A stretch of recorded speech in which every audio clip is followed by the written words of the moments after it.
Hi guys. I'm glad to see you back on our channel. This is the fourth part of the story. She left Maine at the wedding because I had no money, but I married a hot billionaire. If you missed the previous parts, don't worry, you'll find the links in the description and the pinned comment. Your likes and comments mean a lot to me because they help my videos grow and encourage me to keep creating content you enjoy. I appreciate your feedback. In the previous part, Song Yun greeted Principal C, informing him that today he was just relaxing with his wife and sister, not inspecting the university.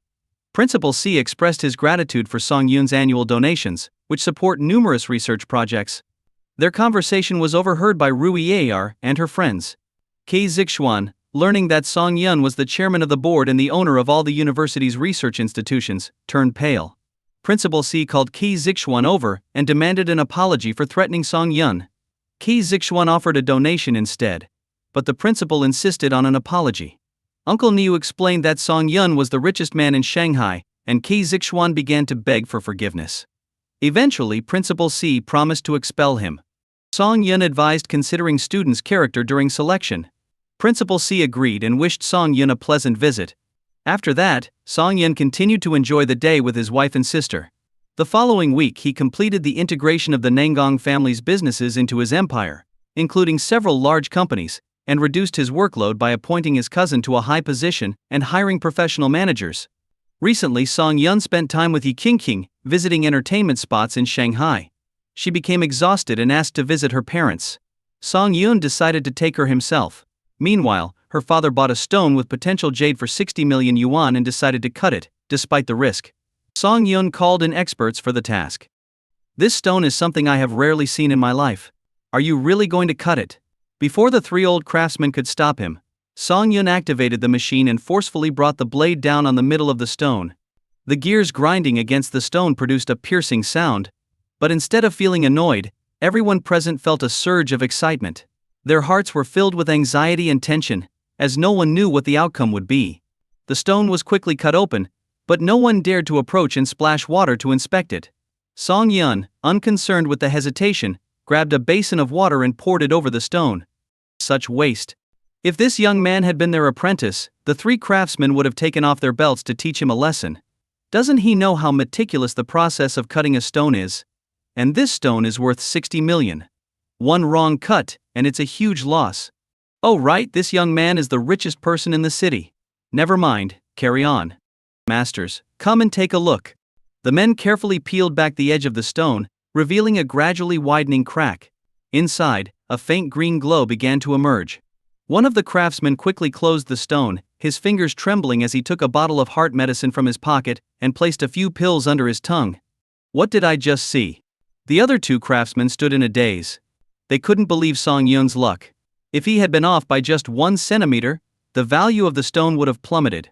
Is this what they call the luck of the wealthy? Unbelievable, truly unbelievable. Masters, did it increase in value or not? Song Yun, with a furrowed brow and an urgent tone, asked while Father Yi remained indifferent, knowing that the previous glimpse of green was enough to ensure it wouldn't be a total loss. Mr. Song, it's a huge increase. Imperial green. The craftsman with the heart medicine ran out, grabbed a string of firecrackers from his car, lit them, and shouted, a huge increase. Imperial green. In jade cutting places, firecrackers are often prepared to celebrate and inform everyone of a valuable find, and to bring good luck. Even though Song Yun didn't understand much about jade, the words imperial green were deeply etched in his mind. Wasn't this the highest grade of jade? Father Yi couldn't contain his excitement. He had initially thought it would be a good quality green, but he had underestimated it. He pushed aside the craftsman and slowly opened the stone. Under the sunlight, the imperial green inside glowed with a bright green light. This is money. The men were awestruck by the imperial green. Mr. Song, if we make a few more cuts from here, we can probably extract the whole stone. Based on my experience, this imperial green is about the size of 2 fists. Song Yun's heart tightened. So small. Even the most valuable items can't be worth much if they're tiny. Seeing Song Yun's disappointment, Father Yi patted him on the shoulder and comforted him. You've done very well. This imperial green, if auctioned, could fetch billions. It's priceless. Song Yun was puzzled. This small thing worth that much? Ding. Congratulations to the host for a successful bet, rewarding with X-ray vision. Note the X-ray function can be used 3 times a day, each time for 10 minutes. Use it wisely. As soon as the system's voice faded, Song Yun felt his eyes swell as if wrapped in gas. When he opened his eyes again, he realized his vision had improved significantly. Everything around him, from the flowers to the blue sky, appeared exceptionally clear. Mr. Song, are you planning to keep or sell this imperial green? If selling, name your price, and I won't bargain. One of the craftsmen looked at Song Yun with eager eyes. Sorry, since this imperial green is so rare, I plan to make a few bracelets and rings. Song Yun was in high spirits. They say the eyes are the windows to the soul with improved vision. Does it mean his soul has also elevated? You can choose our Lai Yuxuan. In the entire city and even the south, no one can match our jade craftsmanship. The craftsman persisted. He had only seen such top-quality jade once as a child, and as an artisan he was itching to work on it. Song Yun, Li Yuxuan's craftsmanship is indeed excellent. You can trust them. Father Yi said with a smile. He really was lucky, spending a little money on a stone and making a huge profit. Song Yun nodded in agreement, leaving the other two craftsmen in awe. They couldn't compete, and could only watch with envy as the imperial green was taken away. The three craftsmen left satisfied. Song Yun and Yi King celebrated at the Yi family's house. When they learned that the imperial green would be made into 3 bracelets, 3 rings and 2 peace pendants, Yi King and her mother's eyes lit up. Jade. This has been a coveted item in China for thousands of years. No woman can resist the allure of a jade bracelet. After a hearty meal, Yi King couldn't help but admire her husband's charm, finding him more attractive and charismatic. In the afternoon, around 2 p.m., Song Yun planned to leave with Yi King curious about his new X-ray vision. He didn't want to use it at the Yi family's house, fearing he might see something inappropriate. Leaving the Yi family's home, Song Yun drove Yi King to the city god temple in Shanghai. Honey, why are we here? Yi King asked curiously, holding Song Yun's arm as they got out of the car. Song Yun smiled but didn't answer. The city god temple is Shanghai's largest antique market, similar to Panji in Beijing. People spread out cloths and start selling their goods. Song Yun wasn't interested in the numerous fake antiques. He was here for one thing: gambling on stones. They arrived at a stone stall, where a few scattered people looked, and then shook their heads. Only an old man with a long beard, holding a magnifying glass, carefully examined a small stone. After a brief moment of swelling in his eyes, Song Yun discovered that he could see the essence of everything. He used his new X-ray vision to look at the small stone in the old man's hand. Inside was a piece of red jade, about half the size of a palm. Although it wasn't as high quality as the imperial green Song Yun had found that morning, it was still far superior to most stones on the market. Song Yun felt a strong desire to possess it, but the old man showed no intention of putting it down. So, Song Yun continued to search through the rest of the stones at the stall. Most of the stones were empty, or just ordinary mountain rocks, brought by unscrupulous sellers to pass off as raw jade. After inspecting more than 10 stones, Song Yun finally found one with something valuable inside. The stone was about the size of a soccer ball, and if the jade inside was intact, it could be as large as half a head. Upon closer inspection, he saw that although the quality was not the best, it was very uniform and considered a good find. Boss, how much is this stone? Song Yun asked loudly. The stall owner, who was busy flattering the old man, glanced back and said, 8,000. Can you make it cheaper? You must be a newbie. Fine, I won't make money off you. 6,000, take it or leave it. The stall owner waved his hand impatiently, clearly more interested in the old man than in dealing with Song Yun. Song Yun nodded and reached for his phone to pay. At that moment, the old man walked over and stopped Song Yun, saying, Young man, this must be your first time here. Let me give you some advice. The jade market is deep and many novices have drowned in it. If you're just curious, I suggest you pick a cheaper stone. The one you're holding is worthless waste from someone else's cut. The old man then turned and scolded the stall owner. The jade market already has few people. If you keep deceiving newcomers, how will they view us? The stall owner, embarrassed, nodded and bowed. You're right, sir. My mistake. Young man, you can have this stone for free. Come back if you want to buy more. Song Yun, holding back his laughter, still paid the stall owner. What if there's jade inside? Would it be mine or yours? Song Yun asked. The old man sighed deeply. He had seen many people get rich and then go bankrupt because of jade. This young man was clearly addicted to gambling. Jade stones are unpredictable, minus 30% skill and 70% luck. No one can guarantee what's inside. Young man, you seem sincere. I'll give you another stone from here for free. The stall owner, happy with the 6,000 he received, smiled, thinking about spending the money. Ah, you, the old man said, frowning and putting the stone he had been examining back on the stall. You're not taking it. Song Yun's eyes lit up. He knew that if the red jade inside was extracted, it would make beautiful jewelry for women. This stone is worthless, the old man grumbled, continuing to search the stall until he found a stone with excellent quality.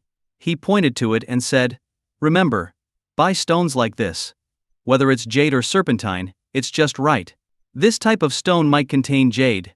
Using his X-ray vision, Song Yun saw that the old man was right. Although the jade inside was just common bean green, its large size made it valuable. After all, there are more ordinary people who can't afford top-grade jade. "Boss, can you cut the stone here?" Song Yun asked. The stall owner, pleased with the day's sales, readily agreed. "Free cutting. Which one do you want to cut?" "Cut them both," Song Yun said, holding two stones, one with high-quality jade and the other with red jade. The stall owner prepared the machine and asked if Song Yun wanted guidelines for cutting. This is a technique used by skilled jade cutters to follow the natural lines of the stone. Song Yun drew lines on both stones and handed them to the stall owner.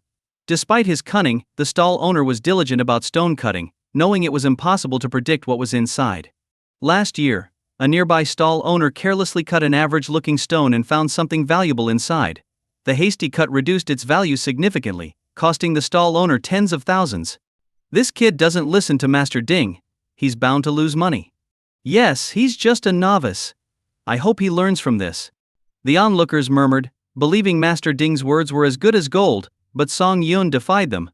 The cutting machine roared, and the crowd waited to see Song Yun fail. When the cutting was done, and water was splashed on the stone, there was a great commotion. It's increased in value. The stone that was thought to be worthless revealed high-quality jade. The stall owner set off firecrackers, drawing more people to the stall. Wow, high-quality jade. Worth a lot of money. I heard this kid bought a stone everyone thought was worthless. This is legendary. I'm itching to try. I must buy a stone. Young man, are you cutting the second stone? The stall owner, now very polite, asked eagerly, knowing the successful cut would attract more customers. Yes, cut it, Song Yun said nonchalantly, placing the valuable jade in Yi Qingqing's hand. She looked at it with admiration, thinking her husband was amazing. The second stone was cut as the crowd eagerly waited. Some were skeptical, thinking the first success was a fluke. When the stone was opened, everyone stretched their necks to see. Red jade. It's a huge success. Wow. How did this happen? Red jade. On an ordinary stone stall, two top-quality jades were found, especially the red jade from the second cut. With a little help, people realized the red jade alone was worth millions. What a return on investment. No other investment could yield such a high profit. Soon, all the remaining stones at the stall were quickly bought. The stall owner considered raising the prices but knew well that his stones were mostly low quality. If he angered the buyers, no one would come back. "Excuse me, I'm the manager of Xingxi Jade. I'd like to buy those two jades. What do you think?" A thin middle-aged man eyed the jade in Song Yun's hand greedily. If carved correctly, these treasures could produce 2 ornaments and over a dozen rings. "The red jade is not for sale. You can make an offer for the green jade," Song Yun replied. The middle-aged man was disappointed. He valued the red jade the most because women, the main consumers of jewelry, would love it. He knew wealthy ladies who would pay a high price for such pieces. Oh well, something is better than nothing. He carefully examined the green jade in Song Yun's hand and said, "I can offer 300,000 for this piece." "Are you trying to cheat him? Such a large and high-quality piece for only 300,000. "Young man, listen to me, don't sell it. Any jade shop would offer much more than that." "Yes, don't trust these buyers. They buy for 300,000 and sell for 3 million, making huge profits off us." The middle-aged man didn't argue. The crowd was right, this jade was worth at least 600,000 normally, but he hoped Song Yun, a novice, wouldn't know better. "Young man, jade prices fluctuate. 300,000 is my highest offer. If you agree, I'll pay cash right now." "That's a lot of money for a young man like you. Have you bought a house in the city yet? How much do you earn in a year?" The middle-aged man continued, "Look at your beautiful girlfriend. Don't you want to give her a home? Take my advice, sell the jade, and use the money wisely." "Hey, are you trying to rip him off? I'll offer 400,000. Sell it to me. I'll pay 450,000. "Young man, I want to be friends. I'll give you 500,000, 200,000 more than him." The onlookers, All jade enthusiasts with ample funds started making higher offers, seeing an opportunity to get a bargain.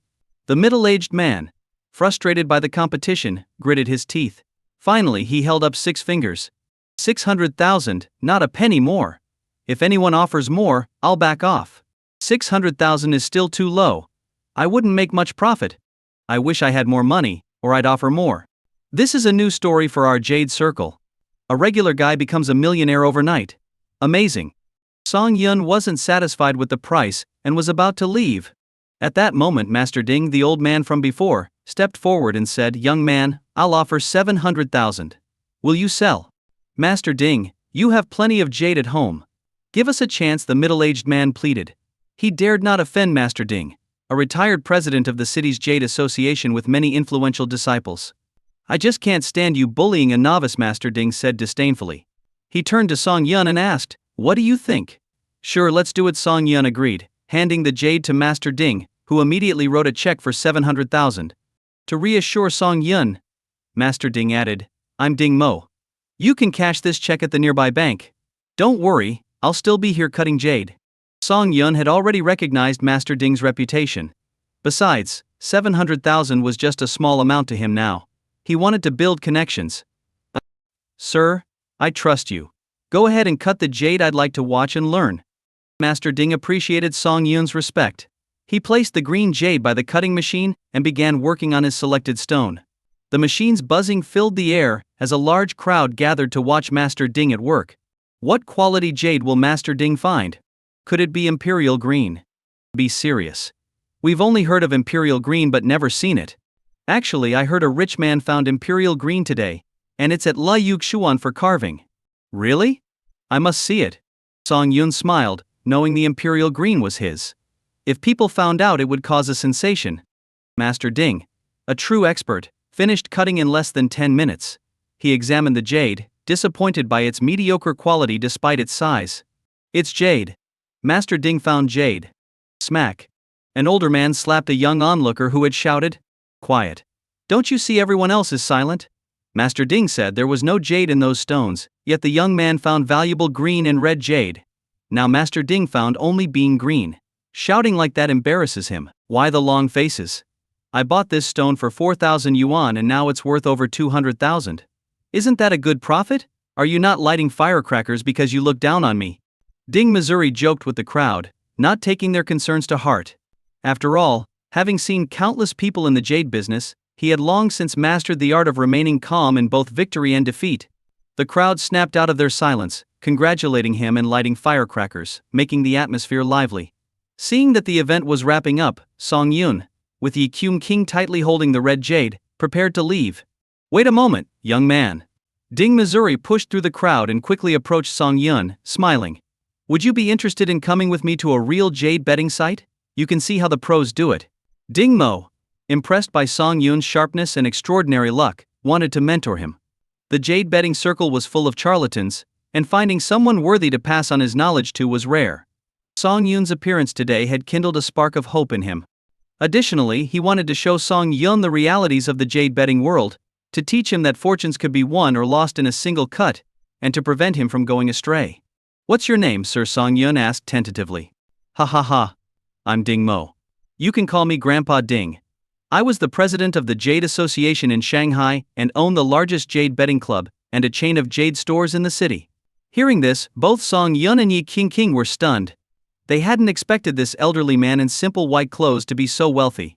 Yi King King Xing searched her memory and recalled that the Jade King of Shanghai was indeed named Ding Mo. She looked at her husband, who seemed hesitant, and whispered in his ear, "This grandpa is the Jade King of Shanghai. He owns many top-quality jade stones. If he sells them, even my dad would lose his title as the richest man." Wow. This old man is rich. But Song Yun, already a wealthy man who measured his bank balance by the number of zeros, thought the old man couldn't be richer than him. Seeing that Song Yun and Yi King King were only slightly surprised and not sycophantic, Ding Missouri felt even more pleased. Young people with such composure were rare these days. "How about it, young man? Want to broaden your horizons? I heard that place recently produced a top-quality emerald worth billions." "A top-quality emerald?" Yi King King looked at the red jade in her hand, her eyes pleading with Song Yun. Clearly, women couldn't resist shiny gems. Song Yun sighed and patted his wife's head. All right, let's go. Thank you, sir. No trouble at all. I'll drive you there. Ding Missouri happily led the way, showing none of the aloofness of a wealthy man. To him, Song Yun was like an uncut gem. If he could take him as his last apprentice, it would be a great story. Outside the city god temple, Song Yun didn't get into the old man's car. His sports car was parked nearby. Under Ding Missouri's watchful eye, Song Yun and Yi King got into a luxury car. Though Ding Missouri didn't know the exact price of the car, he realized Song Yun was from a wealthy family, dampening his confidence in taking him as an apprentice. Sir, please lead the way, Song Yun said. Ding Missouri drove towards the destination, followed by two other cars, Song Yun's and one with Huang Baoding and his 3 bodyguards. Sir, can my friends come with us? They can help carry any stones we like, Song Yun asked. Ding Missouri noticed the 3 bodyguards in suits, realizing Song Yun wasn't just any rich second generation. He must come from a very wealthy family. No problem. I own half of this resort. You could bring your whole family if you wanted.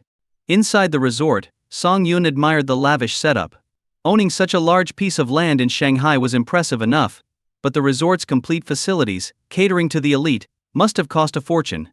Xiao Song, this place is the top jade betting club in Shanghai. It's members only, and you need assets worth billions to enter. Ding Missouri boasted with pride, practically inviting Song Yun to become his apprentice. Yes, it's very luxurious, Song Yun agreed, increasingly impressed as they walked further in. The club's grandeur and the complex network of power behind it were clear. After passing through 3 security checks, they finally entered the main hall. Rows of tables held marked jade stones. Walking closer, Song Yun noticed the tables were made of gold-threaded Nanu wood, each worth millions. Damn, these stones sell for millions. Huang Baoding, who had never been in the jade betting business, was astonished. Look at the big ones. They go for over $1 billion. Song Yun smiled. But if they contain jade, their value multiplies. Insane. Huang Baoding swallowed hard, finding it hard to believe people gambled millions on stones without knowing if they contained jade. This must be the world of the wealthy, which he didn't quite understand. Following Ding Mo, Song Yun observed the hall. A few people were inspecting the stones with flashlights. Judging by their calm demeanor, Song Yun realized these people were just playing around, unlike the desperate gamblers outside. Indulging in a hobby within one's means was nice. For Song Yun, anything under $1 billion was pocket change. Sir, shall we start selecting stones? Not yet. I want you to meet someone first, Ding Missouri said. Ding Missouri led his group to a leisure area behind the main hall. Since Song Yun rarely attended high society events in Shanghai and had handed over company affairs to Yi's father, the new richest man in Shanghai was not well known and wasn't recognized on the way. Following Ding Mo, they entered a room where an old man with a cane stood. The deep lines on his face suggested he was over 80 years old. Gong Lao, I brought an interesting young man to see some stones, Ding Missouri said respectfully, standing behind the old man. Gong Lao was a living legend in the jade industry, over 100 years old but still sharp and clear-minded. The old man slowly turned around, his eyes surprisingly clear and bright, unlike most elderly people.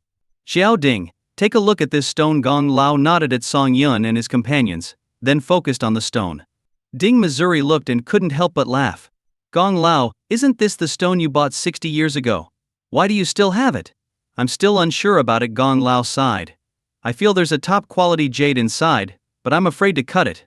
The older I get, the more hesitant I become. Ding Missouri had seen this stone at least a dozen times. If it weren't for Gong Lao's private collection, he would have cut it long ago. Taking out a strong flashlight, Ding Missouri shone it on the stone, revealing a beautiful green glow.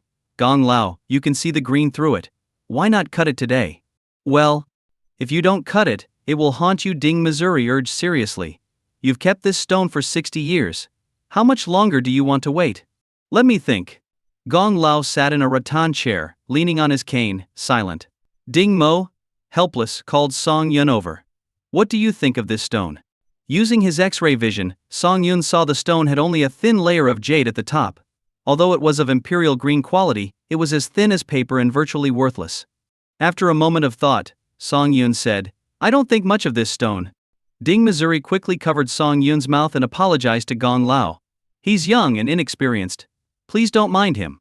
Young man, why do you think this stone is worthless? Gong Lao's deep gaze fell on Song Yun, clearly reaching a critical point. It's just a stone. If you don't cut it, It will always be just a stone. It won't turn into jade on its own, Song Yun said confidently, meeting Gong Lao's gaze without backing down. He knew the stone was of average quality and only appeared valuable because of the light. Outrageous! Gong Lao pounded his cane, glaring. Do you know I've kept this stone for 60 years? Countless times, I've wanted to cut it, but something always held me back. You can't understand this torment. If it's tormenting you, then cut it, Song Yun retorted. How long do you plan to keep it? For your son to inherit as a family heirloom. You, Gong Lao, breathing heavily, startled Song Yun. He quickly checked the old man's pulse, finding it steady.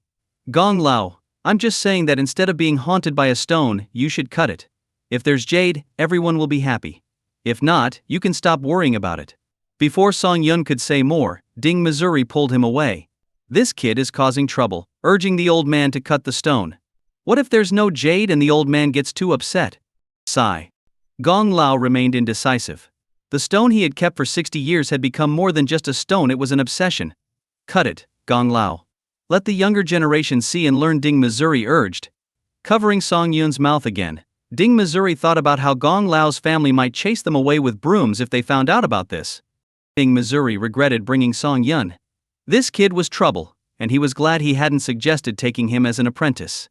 Really cut it, Gong Lao muttered to himself, caught in a mental struggle. Don't cut it, it's been 60 years. What's a bit longer? Cut it. One slice will reveal everything. No. What if there's nothing inside? Seeing this, Ding Missouri was scared. Elders could lose their strength from overexertion, and many had died from such stress. Damn it. Gong Lao will be fine. But if something happens, your family can't fix it, Ding Missouri scolded Song Yun. Don't worry, I know some traditional medicine. I can handle any emergency, Song Yun shrugged nonchalantly. Ding Missouri rolled his eyes, doubting the young man's skills. Cut it. I don't care anymore. Gong Lao stood up abruptly, throwing aside his cane and reaching for the stone. Song Yun hurriedly helped him, fearing the stone might fall and cause real trouble. Ding Mo, lead the way. You, young man, carry the stone. I want to see what's inside, Gong Lao ordered. Ding Mo, relieved, opened the door. Song Yun carried the 300-pound stone, following behind. The wealthy spectators were stunned by this strange procession. Learning from Ding Missouri that this was Gong Lao's 60-year-old treasured stone, the crowd buzzed with excitement. Everyone in the club knew about this legendary stone, with even betting pools on when it would be cut. News spread quickly, and soon everyone was rushing to the cutting area. Gong Lao, draw the lines and I'll cut it for you, Ding Missouri said, holding a pen. I want the young man to cut it, Gong Lao insisted. All eyes were on Song Yun. Some people thought he looked familiar but couldn't figure out which prominent family he belonged to. Gong Lao, are you sure you want this young man to cut the stone? Ding Missouri was skeptical. If Song Yun made even a small mistake, it could damage the jade inside. Who would bear that loss? Yes. You, young man, have been urging me to cut the stone. Do you have the guts to help an old man out now? Without hesitation, Song Yun stood by the machine and skillfully turned it on. Old man, do you want to have some heart medicine ready just in case? He joked as he began cutting. Gong Lao was completely focused on the stone, ignoring everything else around him. Splash. Water was poured over the stone, splitting it in two. Everyone crowded around to see the result. To their dismay, the stone was empty, no jade at all. This. Ding Missouri was stunned. Gong Lao, should we try a few more cuts? Yes. Ding Missouri took over and made several more cuts. But there was still no jade. Gong Lao had been wrong. A stone he'd treasured for 60 years turned out to be worthless. This was a hard pill to swallow for anyone. Gong Lao clutched his chest and sat down, his face pale, breathing heavily. Call a doctor. Oh no. Gong Lao, you can't have an accident now. Where's the doctor? 60 years.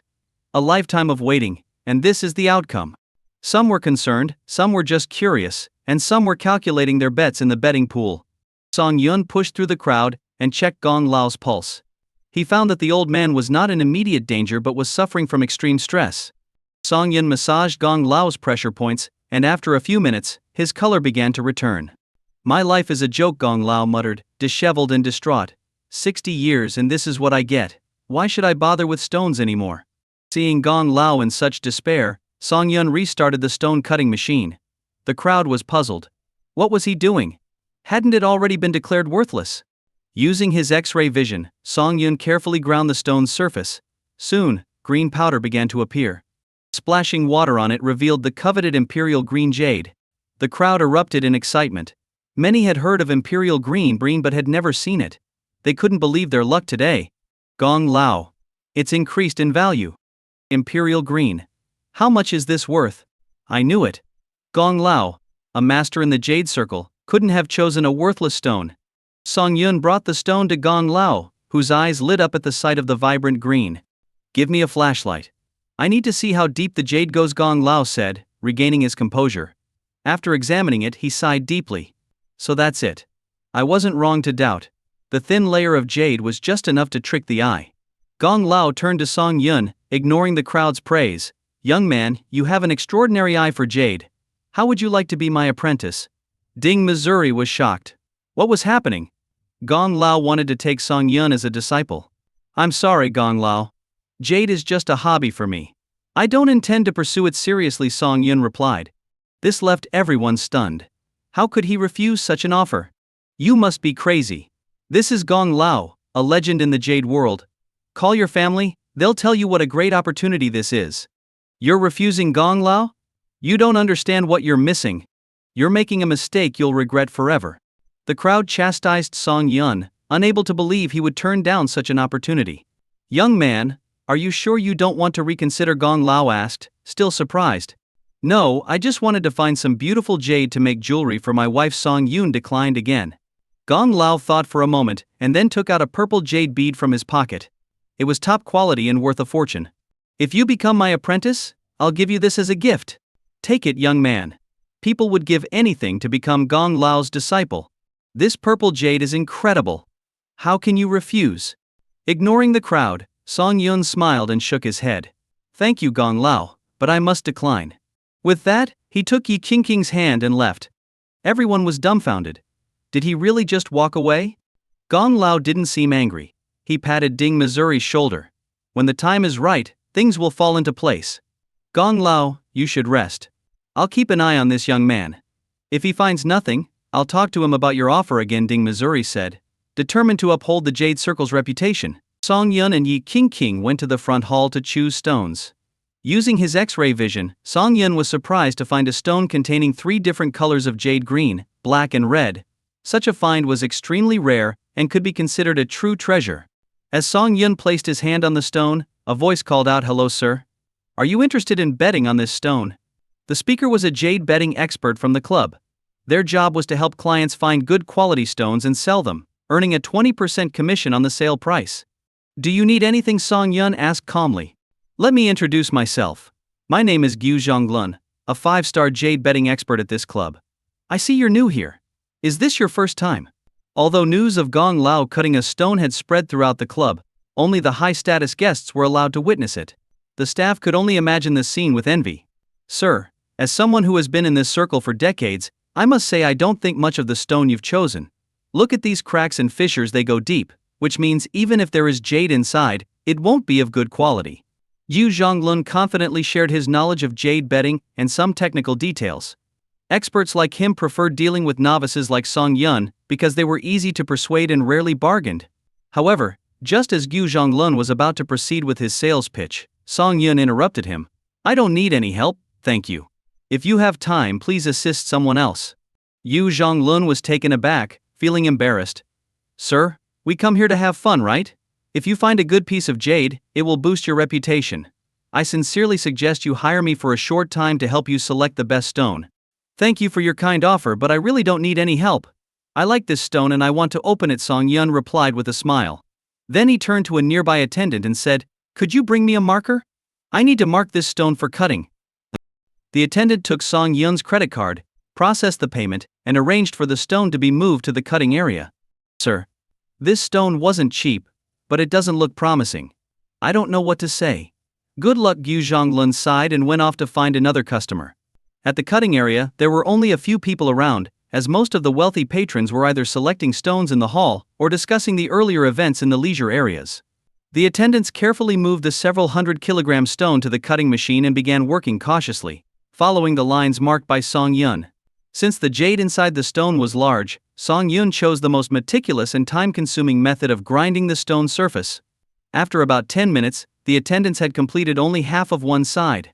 At this moment, Jang Lun returned with a successful-looking middle-aged man and a young woman who appeared to be no older than 20. "Well sir, we meet again," Jang Lun said smugly to Song Yun. "I see you still prefer to do things your way. Let's see how it turns out." He then instructed an attendant to assist the middle-aged man with his stone. Two machines began their noisy work, drawing the attention of onlookers who noticed that it was the young man who had refused Gong Lao earlier. After another 10 minutes, a green hue appeared on one side of Song Yun's stone. "It's green. It's a piece of Zhengyang green jade." "A big win," the attendant exclaimed, excited because a successful find would earn him a bonus. "This young man isn't just a novice, he knows what he's doing. Zhengyang green. Just a step away from imperial green. This guy has amazing luck. If the quality holds up, this could be worth a lot." The crowd's murmurs made Jang Lun's face fall. This was a slap in the face. "Continue to cut the other marked sides," Song Yun instructed. He wasn't swayed by the crowd's reactions. He knew what was inside the stone and wanted to reveal it all. "You've already hit jade. There's no need to cut further." "Yes, sell it to me. I'll pay 8 million. Young man, take my advice. Many who don't listen to reason end up losing everything. My mother-in-law's birthday is coming up. I'll pay 10 million. Please sell it to me." Song Yun bowed slightly to the crowd and said, "Ladies and gentlemen, I intend to cut this stone completely, no matter what, so please don't try to persuade me." With that, he signaled the attendant to continue. The attendant, reluctant but obedient, resumed the work. Seeing Song Yun's determination, the crowd sighed, thinking the young man was being foolish. They believed he would regret his decision. As Song Yun's stone required more time, the crowd turned their attention to the stone chosen by Jang Lun for his client. With the eyes of the wealthy patrons on him, Jang Lun felt immense pressure.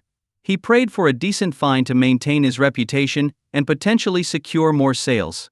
When the machine stopped, Jang Lun nervously split the stone in half. A green hue appeared. "Green. There's jade." Although not as valuable as Song Yun's Zhengyang green, it was still a decent find, a lower-grade apple green.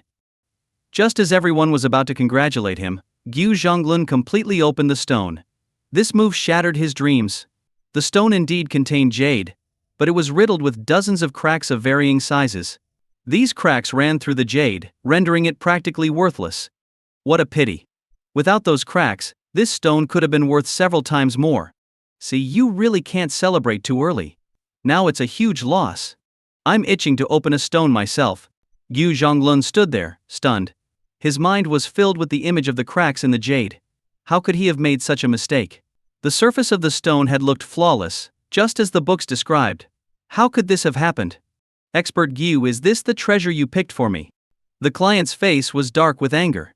The stone had cost over 3 million yuan, equivalent to a week's revenue for his company. Although not a fortune, Jang Lun had boasted about the stone's potential.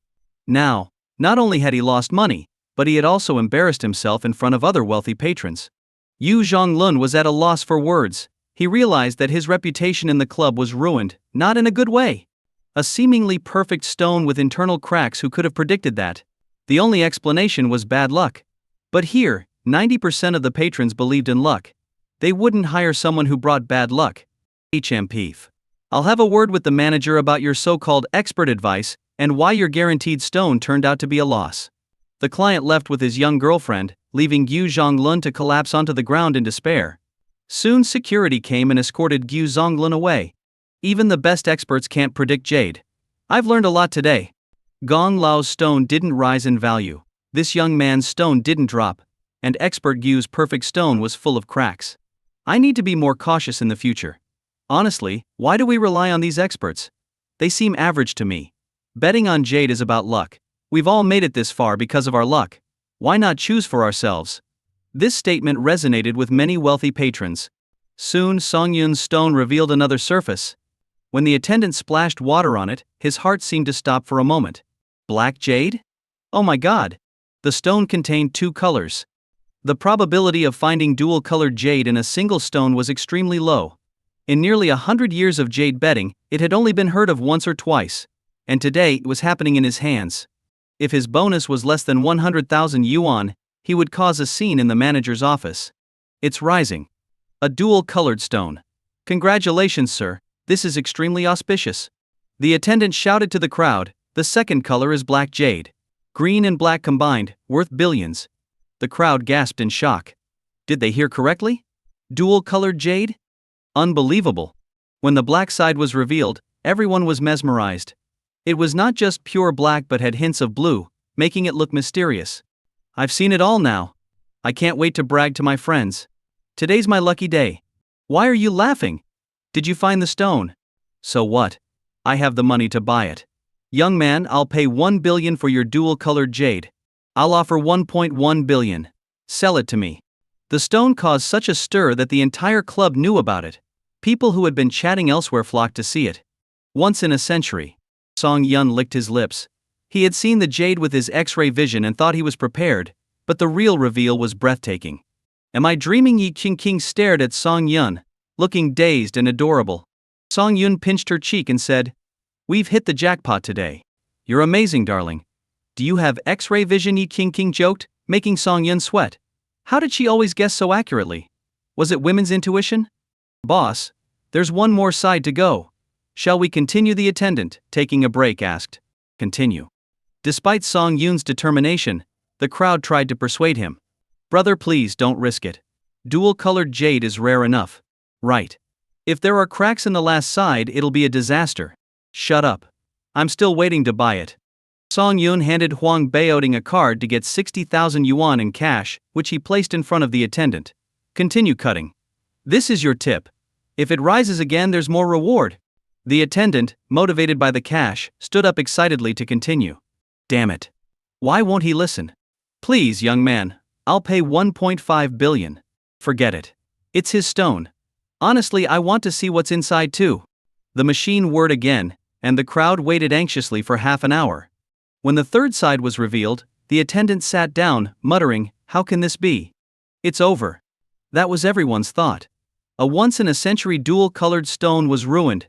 The attendant rubbed his eyes in disbelief, then jumped up, feeling the third side. "It's risen again. A 3-colored stone. I can die happy now." "What?" The crowd was shocked. 3-colored jade? What was the third color? They held their breath as the attendant carefully revealed the third color. When it was unveiled, the wealthy patrons couldn't contain their excitement. Red jade. "Oh my God! Heavens! To see Liu Guan and Zhang's 3 colors in one stone. I can't afford it. I'm poor. The 3-colored jade is so beautiful, but I can't buy it. Tricolor Jade is not non-existent, but it is extremely rare. Most people's knowledge of Tricolor Jade comes from ancient books. How much does this Tricolor Jade cost?" A newly rich man quietly asked. His companion looked at him in disappointment and sighed. "Selling your company wouldn't be enough to pay for it." The rich man was shocked. His company was valued at around 1 billion. Yet it wasn't enough to buy this piece of stone? Wow! Is this the thrill of gambling on stones? "Brother, can I touch it? Just once." Yes, we promise not to damage it." A once-in-a-millennium tricolor jadeite. It would be worth living a lifetime just to touch it. Song Yun shook his head and refused. It wasn't that he didn't trust these rich men, but human nature is unpredictable. "Brother, how about selling this Liu Guanzhong tricolor jadeite to me?" A young man with slick-back hair stepped forward and asked. "Sorry, it's not for sale." The young man was stunned. In his world, no one dared to refuse him, no matter who they were. But today, in such a small place, he encountered his first refusal. How strange. "It's not up to you to decide whether to sell or not." The young man sneered and waved to his bodyguards. 4 burly men rushed at Song Yun. But they were quickly intercepted by Huang Baoding and his men. As elite fighters, they swiftly subdued the 4 thugs, pinning them to the ground within minutes. "In this city, no one dares to touch my things," Song Yun said coldly. "I don't care whose son you are, if you do something wrong, you will be punished." With that, he intended to leave with Yi Qingqing. The tricolor jadeite was too rare, and staying any longer would undoubtedly attract more attention. Greed is not to be underestimated. Throughout history, many have taken risks for greed. Song Yun didn't want anyone around him to get hurt because of a piece of jadeite. But he underestimated these people. Just as they left the club, several cars blocked their way. Over 10 masked men emerged from the cars, and a red-haired man stepped forward. "Kid, leave the jadeite and you can go." Seeing the dozens of men before them, Huang Baoding and his companions exchanged excited glances. Life in the city had been good, but there was no place to fight. They were itching for action. Boss, we'll be back soon. Huang Baoding charged at the nearest thug with lightning speed. A simple elbow strike sent the man flying, crashing heavily into his companions. Huang Baoding's comrades, like wolves in a sheep pen, quickly overpowered the thugs. Within 10 minutes all the attackers were on the ground, groaning in pain. "Who is your master?" Huang Baoding coldly asked the red-haired man, pressing his chest. "I don't know what you're talking about," the red-haired man stubbornly shouted, enduring the pain. "I advise you to quit while you're ahead. Don't make things worse." "I'm not afraid of trouble." Huang Baoding's foot pressed harder on the red-haired man's chest, making him feel like a drill was penetrating his chest. "You can kill me, but I'll never tell you anything," the red-haired man snarled. "If you have the guts, kill me. Otherwise I'll kill you." "You're quite arrogant," Huang Baoding calmly observed the man's neck, contemplating how to inflict the most pain before death. "Let's go," Song Yun said, glancing at the red-haired man. "Tell your master that the rule of law saved your life today, otherwise." As they left, the young man with slicked back hair slowly emerged from the club. "He useless. You couldn't even handle this small matter." "Master? It's our fault." The red-haired man struggled to his feet, kneeling and trembling at the young man's feet. "Humph. Do you know I intended to present that jadeite at my father's 80th birthday? Now I have to find a new gift. Please, kill me for my failure." The red-haired man drew a dagger from his sleeve and plunged it towards his chest. Bang! The young man kicked him away and squatted beside the dying man. "I keep you to get things done, not to die." He took out an exquisite box from his pocket, revealing a vial emitting a purple glow. He flicked the syringe twice and injected it into the red-haired man's back. A burning sensation spread through the man's body, and within seconds, his wounds vanished. He stood up, feeling an immense power surging through him. "Find me another suitable gift. If you fail again, you can kill yourself." "I understand." By now Song Yun had returned to his villa with Yi Qingqing. He locked the Tricolor Jade in a safe, planning to have it carved later. Yi Qingqing reluctantly withdrew her gaze, the red jade in her hand suddenly less appealing. "Honey, what do you plan to do with that jadeite?" Song Yun smiled, knowing his wife's thoughts. He playfully tapped her nose. "Don't even think about it. I want to carve it into a statue of the peach garden oath. Green, red, black. It really is Lu Guanzhong." Realizing it couldn't be divided into 3 separate pieces, Yi Qingqing abandoned the idea of making jewelry. "Honey, what will you make with your red jade?" Song Yun embraced her from behind, inhaling the scent of her neck. "A pendant, a ring, earrings." "Ah, it tickles." Yi Qingqing covered her ears, pouting at Song Yun. "With the Emperor Green Jade, the Red Jade and the Tricolor, aren't you going to reward me?" Song Yun mischievously pinched her waist, hinting at his intentions. "Only once." Yi Qingqing playfully escaped his embrace and headed to the bathroom. He, soon you won't have a choice." Yi Qingqing went to take a shower while Song Yun lay on the bed, browsing his phone and waiting for his wife to come out and surprise him. Ring ring ring. Yi Qingqing's phone rang. Song Yun picked it up and walked to the bathroom door, saying, "Honey, someone is calling you. Can you answer it for me?" "I can. But you'll have to listen to me later," Song Yun joked, taking advantage of the situation before answering the call. "Hello, who's this?" "Hello, I'm looking for Qingqing. Is she busy right now?" "She's in the shower. You can tell me if there's anything important." The voice on the other end sounded very gentle, hinting that the girl was probably as refined and elegant in person. "Okay, please tell Qingqing that Qi Lu called, and to call back when she's free." "Thanks." With that, Qi Lu hung up. Yi Qingqing, wrapped in a towel and drying her hair, came out of the bathroom. "Who called?" "Someone named Qi Lu. Do you know her?" Yi Qingqing raised her eyebrows in surprise. "Qi Lu is a very close friend of mine. We, along with Shishi, were known as the Iron Triangle back in the day. But her family sent her abroad for college, and we've been in touch less frequently over the years." "Then you should call her back." Yi Qingqing nodded, took the phone, and called Qi Lu back. After chatting for a while she hung up, looking very happy. Drying her hair, she lay on Song Yun's chest and said, "Honey, Qi Lu said she's coming back to the country tomorrow. Can we go pick her up?" "Sure. Do you want to contact Li Shishi too?" "Oh, I forgot about that." Yi Qingqing called Li Shishi, but unfortunately, she was on a ferry to Europe. "My little fairy. Time to rest." Seeing Yi Qingqing hang up, Song Yun couldn't resist reaching out to her. The next day, at HP Airport in Shanghai, Song Yun stood with Yi Qingqing at the arrival gate, waiting. As flights landed one by one, The screen showed that Qi Lu's plane had arrived. Yi King eagerly looked into the distance, and after about 10 minutes, she excitedly grabbed Song Yun's hand and shouted, "Honey, Lulu is here." Following his wife's direction, Song Yun saw a woman in a white dress, exuding an academic air and a face that could rival a top celebrity. "Lulu. Over here." Yi King waved her arms enthusiastically. Qi Lu, also excited, quickly walked over in her short heels. The two stunning women hugged, attracting the attention of many onlookers. These two were like beacons in the night, making other women seem like dust dancing in the light. "Let's go, Lulu. I made a reservation at your favorite Sichuan restaurant." Yi King pulled Qi Lu towards the exit, but a man with an unsteady gait approached. "Lulu, you didn't even tell me you were coming back." The man eyed Qi Lu lasciviously, swallowing hard as if she were a delectable meal.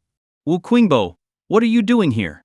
Yi King shielded Qi Lu and asked sternly, "I know you like Qi Lu, but you should look in the mirror. Do you think you're good enough for her?" Wu Qingbo was the eldest son of a prominent family in Shanghai. He had no interest in anything but women, costing his family a fortune over the years with his debauchery. "Miss King, you're married now, so stay out of this." Wu Qingbo tried to approach Qi Lu again, but was stopped by Yi King. "Wu Qingbo, I warn you not to cause trouble, or even your family won't be able to protect you." "Oh my, the Yi family is indeed powerful." "Miss King, you make my heart race," Wu Qingbo mocked. "I'm here to pick up my fiancé. You can't stop me, can you?" "Fiancé?" Yi King was stunned. She turned to Qi Lu, looking for an explanation. As long as Qi Lu shook her head, Yi King would have the right to chase him away.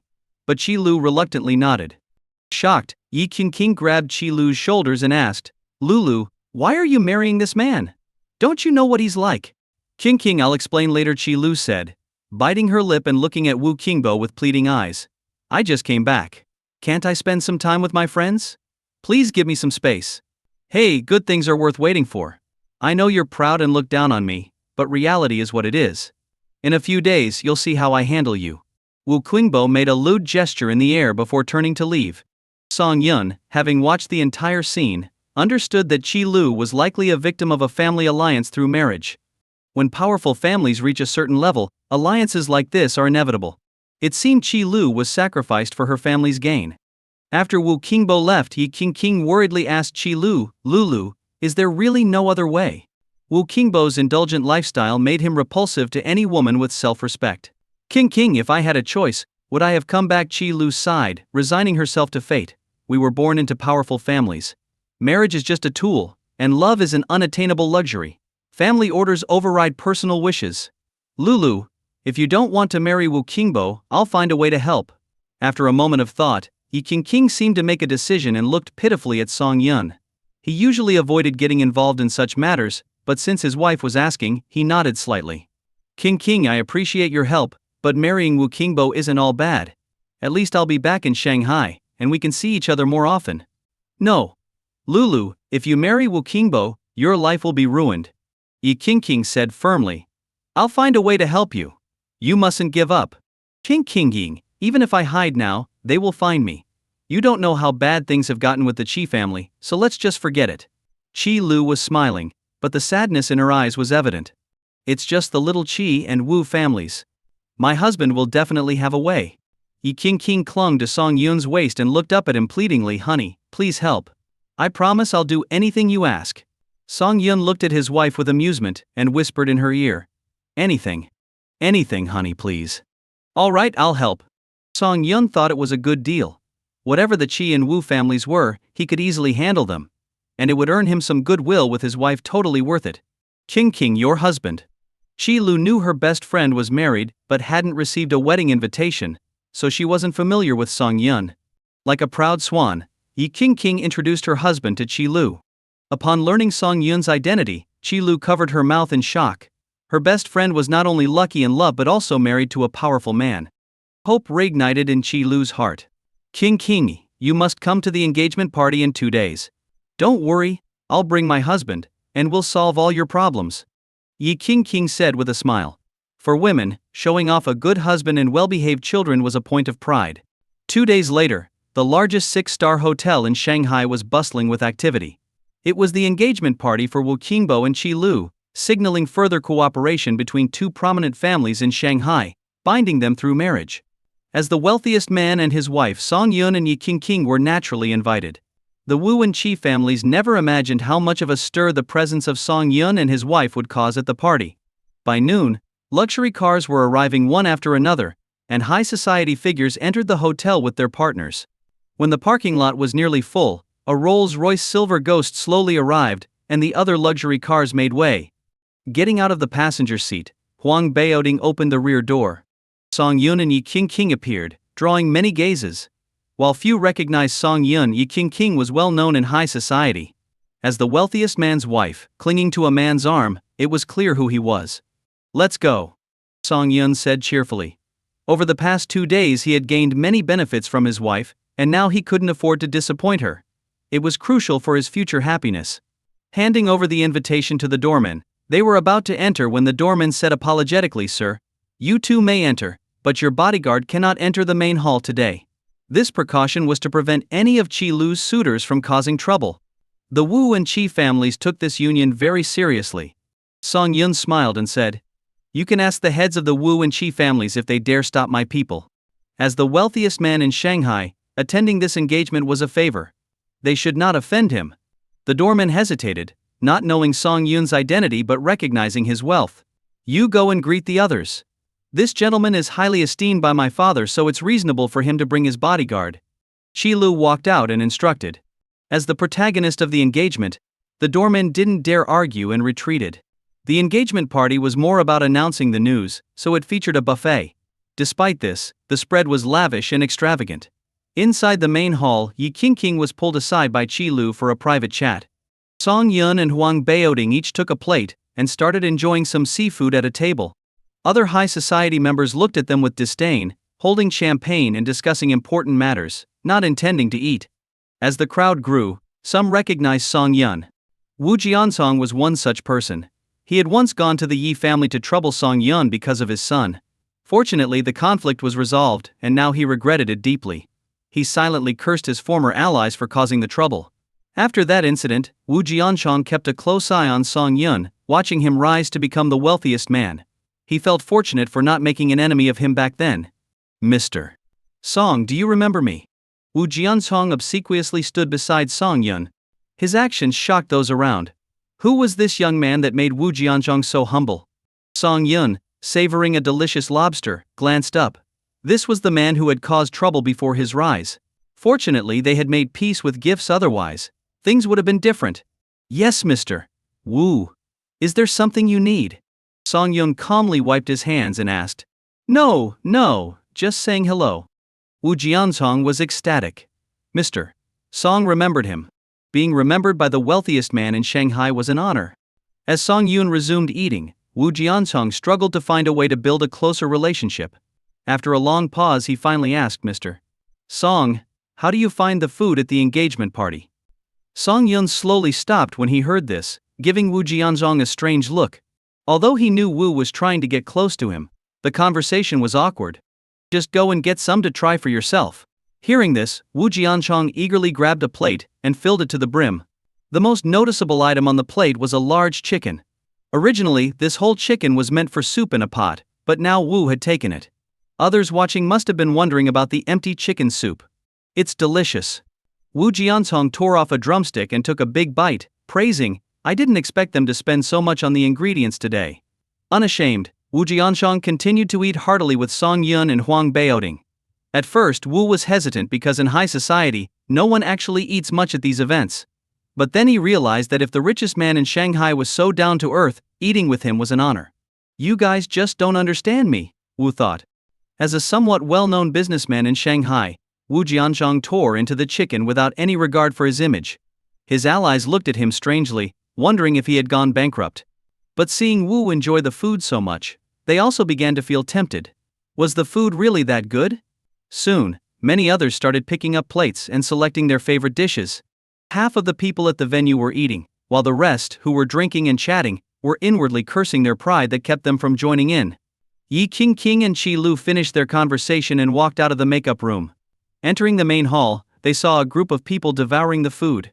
Yi King spotted Song Yun among them, and smiled as she walked over to her husband.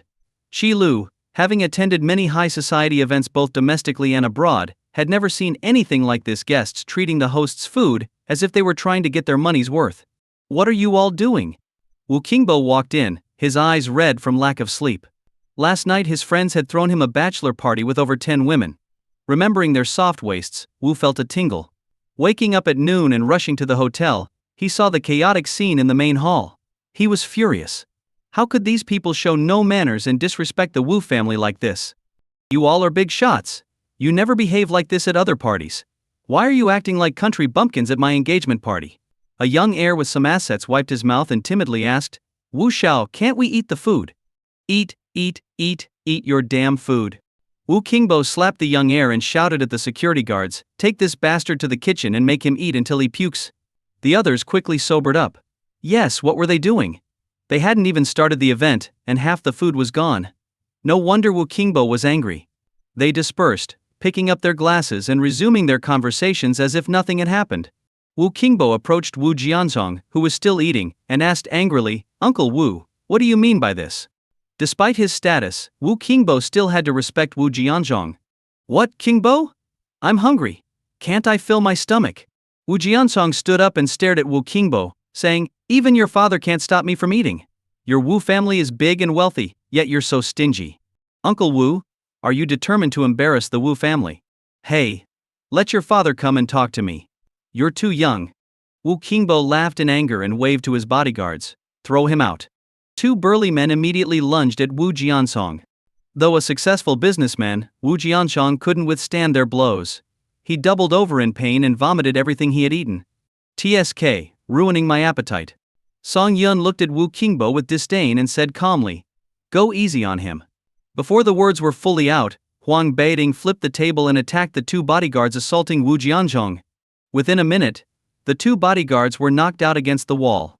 Everyone in the venue was shocked, covering their mouths in disbelief. This was a direct slap to the Wu family's face. You brute." Wu Qingbo stepped back cautiously. Seeing Yi King clinging to Song Yun's arm, he looked incredulously at his fiancée, Qi Lu. "Lulu, is this your helper? Who gave you the nerve to disrupt our wedding?" Wu Qingbo's eyes burned with anger. Today, whether the engagement went smoothly or not, the Wu family had become a laughingstock in Shanghai.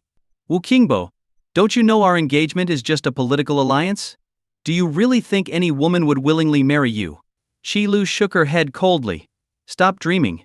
I'd rather be abandoned by my family than live a muddled life with you." Her words pierced Wu Qingbo's heart. He couldn't believe the usually gentle Qi Lu could be so harsh. "Qi Lu, you'll marry me whether you want to or not."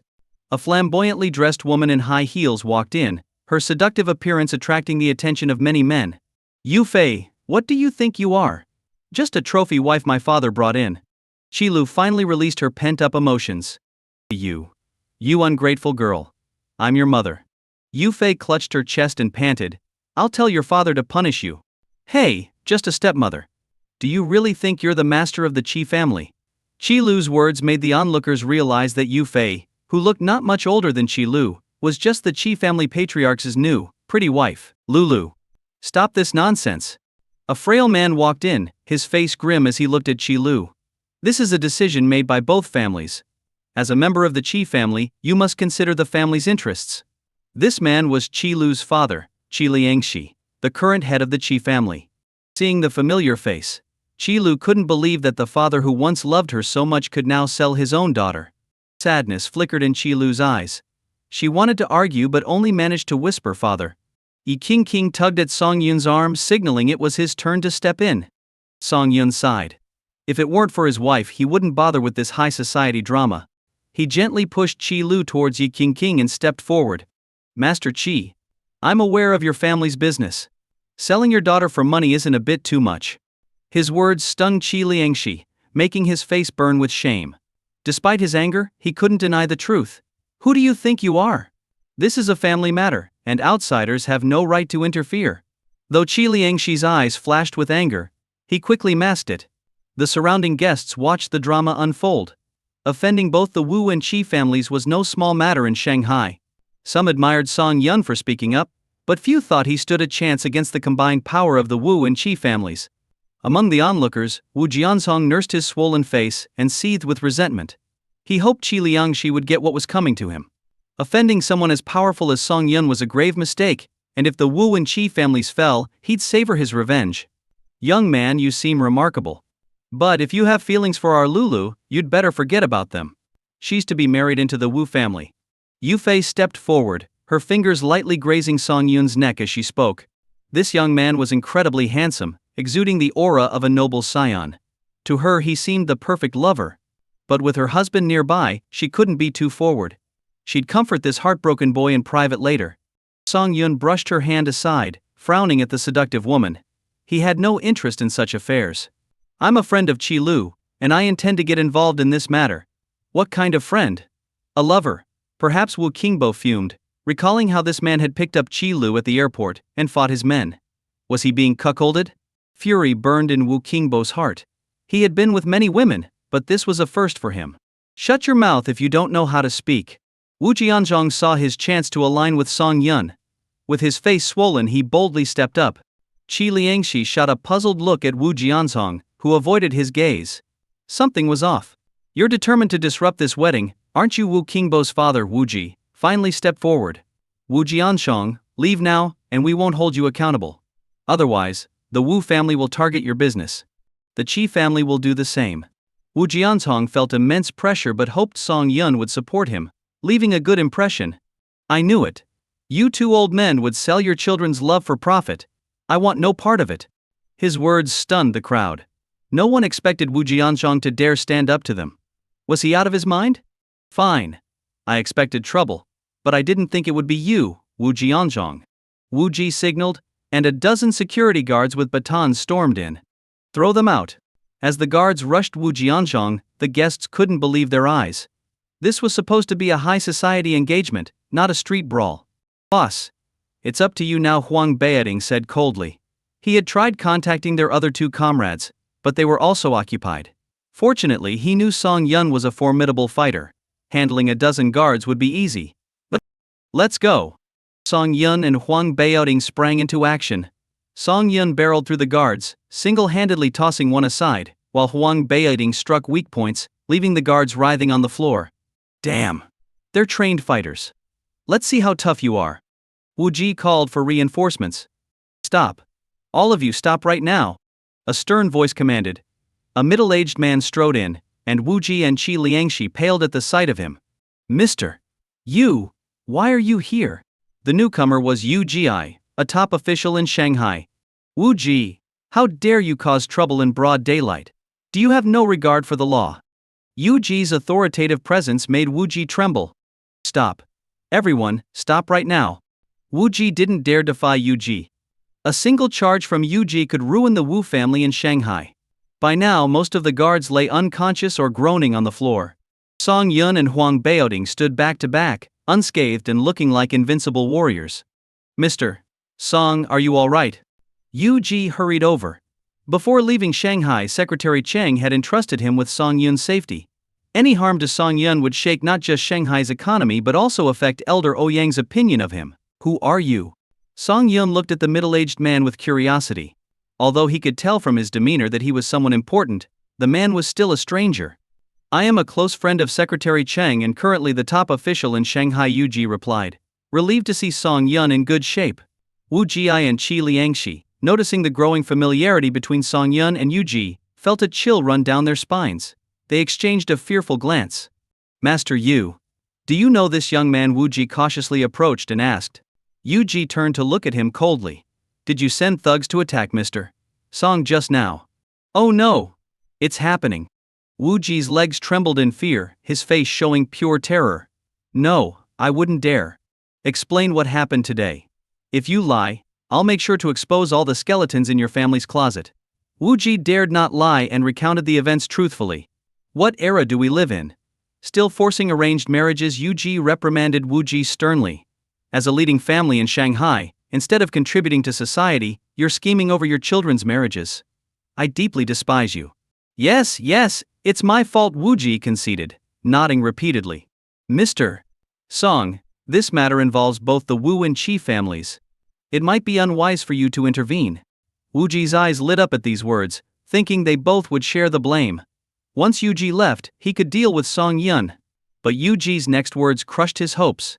Let's end this matter here. Both of you are pillars of Shanghai. Don't weaken your positions over such trivial issues.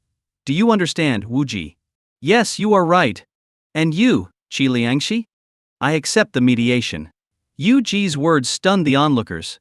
No one expected a top official to reprimand the heads of two leading families for a young man. Who exactly was Song Yun? You might not be aware of Mr. Song's identity, Yu Ji continued, smiling at Song Yun. This is Song Yun, the wealthiest man in Shanghai. Now you know. The wealthiest man in Shanghai. Wu Ji quickly suppressed his previous thoughts. No wonder the young man seemed so familiar. He was the richest man. If it had been Yi's father today, Wu Ji wouldn't have felt much fear. But Song Yun was different. Recently he had taken on the Nangang family and absorbed all their assets without any repercussions, indicating his backing was stronger than the Nangang family. How could he dare offend such a formidable person? Mr. Song, I failed to recognize you. Wu Ji bowed deeply. Please forgive my ignorance. Qi Liangxi clenched his fists in excitement. Could it be that the wealthiest man had feelings for his daughter? Marriage was just a minor issue. Many powerful men had mistresses. If his daughter could attach herself to Song Yun, the Qi family could rise just like the Yi family. With this thought, Qi Liangxi said to Wu Ji, Master Wu, let's call off the marriage. My daughter and your son have no emotional foundation. Forcing them together will only lead to trouble. Wu Ji cursed Qi Liangxi inwardly, knowing his real intention was to have his daughter marry Song Yun. But under the scrutiny of Song Yun and Yu Ji, he had no choice but to agree reluctantly. Uncle Yu, shall we find a place to eat? Song Yun warmly invited. Yu Ji waved his hand. I came here specifically to see you. Look outside. Do you see who's there? Following Yu Ji's gesture, Song Yun saw Secretary Cheng smiling and nodding at him from the entrance. Uncle Cheng, you should have told me you were coming. Song Yun walked towards Secretary Cheng with a hint of reproach. I was brought along by Master Ouyang. Secretary Cheng's words shocked Song Yun. Ouyang Rong was here too? He looked outside but didn't see Ouyang Rong. Secretary Cheng patted his shoulder. Let's go, Mr. Song. Master Ouyang is waiting for you at the restaurant. Please don't call me that. It sounds like a joke, Song Yun said, clasping his hands in a pleading gesture. What brings you to Shanghai this time? That's confidential. Song Yun understood it was another matter not to be discussed openly. He was about to leave with Yi Qingqing but hesitated, looking at the isolated Qi Lu. His heart softened, and he decided to bring her along. At Linjiang Restaurant, a middle-aged man with an imposing presence sat in a simple private room, waiting. Suddenly there was a knock on the door. He smiled slightly and said, Come in. Secretary Cheng entered, followed by Yu Ji, Song Yun, Yi Qingqing, Qi Lu, and Huang Baoding. Ouyang Rong gestured for everyone to sit and joked with Huang Baoding. You've gained some weight working with Song Yun in Shanghai. Hello, Master Ouyang? Huang Baoding saluted Ouyang Rong from behind Song Yun. And who is this? Ouyang Rong's gaze fell on Qi Lu, eyeing Song Yun curiously. Was he following in his father's footsteps? This is my best friend. I brought her to broaden her horizons, Yi Qingqing quickly explained. Qi Lu nodded slightly at Ouyang Rong, feeling deeply impressed by the company Song Yun kept. Not only was he acquainted with Yu Ji, but now he was also meeting Ouyang Rong, a prominent figure she had heard about even abroad. Despite his young age, Song Yun showed no servility towards such high-profile individuals. What was their relationship? Let's start eating, Ouyang Rong invited, playing the gracious host. After a few drinks, Song Yun asked curiously, Uncle Ouyang, what brings you to Shanghai? I'll get straight to the point. One of the assets you acquired from the Nangang family includes a research lab. That lab is beyond your control, Ouyang Rong said slowly, with his eyes cast down. Hand it over to the Ouyang family, and I'll compensate you 5 times its market value. Research lab? Song Yun asked, frowning. Can you tell me more about what it's researching? Song Yun, knowing too much won't do you any good, Ouyang Rong replied, shaking his head. I'm not acquiring this lab for the Ouyang family, I just can't let some of its contents get out into society. Do you understand? Alright, let's do as Uncle Ouyang says, Song Yun agreed reluctantly. There's another thing. You need to come with me to the capital, Ouyang Rong said, his expression turning serious. The old master's health isn't good. Even the best doctors are at a loss. Why are we still sitting here? Let's go. Song Yun threw down his chopsticks. Among the influential people he knew, Ouyang Shu had the highest status. If something happened to the old master, who would he turn to in the future? Ouyang Rong didn't expect such a strong reaction from Song Yun. He looked at him with appreciation. It seemed the old master hadn't misjudged him. Song Yun quickly arranged a flight with the help of Daxia Airlines and traveled to the capital with Ouyang Rong, bringing along Yi Qingqing and Qi Lu. Upon arrival at the airport, a group of men in black surrounded Ouyang Rong and his party. Several Hongqi cars were parked outside the airport. Though not luxurious by international standards, these cars were essential for high-ranking officials due to their bulletproof glass and nearly 20 centimeters thick steel plates, capable of handling most emergencies. They soon arrived at the Ouyang residence, where Yi Qingqing and Qi Lu followed Secretary Cheng to their arranged rooms to rest. Song Yun, meanwhile, followed Ouyang Rong into a study alone. Seeing Ouyang Shu again, Song Yun noticed that the old master's back was more hunched than before, and he was focused on writing calligraphy. "Master? How is your health?" Song Yun asked, approaching and naturally taking the old master's wrist to check his pulse. "You rascal! I haven't finished writing." Ouyang Shu glared at Ouyang Rong. "Did you say something to him?" "Father, Get out." "Yes, sir." After examining him, Song Yun found that although the old master's pulse was weaker than before, it was still much stronger than that of his peers. How could there be any issue? "Master, people say they'd rather see a Western doctor smile than a Chinese doctor frown. Is my health really that bad?" Song Yun looked up seriously. "Your health is better than that of most young people who don't take care of themselves. So don't worry too much." "I knew it. Those doctors are just guessing. I know my body best." The old master cheerfully patted Song Yun's hand. "Let's have a good drink tonight, I'll tell you." Hold on. Even though your health is fine, you can't drink too much. 1 glass a week, no more." But Ouyang Shu was both embarrassed and annoyed. "I've worked hard all my life, why can't I enjoy a drink?" Song Yun sighed, thinking he'd prescribe some mild tonics later. "Young man, how about this? I'll trade this piece of calligraphy for a bottle of wine.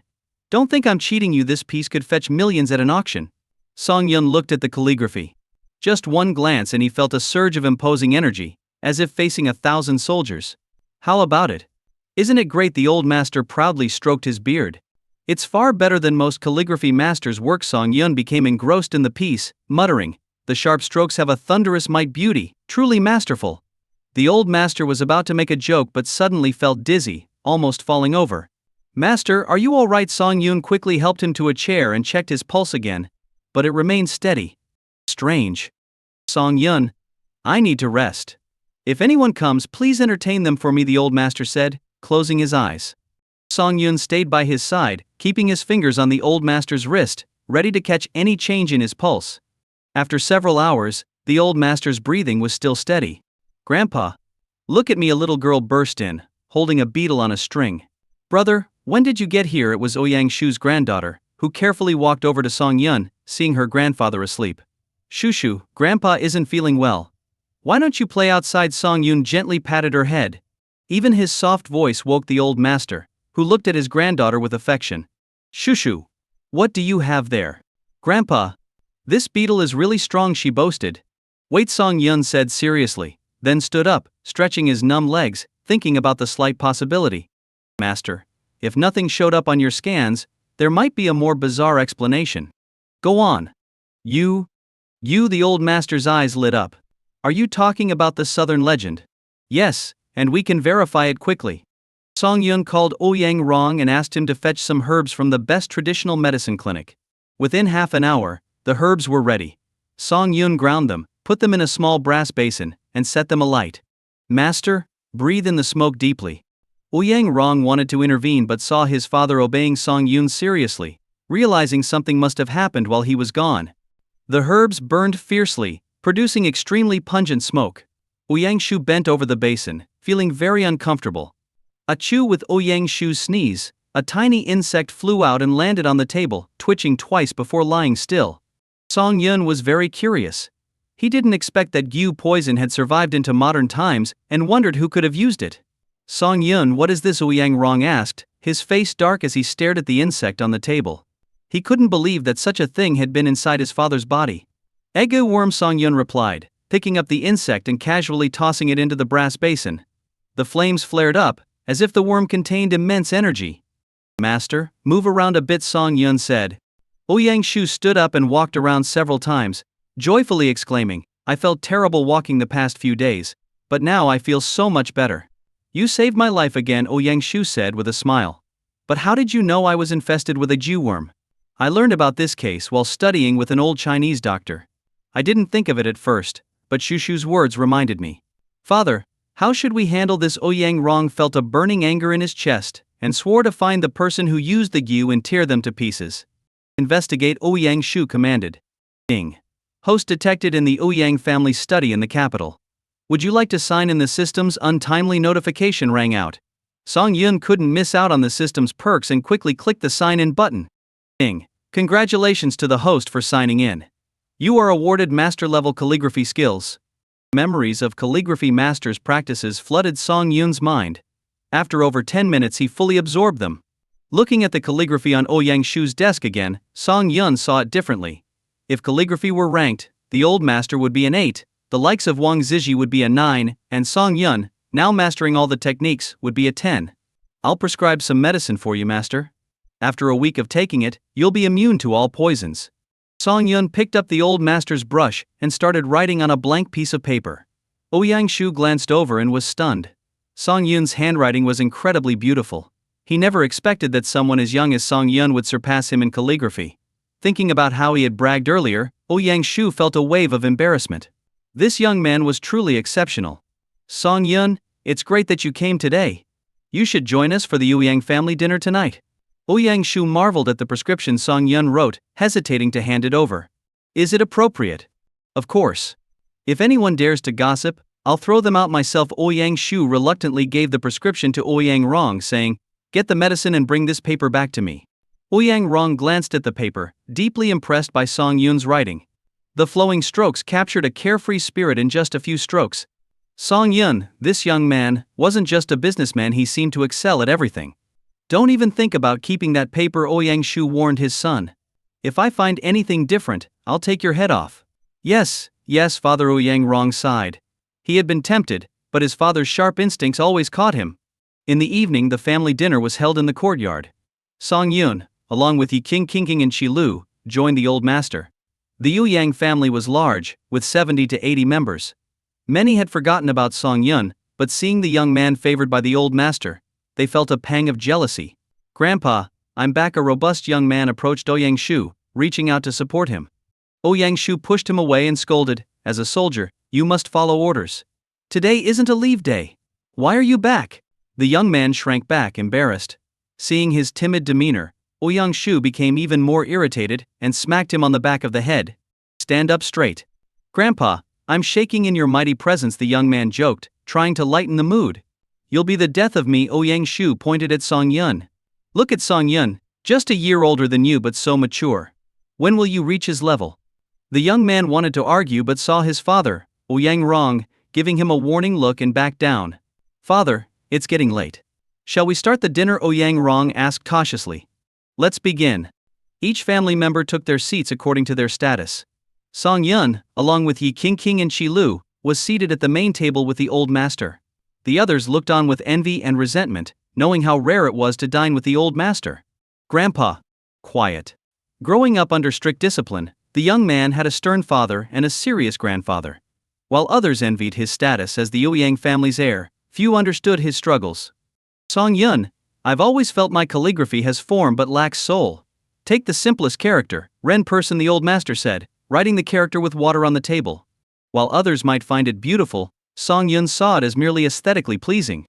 Song Yun mimicked the old master's style, writing the character with water. The difference was immediately clear, although hard to articulate. Song Yun's writing had a unique quality that the old master's lacked. Excited, the old master began asking Song Yun for advice. Across the table, the young man felt dejected, watching his grandfather converse happily with an outsider while he was ignored. "Hey, you look unfamiliar. Which department are you from?" The young man raised his glass to Song Yun, his tone unfriendly. Ouyang Shu glared at his grandson. The conversation had been going well, and now this interruption. "I'm not from the capital. My family runs a small business in Shanghai," Song Yun replied. Hearing this, the young man felt a deep disdain for Song Yun. The capital, being the center of power, looked down on Shanghai's commercialism, which he found distasteful. "Oh, so you're here to pull some strings?" The young man assumed Song Yun was like many others who came to the capital seeking favors. "Ouyang Ji. If you can't speak properly, then keep quiet."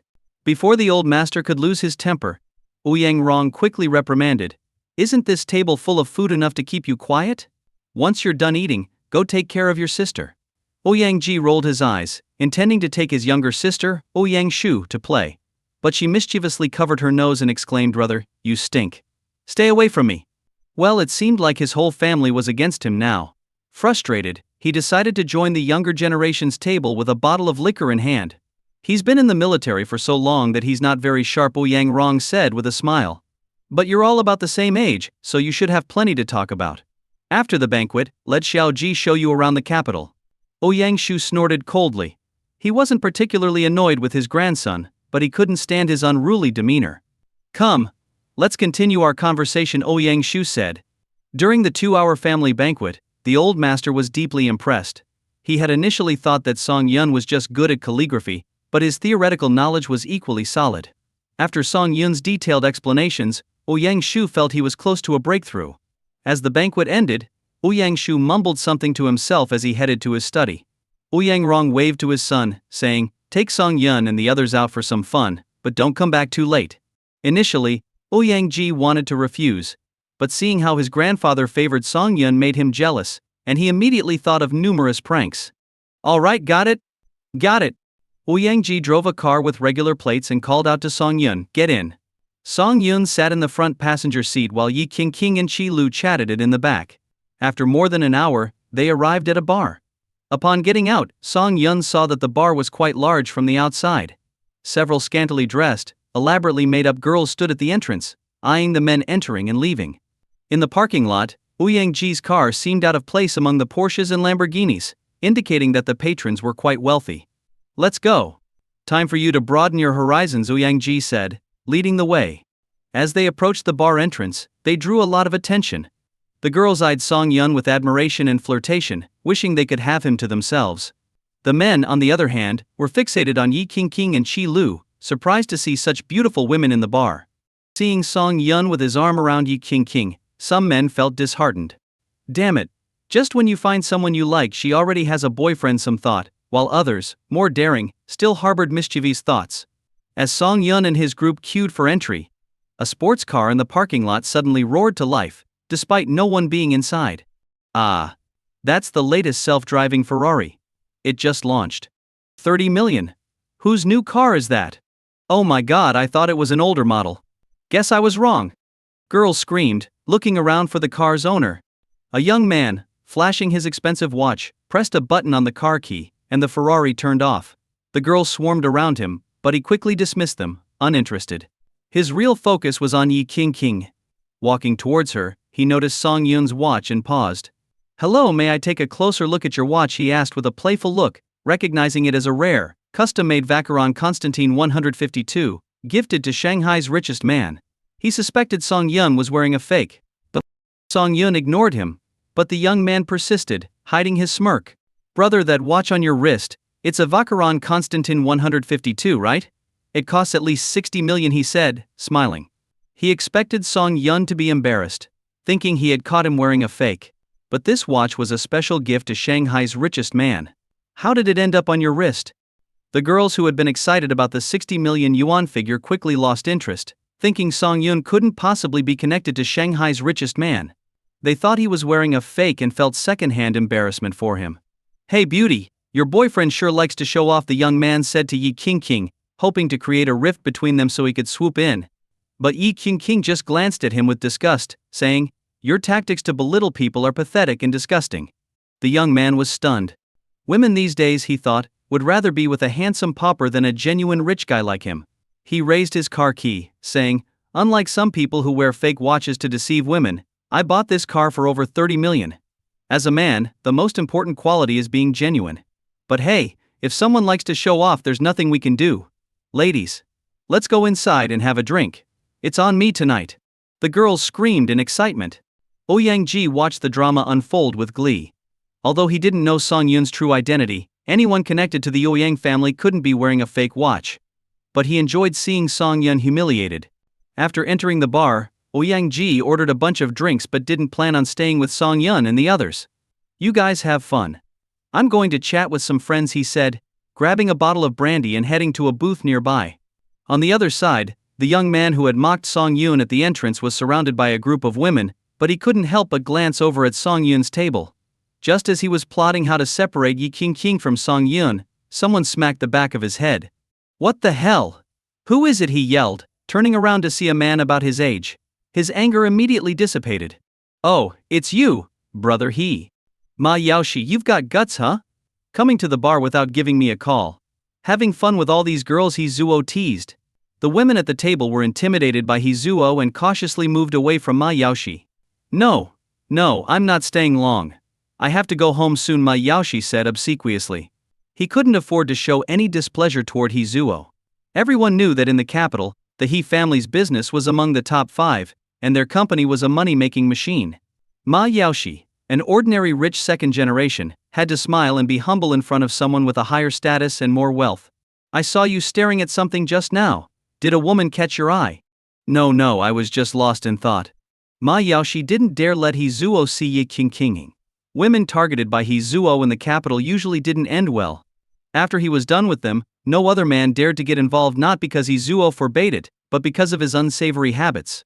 "Ma, you're lying to me now," He Zuo smiled, sitting next to Ma Yaoshi, putting his arm around him, and pouring a bottle of wine over his head. "If you want to experience ruin, keep lying to me. I'm easy to fool, so give it a try." Ma Yaoshi trembled in fear and quickly confessed everything that had happened. He Zuo's expression softened, and he playfully punched Ma Yaoshi's chest. "You scaredy cat. I want to see which woman has you so smitten," eating from one bowl while eyeing another.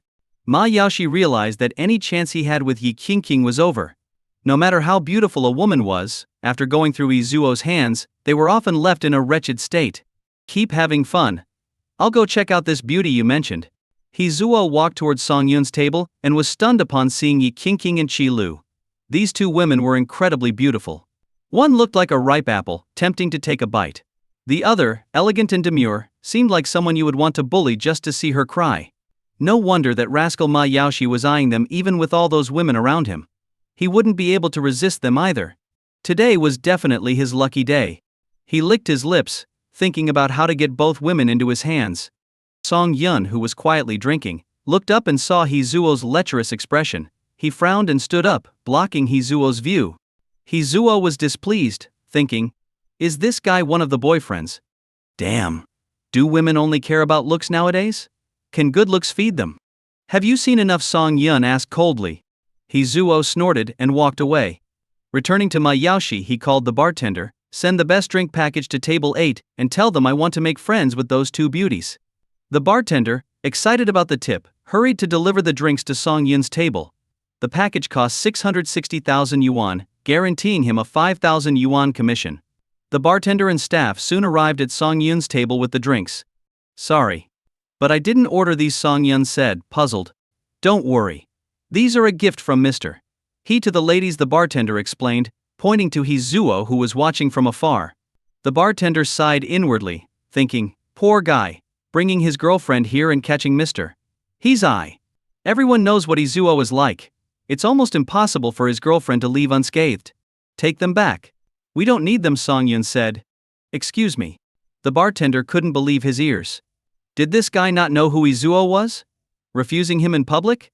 "What part of "we don't need them" don't you understand?" Song Yun's tone turned sharp, scaring the bartender into stepping back. It seemed this guy wasn't easy to deal with either. "Are you sure? Maybe you should reconsider. Don't make me repeat myself a third time." All right. The bartender and staff returned to He Zuo with the drinks. "Sorry, Mr. He," but they refused. He Zuo's smile faded as he walked towards Song Yun's table. "Brother, being so domineering in the capital isn't good." He Zuo didn't see Song Yun as a threat. There were only a few people in the capital he couldn't provoke, and Song Yun wasn't one of them. "It's none of your business how I do things." He Zuo laughed. Usually when someone acted aggressive, it was out of insecurity. The angrier Song Yun got, the more He Zuo believed he was just a weak man. "These drinks cost 660,000 yuan. Even if you return them, do you think the ladies with you will agree?" He Zuo bowed to Yi Qingqing and Qi Lu, trying to be charming. But Yi Qingqing found his behavior utterly disgusting. "Boy, if I can spend 660,000 yuan on drinks, I can spend even more to do worse things. My advice? Know when to quit. In the capital, no woman I like has ever escaped me. I'll even compensate you. Here's a check for 1,000,000 yuan. Leave now, okay?" Hearing this, Song Yun stood up and looked down at He Zuo, who was shorter than him. Hizuo sneered and pulled out a check from his pocket, thinking that nothing in this world couldn't be settled with money. If it could, it was just because there wasn't enough money offered. To Hizuo, a young man like Song Yun, probably just out of school, would be overjoyed with 1,000,000 yuan. As for a girlfriend, women could be replaced, but lost money was gone forever. Take this, he began, but was abruptly cut off as a hard slap landed on his face. Song Yun hadn't held back, and the sound of the slap drowned out the bar's music, drawing everyone's attention to their area. Hizuo, weakly sitting on the ground, opened his mouth, and a tooth fell out. He was in shock. In this part of the city, who would dare to lay a hand on him? The onlookers were stunned too. Was Hizuo actually getting beaten? And from the looks of it, he was seriously hurt? Did this young man have a death wish? No one there thought highly of Song Yun. After all, he was an unfamiliar face and unlikely to be anyone important. Song Yun took a wet wipe from Yi Qingqing, wiped his hand, squatted down, and placed the wipe on Hizuo's head. I don't like talking too much. If you open your mouth again, I'll knock out all your teeth. Do you believe me? He was unfazed by Hizuo's status, even without the Yueyang family's backing. Handling a spoiled brat like Hizuo was no trouble for him. Get him. Beat him to death if you have to. It's on me, Hizuo screamed in fury. This was no longer about fighting over a woman, it was about his pride. In this city, no one had ever treated him this way. Shouting threats had always been Hizuo's domain, and being threatened like this was a bitter humiliation. Hizuo's entourage, who were there for fun or owed him favors, quickly surrounded Song Yun's table. You bastard, you dare to hit Hizuo. You're tired of living. Stop talking and start hitting. Damn, Hizuo. Sit back and watch how we handle this.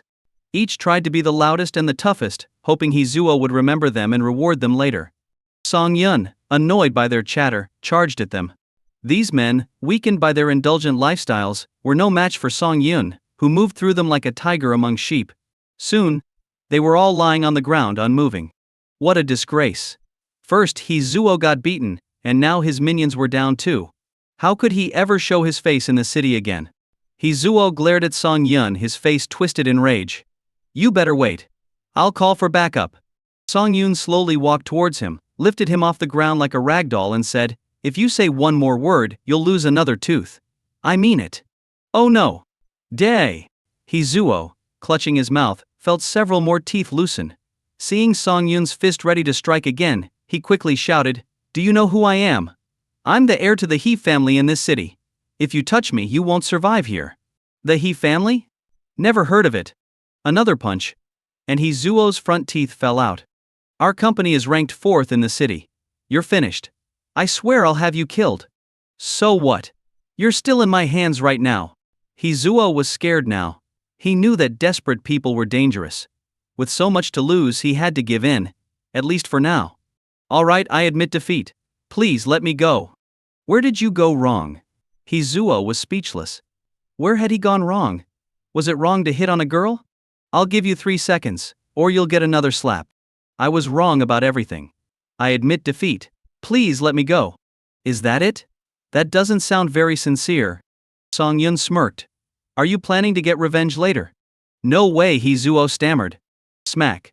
Another slap, and Song Yun threw Hizuo to the ground.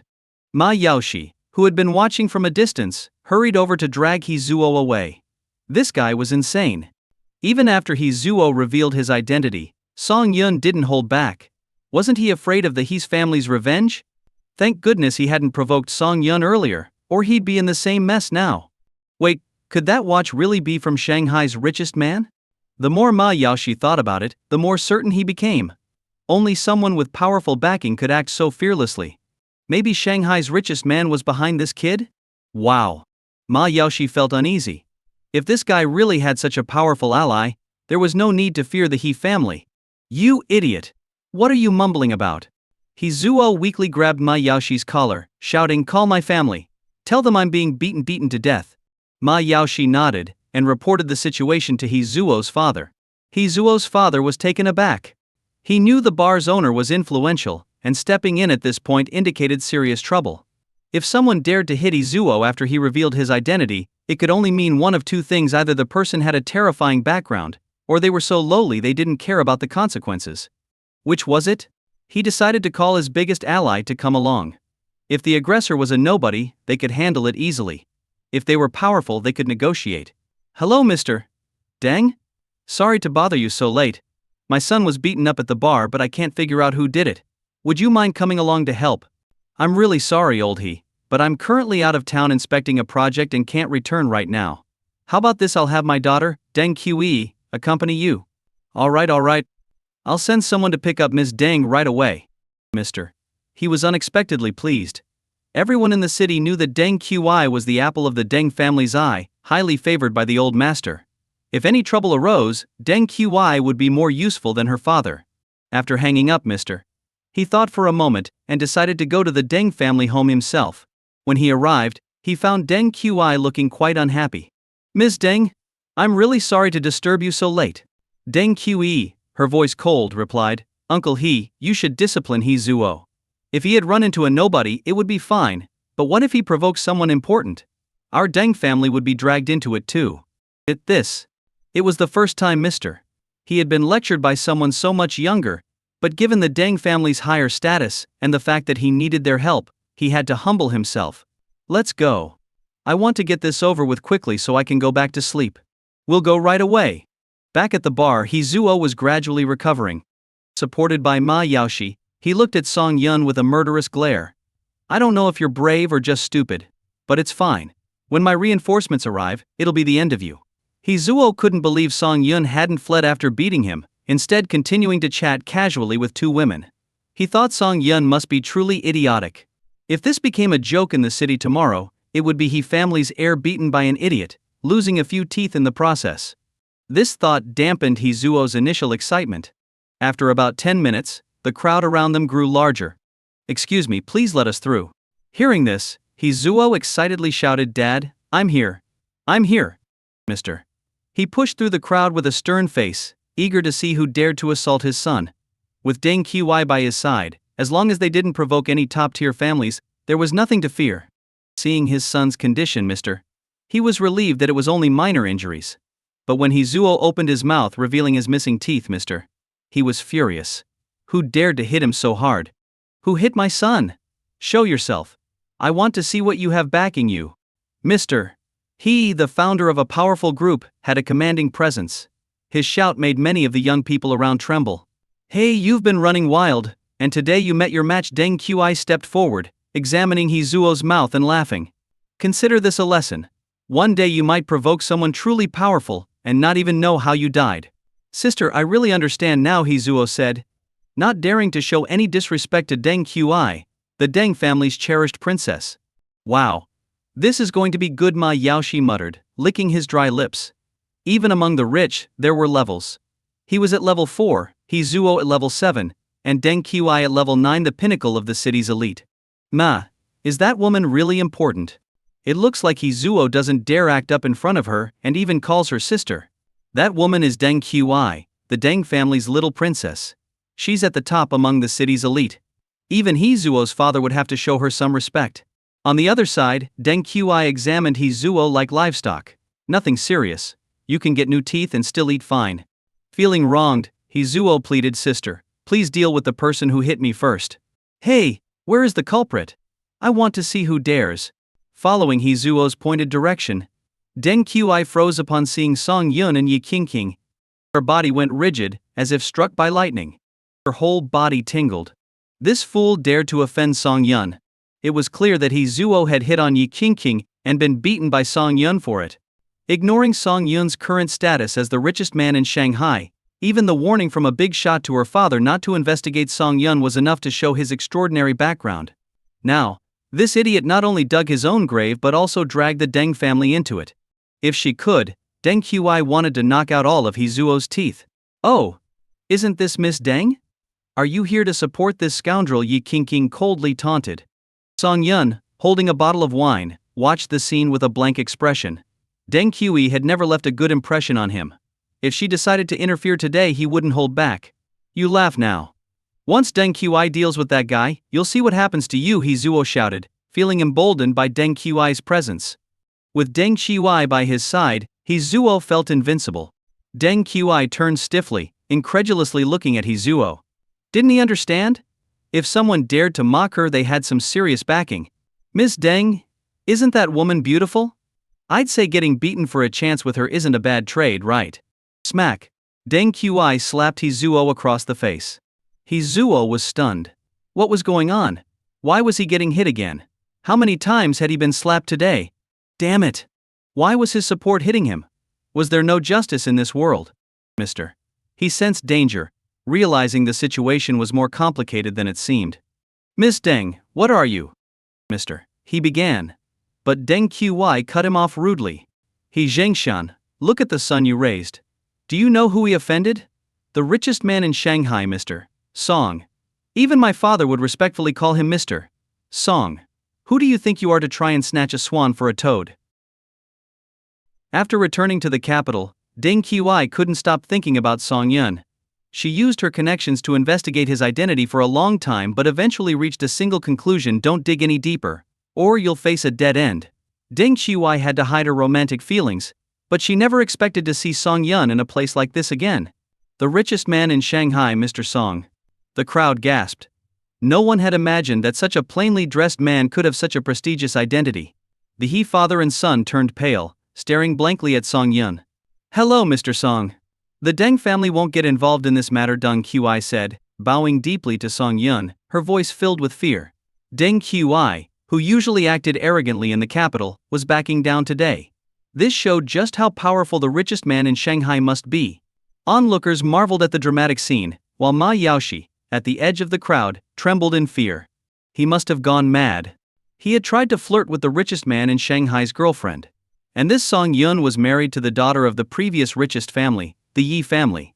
His small resources would be crushed by such power. What to do? Should he pretend nothing happened and flee, or should he bow his head and apologize? After much deliberation, Ma Yaoshi decided that as a big shot, Song Yun probably wouldn't bother with his foolishness. He quietly slipped out of the crowd and quickly drove home. That was terrifying. Never going to a bar again. He Jingshan felt his mouth go dry. Even Deng Qi, his biggest backup, was pleading for mercy. What good was all his money now? Could his wealth ever surpass the richest man in Shanghai? Moreover, Deng Qi's fear of Song Yun indicated that the latter's background was even more intimidating. He was likely done for. But Hizuo thought differently. He had assumed Song Yun was just another rich kid, but now he saw he was the richest man in Shanghai. So what? Could he really dominate the capital? What a joke. The He family had been rooted in the capital for decades.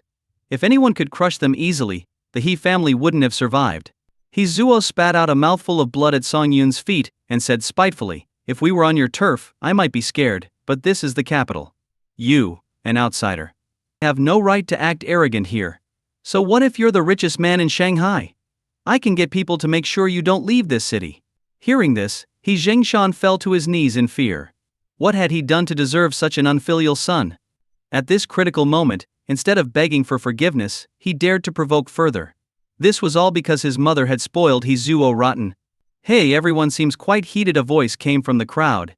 It was Ouyang-ji, who had been watching the drama unfold. He initially wanted Song Yun to suffer a bit, but as things escalated he became more and more alarmed. Although Song Yun's status as the richest man in Shanghai wasn't the highest in the Ouyang family, his close relationship with the old master was significant. There were probably secrets involved. If a moment of childishness ruined this relationship, his grandfather would surely punish him severely. The He family has some guts, attacking someone in front of so many witnesses. Impressive, Ouyang-ji said, clapping as he walked up to He Zhengshan with a smile. Mr. He, long time no see. I must say, your parenting skills are admirable. He Zhengshan broke into a cold sweat upon seeing Ouyang-ji. How had this minor incident drawn the attention of the Ouyang family's heir? Damn, what terrible luck today. You usually act so subservient, but now you're suddenly brave, Ouyang-ji said, patting Hizuo's shoulder with a smile that didn't reach his eyes. Shut up. Ouyang-ji's angry shout made Hizuo fall to the ground. A foul-smelling liquid leaking out. Clear the area. We need to have a good chat, Ouyang-ji ordered the security personnel, who started dispersing the crowd, knowing Ouyang-ji's identity. Wait. The people lying on the ground are also culprits, Song Yun pointed out. Those who had been pretending to be unconscious quickly got up. Sir, we aren't with Hizuo. He tricked us into this. Right. We barely know him. Please have mercy. Hizuo, you scoundrel. I thought you were decent, but you dared to covet Mr. Song's wife. I was wrong about you. Hizuo almost spat out blood. At this critical moment, his so-called brothers turned on him. His popularity must be really bad. Fine, you're not getting off easy, but you can avoid death. Go sit in the corner.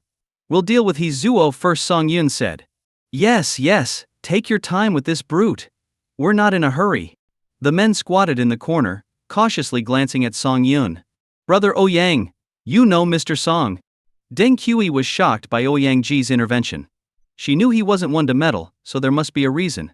Hey, Mr. Song is an honored guest of the Ouyang family. How could I not know him? This statement made Deng Qi step back in fear. If Song Yun was connected to the Ouyang family, could he be an illegitimate child of some powerful figure? My grandfather assigned me to ensure Song Yun's stay in the capital goes smoothly. I just went to have a drink with the bar owner, and things escalated this much. I'm in a tough spot, Ouyang Ji said lightly. But his words struck He Zhengshan and Hizuo like thunder. Ouyang Ji's grandfather was the legendary Ouyang Shu. Damn. Song Yun had such a deep background. He Zhengshan couldn't take any more and fainted. Deng Qi was conflicted. She had known Song Yun was extraordinary, but hearing Ouyang Ji's words made her realize the vast gap between them. No wonder he showed no interest in her. Mr. Song, it was wrong of the Deng family to get involved today. I will take responsibility and deal with the He family for you. I promise to give you a satisfactory outcome. Is that acceptable? Song Yun thought about it and agreed, realizing that the power dynamics in the capital were complex, and it wouldn't be right to constantly trouble the Ouyang family with these issues. Deng Qi quickly contacted the Deng family to have the He father and son taken away. Song Yun approached the group of men squatting by the wall and said calmly, "Do you want to avoid further trouble, or?" Before Song Yun could finish, the group hastily responded, "Avoid trouble. Whatever you say, we'll pay whatever amount you want. Alright, I'll give you an account number for a charity fund. Each of you must transfer 5 million yuan into it. If I don't see the transactions by noon tomorrow, you'll face the consequences." You're truly kind-hearted, sir. We admire you deeply. Yes, we've always heard that Mr. Song is a great philanthropist, and today we see it's true. This is a good deed. I'm willing to pay 10 million. I'll pay 15 million. I'll pay 18 million. The group quickly started outbidding each other, eager to make a good impression on Song Yun. They knew that Hizuo had already conceded, so if they could win Song Yun's favor now, it would be a good story to boast about in the future. Enough, 5 million each will do. Now, get out of here, Song Yun said, waving them off, irritated by their chatter.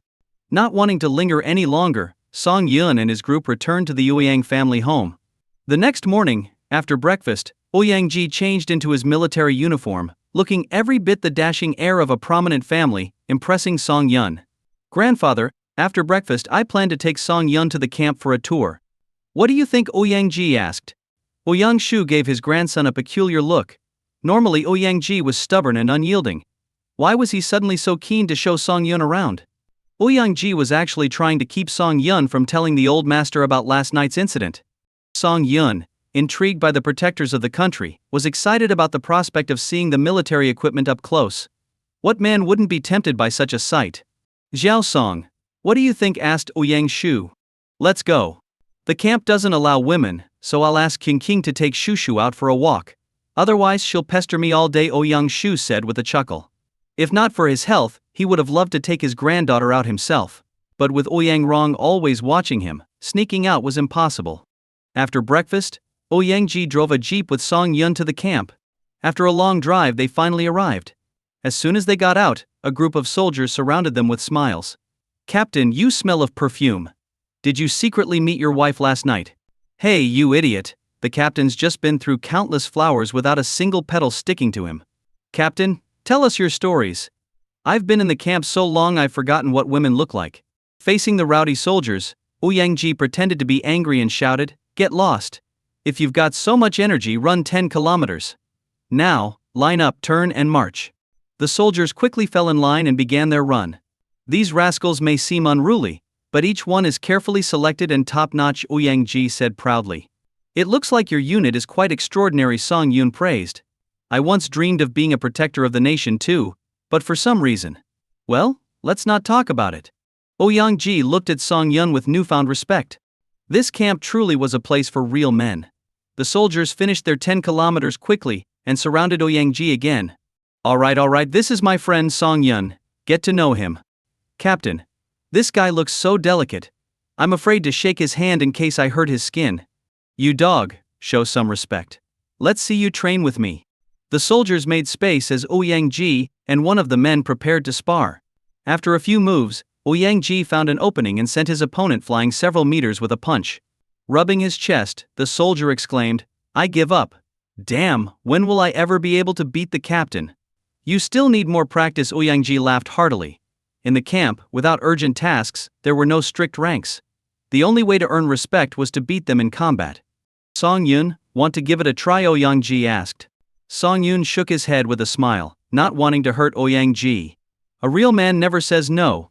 "You're tall and strong. What are you afraid of?" Ouyang-ji's words rallied the soldiers, who began to cheer for Song Yun to take on the captain. Seeing no way out, Song Yun agreed. "All right, but let's keep it to light sparring." "Don't worry, it's just a friendly match," Ouyang-ji said, though he was eager to vent his frustrations from last night. The two men squared off, and in a flash, they had exchanged several blows, leaving the spectators in awe. Ouyang-ji rubbed his arm, surprised at Song Yun's speed and strength. "I'm going to use 50% of my strength now." "No. Go all out," Song Yun replied. The soldiers were stunned. Did this guy have a death wish? The captain was the national martial arts champion. Letting someone like him go all out was asking for trouble. "All right, but be prepared to get hurt." Ouyang-ji, feeling underestimated by Song Yun, surged forward with renewed determination. One move, two moves, three moves. No matter what techniques or brute force Ouyang-ji used, he couldn't get close to Song Yun. This was unbelievable. In a moment of desperation, Ouyang-ji feinted in an attack, grabbed Song Yun's pants, and tried to lift him. But no matter how hard he tried, Song Yun didn't budge an inch. Song Yun stood firm like a deeply rooted tree, unshakable. What was going on? Ouyang-ji had lifted sumo wrestlers before, but he couldn't lift Song Yun at all. Song Yun, standing in a stable stance, looked down at Ouyang-ji helplessly. "If you can't lift me, don't force it. These pants cost over 10,000 yuan. Ah, Ouyang-ji strained with all his might, grabbing onto Song Yun's waist. Rip! Song Yun's pants finally gave way under the strain, tearing apart. With an exasperated expression, Song Yun grabbed his pants to keep them from falling, and, with one hand, seized Ouyang-ji's wrist. With a swift motion he flung Ouyang-ji into the crowd. Everyone was stunned. The captain, usually so fierce, was effortlessly handled by this man. Ouyang-ji groaned in pain as he staggered to his feet. Others might not know his strength, but he knew he was one of the top fighters in the camp. Even the old master's personal guards had trouble against him. Yet, this clean-cut young man matched him blow for blow. Clearly, Song Yun was a trained expert. "Someone get me a pair of pants," Song Yun called out in frustration. His custom-made pants were ruined. If Ouyang-ji were a camp officer, he'd get a serious lesson. Ouyang-ji, still in shock, ordered his men to fetch a pair of camouflage pants. After changing, Song Yun looked at Ouyang-ji with amusement. "Shall we continue?" No more. Ouyang-ji had regained his senses. Song Yun had gone easy on him earlier. Continuing would likely lead to more injuries. The captain conceded. "Ha ha ha, you're amazing, man. You made the captain give up." "Wow. Am I dreaming? Did the captain really lose? This fight deserved a toast. Shame there's no liquor." Listening to his men's teasing, Ouyang-ji wanted to drag them into a match with Song Yun themselves. They had no idea how tough it was. "Captain, there's trouble. Someone passed out on the training ground." A soldier rushed over with the news. "Telling me is useless. Did you call the medics?" "We did." Ouyang-ji rubbed his face and headed to the training ground. Due to the camp's special nature, their training regimen was more intense than regular troops, often causing new recruits to collapse. This could be serious or trivial, depending on the individual's constitution. Upon arrival, they saw soldiers training while others stood around in confusion. The medic rushed over with his kit, dispersing the crowd to examine the fallen soldier. The soldier's face was pale, and he suddenly began convulsing, foaming at the mouth. "Is this epilepsy?" Ouyang-ji shouted at the squad leaders. "Didn't you check his health thoroughly? Our training could kill him." But all his tests were fine. One of the squad leaders stammered. "How could this happen? Call the hospital." "He won't last 30 minutes." The medic restrained the soldier, placing a stick in his mouth to prevent tongue injury. "I'll deal with you all later." Ouyang-ji was frustrated. His brothers were in trouble, and he felt helpless. "Let me see." Song Yun stepped forward to examine the soldier. The medic tried to stop him, frowning. "You can't just interfere." "Relax. I know medicine. Song Yun turned to Yang Ji. You don't want this young man to die, do you? Treat him. Do whatever it takes, Yang Ji ordered. Song Yun examined the soldier, noting his unconscious state and the convulsions. He quickly targeted several acupoints on the soldier's body. Gradually the convulsions stopped, and the foaming ceased. Song Yun wiped the sweat from his brow. Treating the acupoints required precise strength, and was exhausting. The soldier's color returned, and his breathing steadied. Yang Ji was amazed. Song Yun, the richest man in Shanghai, seemed to know everything. His condition is likely a hereditary issue, passed down through generations. Normally he's fine, but when it strikes, it's severe. Song Yun accepted a towel from Yang Ji and wiped his hands. Without his intervention, the soldier wouldn't have made it. You heard him. From now on, vet recruits thoroughly. Check their family history if needed. This isn't just about selecting the best, it's about ensuring their safety. Yang Ji reprimanded his squad leaders. Turning to Song Yun, his eyes gleamed with admiration. Brother. Yang Ji grabbed Song Yun's hand, startling him into stepping back. Let's be clear, my preferences are perfectly normal, Song Yun joked. Yang Ji awkwardly scratched his head. Brother, can we discuss something? No need to talk. Yang Ji already had an idea of what Song Yun wanted to say. He figured that because of his excellent medical skills, Song Yun wanted to recruit him as a military doctor in his camp. He was busy every day, and he had a lovely wife at home. He couldn't just drop everything and follow this guy around. Listen to my conditions first. Yang Ji placed a firm hand on Song Yun's shoulder and said, since you know medicine, you must be aware of the Shenyi Hall. If you're willing to stay in my camp for 3 months each year, I'll arrange for you to receive advanced training there. What do you say? Are you joking with me? Song Yun shook his head, giving Yang Ji a helpless look. In terms of seniority, the current head of Shenyi Hall, Qi Shan, is my apprentice's nephew. If I were to go to Shenyi Hall, it would be to train others. Yang Ji was dumbfounded. What was Song Yun talking about? A leading figure in the Chinese medicine community was his apprentice's nephew. He couldn't believe his ears. This brother had so many hidden talents. Song Yun, I consider you a true brother. Yang Ji said earnestly, looking deeply at Song Yun. All right, it's getting late. Shall we head back? Yes, let's go back. Tonight, we must have a good drink together. Yang Ji happily drove Song Yun back to the Yuan family home. He finally understood why his father and grandfather thought so highly of Song Yun. He was a walking treasure. Grandpa, today Song Yun. Pushing open the study door, Yang Ji lowered his voice because several doctors in white coats were examining the elderly Ouyang Shuxian with various instruments. Dad, what's wrong with Grandpa?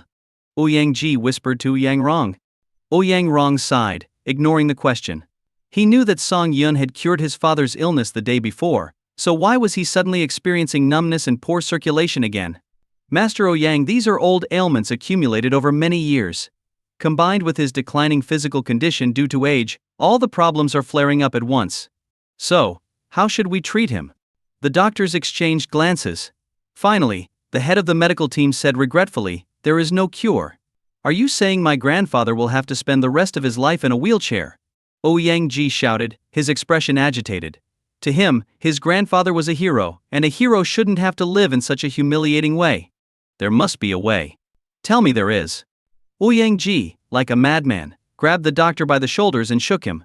Seeing this, Song Yun quickly intervened. Don't worry, let me take a look. Song Yun's words were like a cool breeze in summer, calming Yang Ji instantly. Of course, if Song Yun could stop an epileptic seizure, he could certainly help his grandfather. Brother, I'll leave it to you. I won't fail you. The doctors were stunned. Who was this young man claiming he could treat the old master?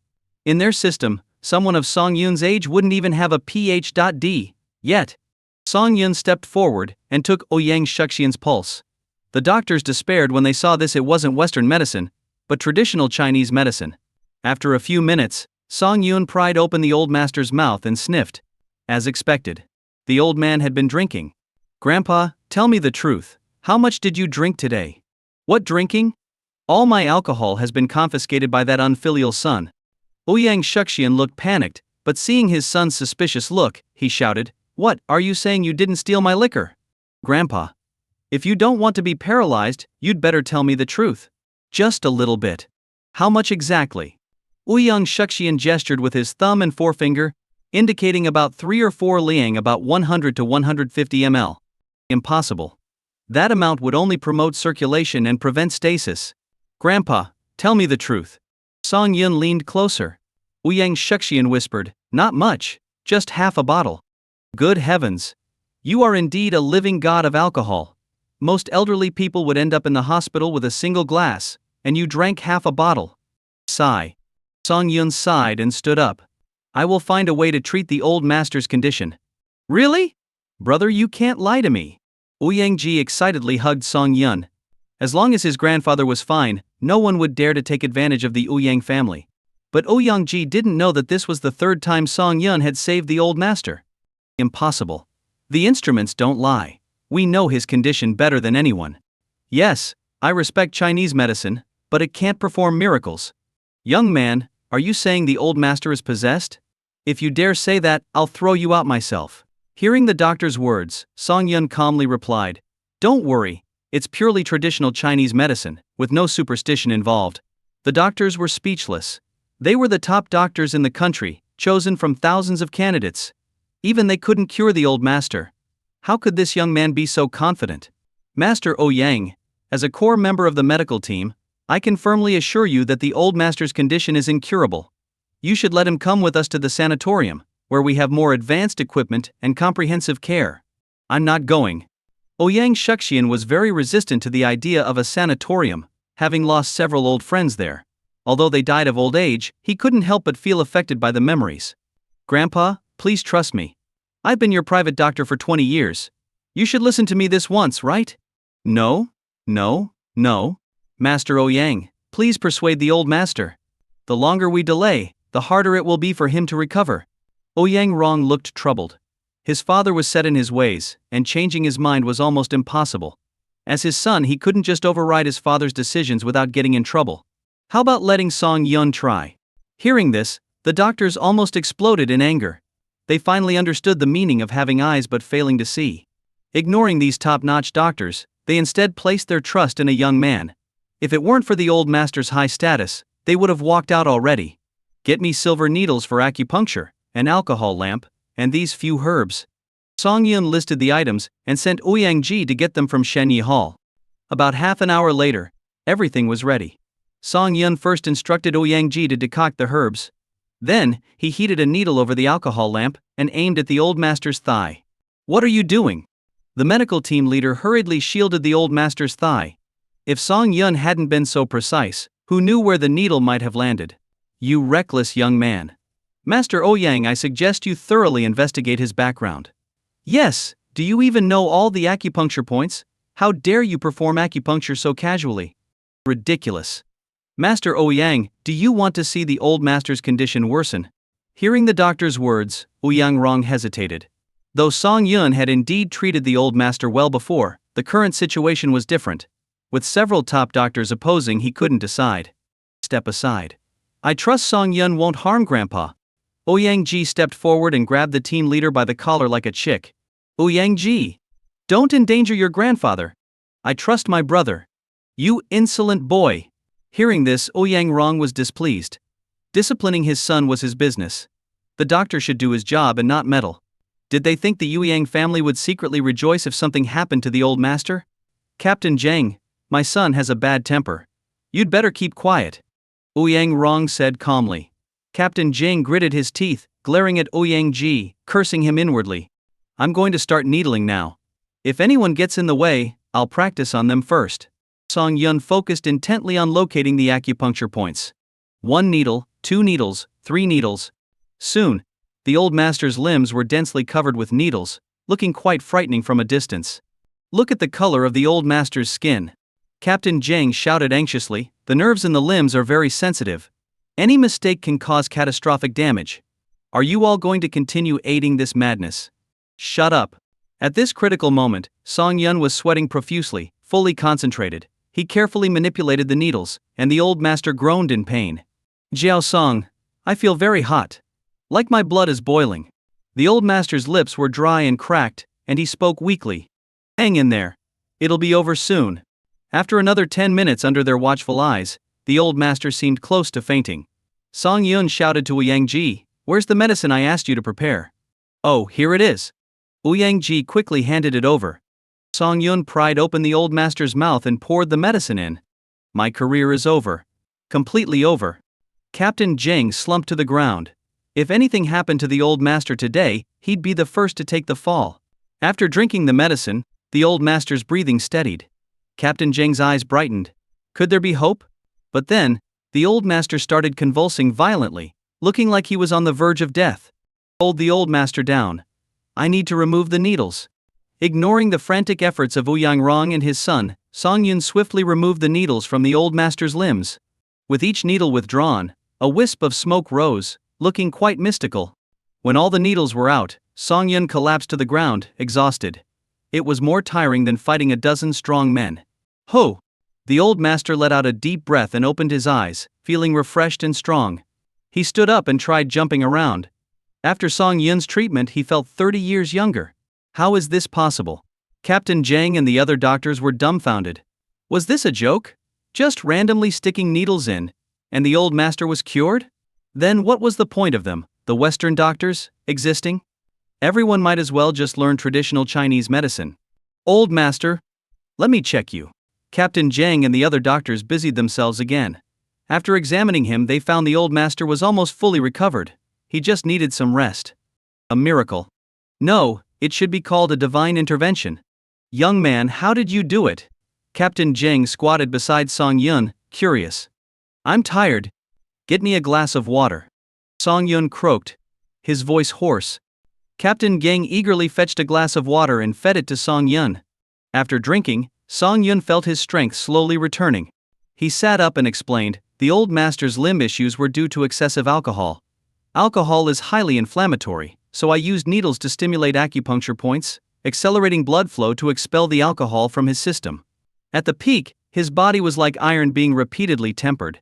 The prepared medicine was extremely cooling, and the clash of hot and cold stimulated his nerves, causing the convulsions.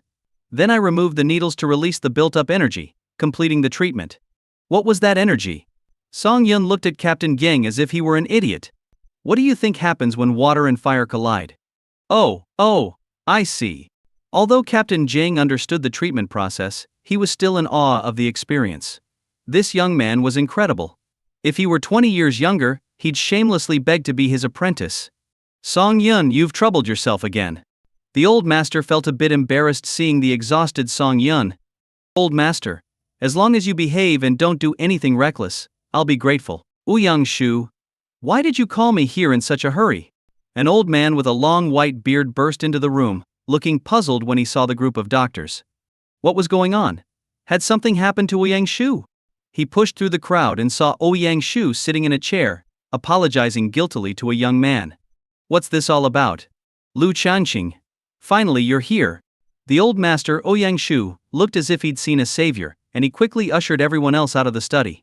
I have to tell you, when you see this piece of calligraphy, don't be too surprised. Lu Chanqing snorted and shook his head. He had seen countless pieces of calligraphy, including many authentic works by the ancient master Lu Gongquan. Ouyang Shu grinned mischievously and handed over a prescription written by Song Yun. At first glance, Lu Chanqing found the writing simply beautiful. But as he studied it further, he realized that the calligrapher's skill was as towering as Mount Tai. For the first time in his life, Lu Chanqing felt inferior in his lifelong pursuit of calligraphy. The writer of this piece was not just a calligrapher but a grandmaster.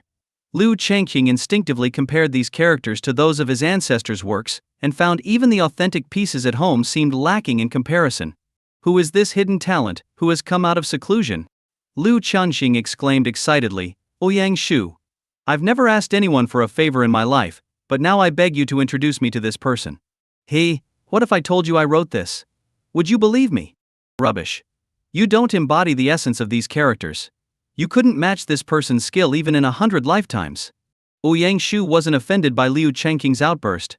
Instead, he smiled and said, if you admit my calligraphy is better than yours, I'll introduce you. How about that? You. Liu Chanqing almost choked on his indignation. Their calligraphy skills were nearly equal, but Liu Chanqing had improved slightly over the years by studying many masterpieces at home.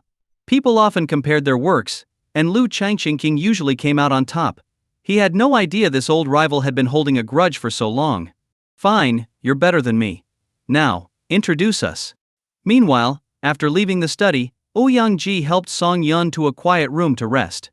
Sitting down, Song Yun couldn't help but marvel at the Yueyang family's scholarly atmosphere. Every desk was equipped with ink, brushes, paper and inkstones, a testament to their cultural heritage. He ground some ink, picked up a brush, and began to write some lines on a piece of paper. As he wrote, he felt his exhausted spirit slowly reviving. This discovery made Song Yun more engrossed in his writing until he reached a state of perfect harmony, filling the entire sheet. "Damn! You're writing!" Ouyang-ji, speechless, finally exclaimed, "Your calligraphy is stunning." Not knowing much about calligraphy himself, Ouyang-ji could only admire what he saw as a masterpiece. Song Yun let out a long breath, feeling revitalized, as if reborn. "Brother, your calligraphy is amazing. Do you like it? Then it's yours." Hearing this, Ouyang-ji carefully picked up the paper, planning to frame it and display it proudly. Anyone who saw it would surely praise him as a learned man. "I'm heading back to my room. Have fun." Song Yun left, while Ouyang-ji remained absorbed in his small world, realizing only then that he was alone in the room. "Wow, my brother is incredible. He's rich, can fight, heal, and his calligraphy is top-notch. He's a pillar of society." Ouyang-ji, beaming with admiration, decided to add a note to the piece to prove that Song Yun had gifted it to him. In the future, when Song Yun became famous, this calligraphy would surely increase in value. He awkwardly added at the bottom, "Gifted to my brother Ouyang-ji, by Song Yun, as a token of brotherly affection." Perfect. Haha, Grandpa loves calligraphy. I'll show him and make him jealous. Little did Ouyang-ji know the trouble he was about to stir. Delighted, he felt that having Song Yun as a brother made life so much easier and more prestigious. "Grandpa." Ouyang-ji burst into the study, brimming with excitement. "Why aren't you back at the camp? Are you idle?" Ouyang-shu glared at his grandson, carefully putting away Song Yun's calligraphy.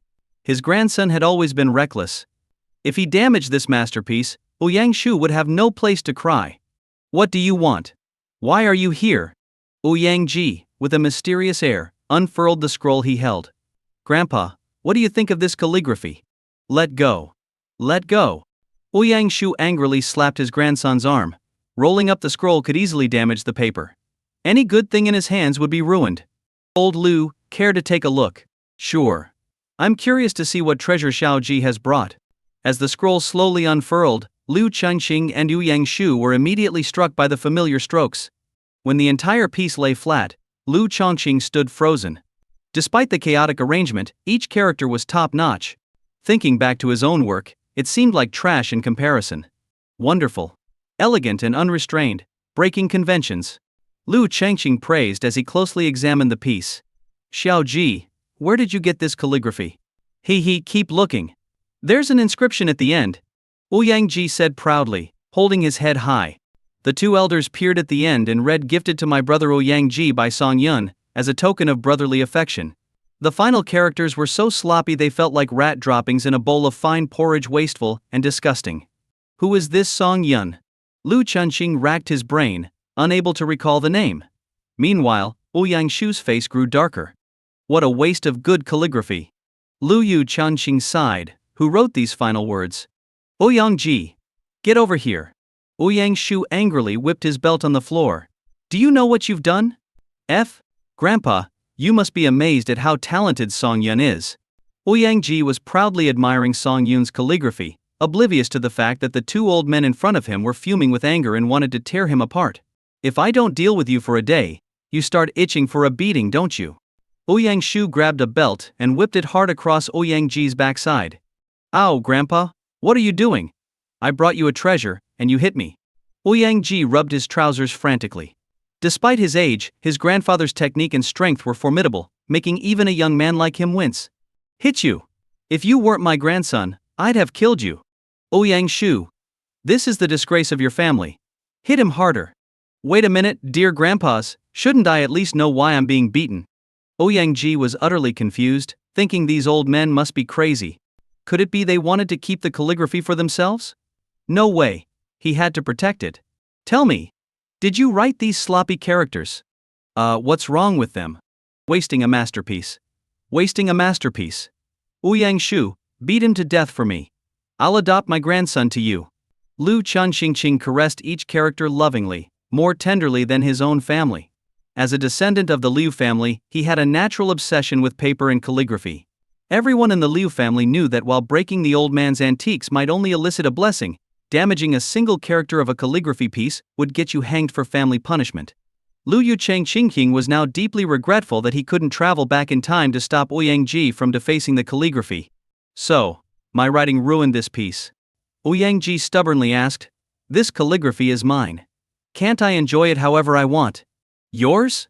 Everything in this house is mine. Ouyang Shu delivered another belt strike to Ouyang backside. Ouyang couldn't fight back, couldn't run, and crying wouldn't help. He was stuck between a rock and a hard place. Meanwhile, Song Yun, having waited a long time, finally received a message that Yi Qingqing and Qi Lu planned to take Ouyang Shu out for dinner tonight. Feeling bored alone in his room, Song Yun decided to check on the old master's condition and maybe share some health tips. As he approached the study, he noticed many of the Ouyang family members gathered around, occasionally chuckling. What's going on? Did I miss some big show? I can't stand it. Song Yun peeked through the window. Inside, the two old men were furiously scolding someone, while Ouyang crouched on the floor, looking pitiful. Grandpa, what's happening? Song Yun opened the door and asked curiously. Seeing Song Yun, Ouyang Shu sighed deeply, not knowing how to explain that his calligraphy had been ruined. All because of this unfilial grandson. You're still recovering, don't get angry. Sit down and take it easy. Song Yun helped Ouyang Shu back to his chair, then squatted in front of Ouyang and asked quietly, Brother, what's going on? I made a mistake. Oh, you admit it? That's a first. The old master's sarcastic tone left Song Yun even more puzzled. What mistake could Ouyang have made to anger the old master so much? Could it be that this kid got someone pregnant? Brother, you're not that young anymore. If something has happened, I don't know what to say, but let me ask, do you have true feelings for her? I really made a mistake. I deeply care about it, but Grandpa. So it's true. The old master looks kind, but he's playing the villain, breaking up a couple. No way, I have to speak up for my brother's happiness. Grandpa, Ouyang has admitted his mistake. Why not let it go? No one wants this to blow up, and it's better for the family's reputation to resolve it. Hearing Song Yun's words, Ouyang Shu clenched his fists, barely restraining himself from hitting his grandson again. Ouyang, stand up and apologize to your grandfather. Song Yun seized the opportunity. Can I really? Yes, really. Will you forgive me? Me? What does this have to do with me? Song Yun looked at Ouyang, puzzled, trying to think of any women around him who could have been wronged. Yi Qingqing? Impossible. Qi Lu? She's with Yi Qingqing. Could it be my sister Xiao Wan? Damn it! You beast! I just started cultivating her, and you ruined it. Look into my eyes. Is it what I'm thinking? Ouyang looked up, teary-eyed, and nodded weakly. Song Yun was so angry he wanted to punch him. Calm down, calm down. Anger is bad for your health. Song Yun, the Ouyang family will give you an explanation for this. Ouyang Shu said sincerely. To him, this calligraphy was museum-worthy. Now it was ruined, and Song Yun must be heartbroken. Grandpa, let me calm down first. Song Yun sat down, his mind racing with thoughts of Xiao Wan being pregnant. Seeing Song Yun so devastated, Ouyang Shu felt even worse. For a calligrapher, each piece was like a child. Now this was a mess. Ouyang, you with your thick eyebrows and big eyes, who knew you'd do such a thing? Song Yun was deeply troubled. It's best to get them married before the belly shows. Song Yun, I know I was wrong. Please forgive me. Sai, can you promise to cherish her and love only her forever? I can. Man? Ouyang nodded eagerly, under his grandfather's watchful gaze. And can you promise that no one will ever bully her? I can. Good. Then I am relieved. Song Yun patted Ouyang's shoulder, speaking earnestly. Ouyang, you're lucky. Remember, many people admire her, so you must treat her well. I will. So, when do you plan to get married? Right now, huh? Marriage. What marriage? Ouyang was stunned. Did he have to marry someone to make up for ruining Song Yun's calligraphy? What the hell? Brother, you've gone mad. What, you don't want to take responsibility for your mistake? How did you just promise me? Song Yun, furious, grabbed Ouyang by the collar and yelled, I may not be much, but I'll give you a good beating to protect her. Ouyang was on the verge of tears.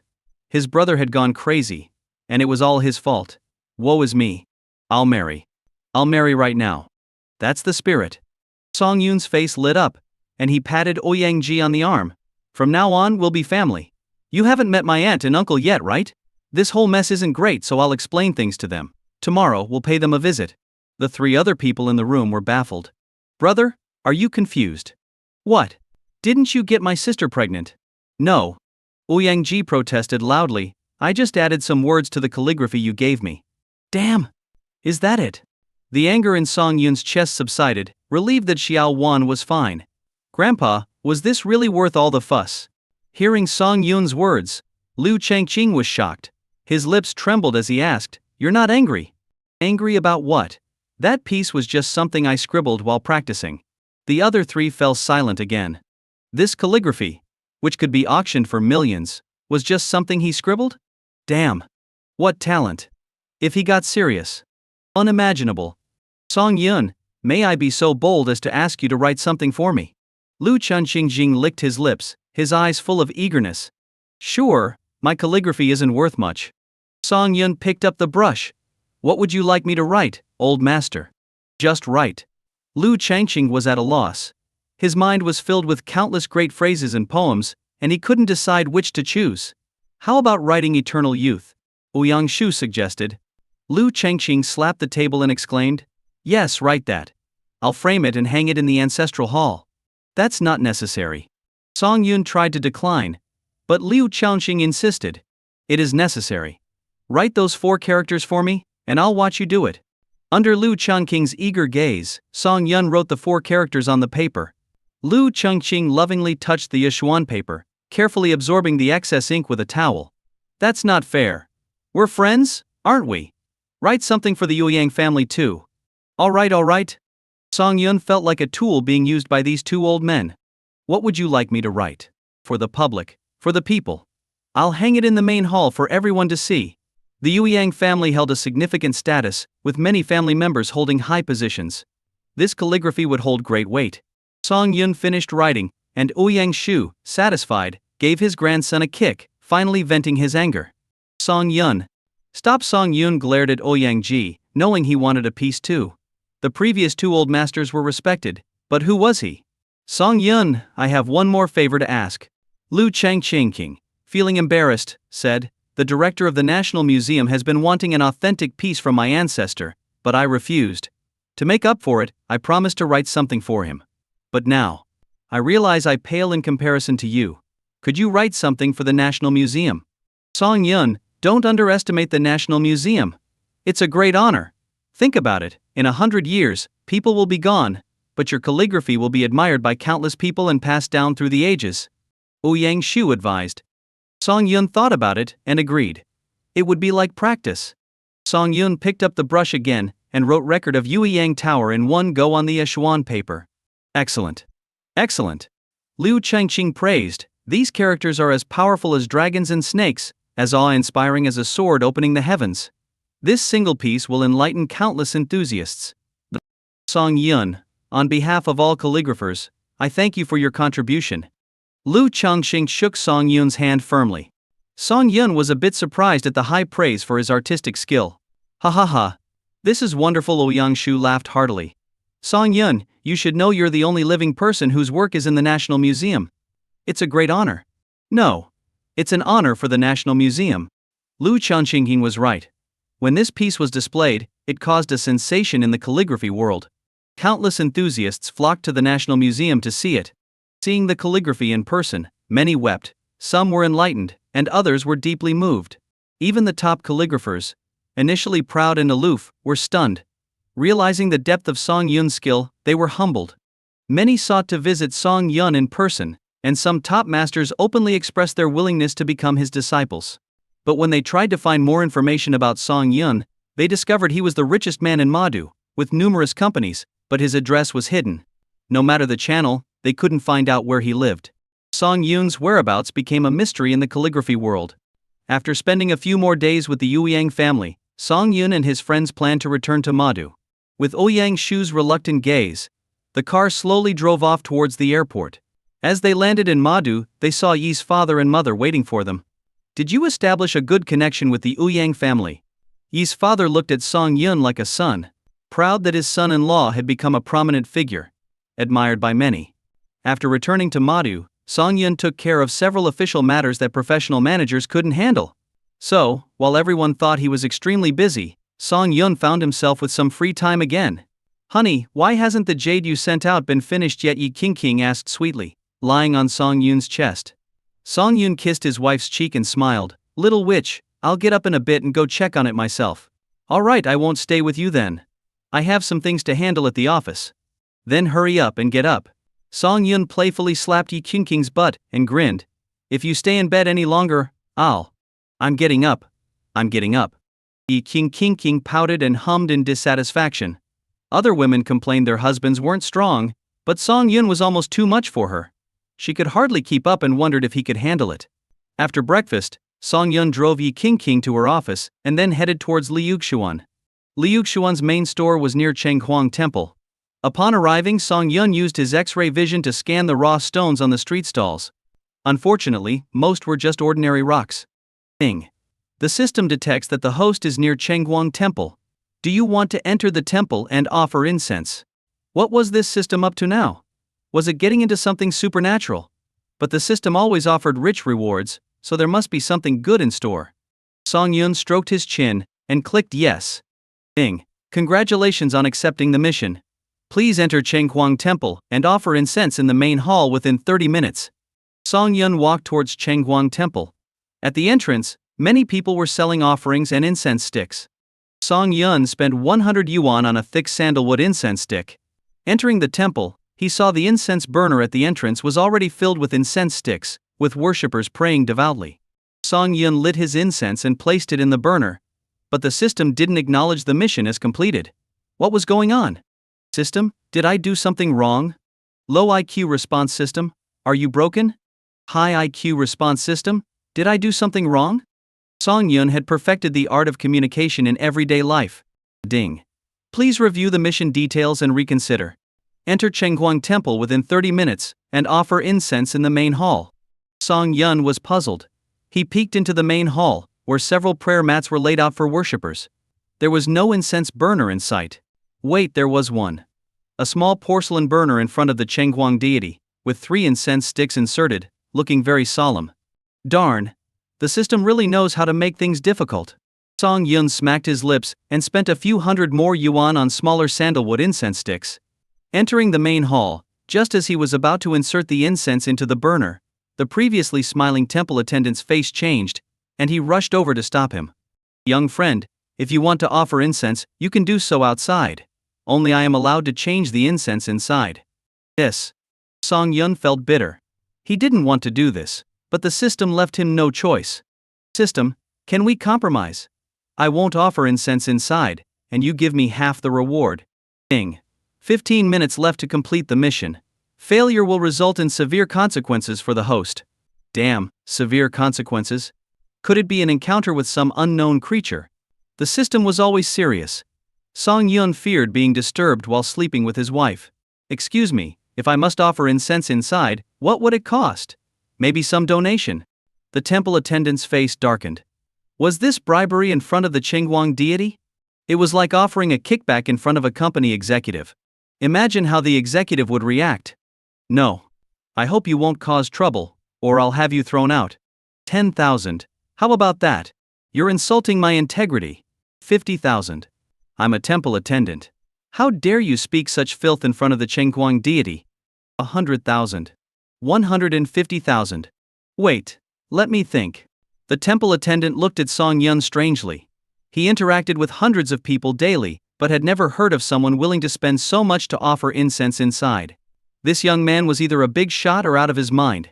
Is it really 150,000? Yes. I can arrange a transfer immediately, as an offering to the Chenghuang deity. You are a devout believer. The temple attendant sighed. In that case, I won't stop you. The Chenghuang temple does need renovations, and this will help. Without your donation, this would be delayed indefinitely. Yes, can I offer the incense now? What do you think? Alright. Song Yun called the CFO of the Shan Shui Group, instructing them to donate 1.5 million yuan to Chenghuang Temple. The CFO was puzzled, knowing the boss wasn't religious. But orders were orders. Within 3 minutes, a large sum was transferred. The temple attendant's phone beeped, and seeing all those zeros, he knew the young man wasn't joking. Please, go ahead. Song Yun shook his head, lit the incense, and placed it in the burner inside the hall. The system chimed again. Ding. Congratulations on completing the mission. The X-ray vision now includes antique appraisal. What was this? After spending so much, this was the reward. Song Yun activated his X-ray vision, examining objects in the temple, and found they showed their ages. For example, the small incense burner in front of the Chenghuang deity was a valuable artifact from the Song dynasty. What's your name, young friend? I'll have your name engraved on a stone tablet after the temple is renovated. Hearing this, Song Yun scratched his nose and asked, Are you really going to renovate? Of course. The temple attendant, suppressing his anger, said, Do you think I'm going to embezzle the funds? You can monitor the expenditure if you like. No. It's just rare to meet someone so genuine these days. Song Yun sighed. In that case, make the renovations good. If you need more funds, contact my liaison. We have no shortage of money. After completing his task, Song Yun left Chenghuang Temple in high spirits. Now, even if he shut down all his companies, he had enough money to last several lifetimes.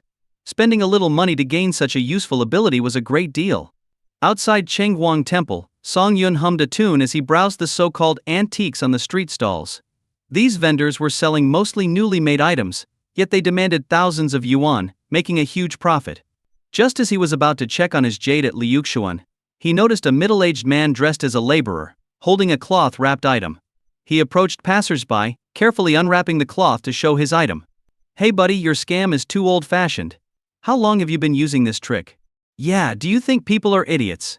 Are you going to say this is a family heirloom or something you dug up from a construction site? Come on, find a better story if you want to scam people. The laborer turned red with embarrassment from their taunts. This really is a family heirloom. I'm not lying. Yeah, right. If this was real, it would be worth millions. Really? This porcelain is worth that much? A passerby sneered. It's a treasure, all right. Keep it as a family heirloom. I don't want to sell it either, but my wife is in the hospital and needs money. Keep making up stories. It's people like you who give the antique market a bad name. Yeah, get lost, or I'll beat you up. The laborer, not understanding why everyone was so hostile, crouched in a corner, cradling the porcelain with a look of despair. As he was about to leave empty-handed, a refined young man approached him. Brother, can I see the item?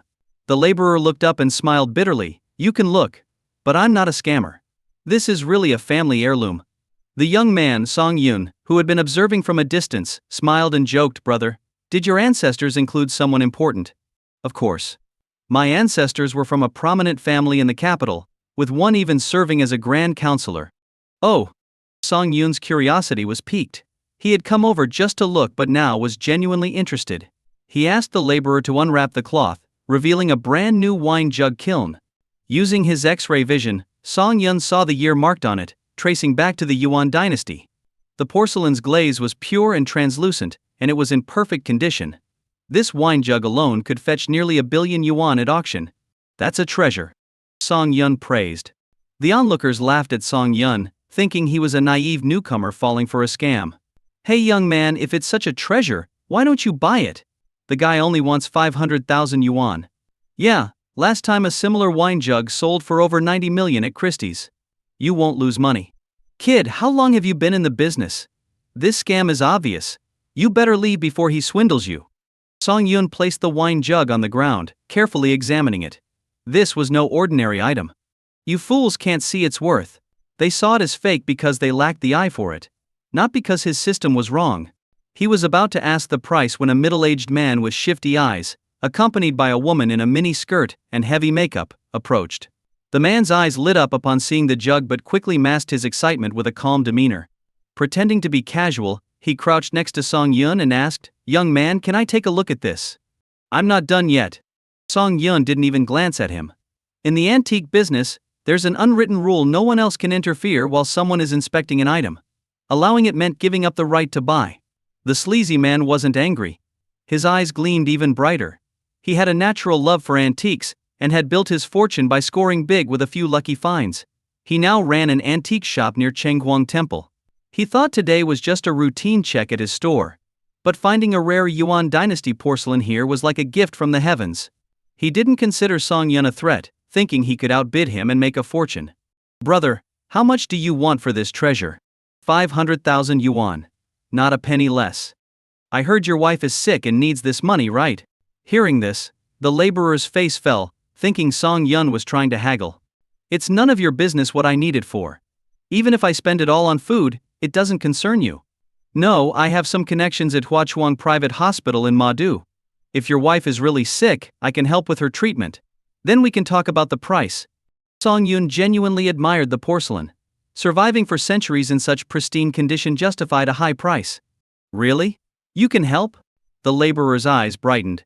He wanted the best treatment for his wife, but had no money and felt helpless. Brother, Huachuang Private Hospital is top-notch. Do you think a young guy like him knows anyone important there? The sleazy man tried to undermine Song Yun. Even if he gets you in, the initial checkup alone will cost tens of thousands. How long can your porcelain cover that? The laborer thought for a moment and realized it made sense. Working in Madu for years, he had heard of Huachuang Private Hospital, a place where the wealthy went for treatment. Selling his treasure might not even cover the cost before his money ran out. Brother, to be honest, I think this item of yours isn't authentic, the middle-aged man began, but the laborer cut him off angrily. Are you calling me a fraud too? Get lost. No, I didn't mean that. The middle-aged man waved his hands frantically. If he offended the seller now, his dream of becoming a millionaire would be shattered. I mean, it's an antique, but it's a replica from the late Ming dynasty. Worried the laborer wouldn't understand, he added, but even a replica from that time is worth a lot of money. Oh, I see. The laborer pretended to understand and asked eagerly, so how much is this jug worth? The middle-aged man, trying to pique the laborer's interest, held up one finger. 10,000. The laborer nearly fell over in shock at the drastic drop in price.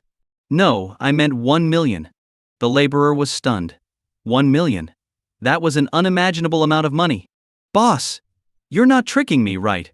The laborer grabbed the middle-aged man's hand excitedly. The middle-aged man felt a flash of disgust. The laborer was dirty, and he wanted to wash his hands. But the money was too tempting. I, Huang Dabao, never deceive people. 1 million is 1 million. If you agree, we'll seal the deal right now. Deal. Whatever you say, boss. As they were chatting animatedly, Song Yun felt left out. Song Yun stepped forward and gave Huang Dabao a cold look. Sir, cutting in on someone else's deal is not very polite, is it? What? Young man, isn't it whoever offers more money gets the item? Huang Dabao feigned surprise. If you like this treasure, you can offer more. Seeing Song Yun's young age, Huang Dabao doubted he could offer much. Hey, I'll offer 1.5 million, and I'll cover all your wife's expenses at Huachuang Private Hospital. Hearing this, the laborer was overjoyed. His jug must be truly valuable for two big bosses to compete over it. Can you really afford that much? Huang Dabao looked at Song Yun with suspicion. None of your business. Song Yun retorted. You brat. Watch your mouth. Huang Dabao, angry, turned to the laborer. Do you really believe he has that much money? I'll give you 2 million. Sell the jug to me, and we'll sign the contract immediately. 2 million. The laborer felt dizzy. That amount could build 3 big houses back home and marry off his son. I'll offer 2.6 million. Are you deliberately messing with me? Huang Dabao's face darkened. Although he had considerable assets in antiques and properties, his liquid funds were only a bit over 2 million. If he couldn't resell the jug in 3 months, he'd go bankrupt due to cash flow issues.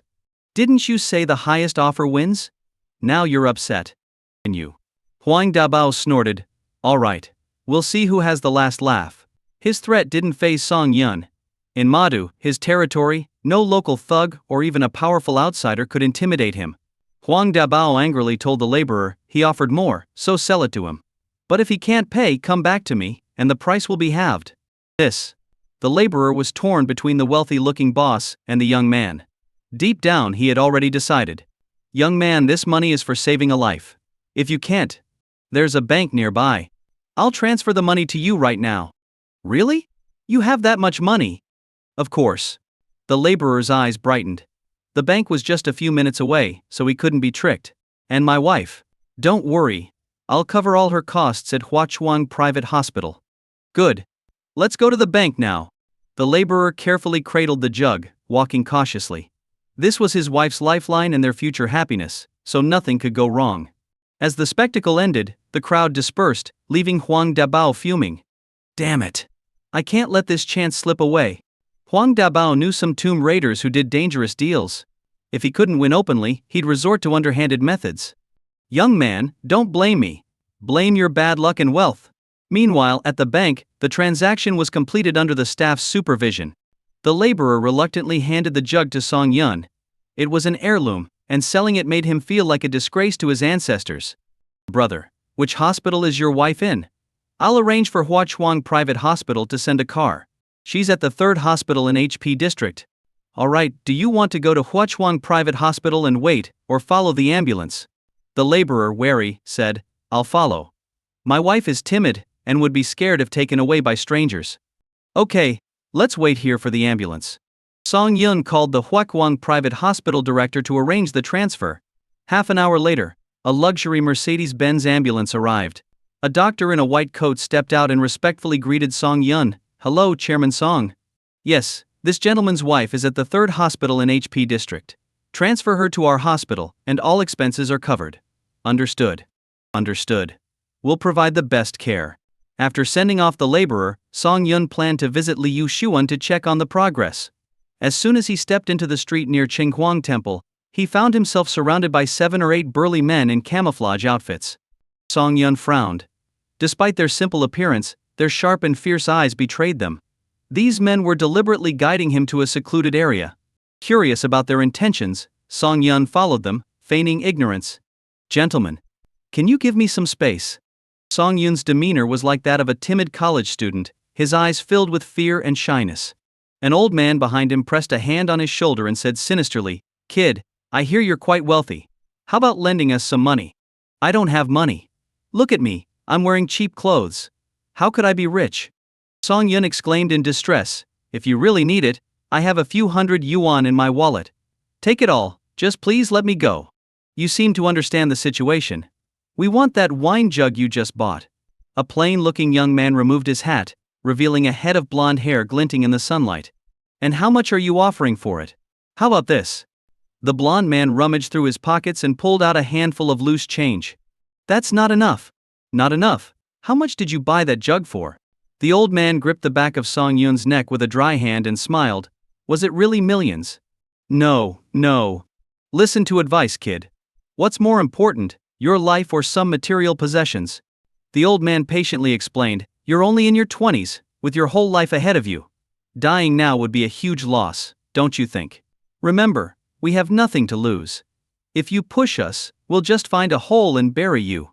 So you're really dangerous people. Haha. If you knew who we were, you wouldn't leave this alley alive. Still want to ask? If I don't ask, you'll probably kill me anyway to avoid getting reported. Isn't that right? The blonde man clapped his hands and laughed loudly. You're a smart kid. That's right, we never planned to let you live today. Then let's get this over with. Song Yun's demeanor shifted from scared to calm. I can smell the strong scent of soil on you. You're either farmers or tomb raiders. Am I right? You really are smart, which is why you can't be left alive. The blonde man's eyes flashed with malice as he aimed a punch at Song Yun's throat, intending to crush his larynx. At the critical moment, a strong arm grabbed the blonde man's neck and lifted him into the air. Who are you? Stay out of this, or my men will use their weapons on you. One man pulled out a knife and waved it threateningly. The newcomer was Huang Baoting. Due to Song Yun's preference for keeping a low profile, all security personnel remained discreet. You're asking for it. Huang Baoting slammed the blonde man to the ground and stomped on his chest. The blonde man felt his ribs crack. Who was this powerful stranger? Huang, go easy on him. After we finish here, we'll hand them over to the police. We're law-abiding citizens, so let's avoid bloodshed if possible. Song Yun elbowed the old man behind him, sending him flying and knocking him unconscious. The others realized they had messed with the wrong person. This young man had been playing dumb. Huang Dabao had provoked a formidable foe. Boss, you go ahead. I'll handle these scum. Huang Baoting's face darkened as he charged at the remaining thugs. Song Yun shrugged. These people were so blinded by greed that they didn't even know who they were trying to rob. They were bound to fail. Ignoring the ongoing fight, Song Yun headed to Liu Xuan. Once there, he identified himself and was ushered into the VIP reception room by the manager. Mr. Song, your materials are extremely valuable. The craftsmen meditate on the designs before starting, which has slowed the process. Please understand. No problem, as long as the result is satisfactory. After inspecting a few completed pieces, Song Yun nodded in satisfaction. Liu Xuan's reputation was well deserved. They truly had the best craftsmanship in Madu. Boss, it's all taken care of, Huang Beiding reported respectfully.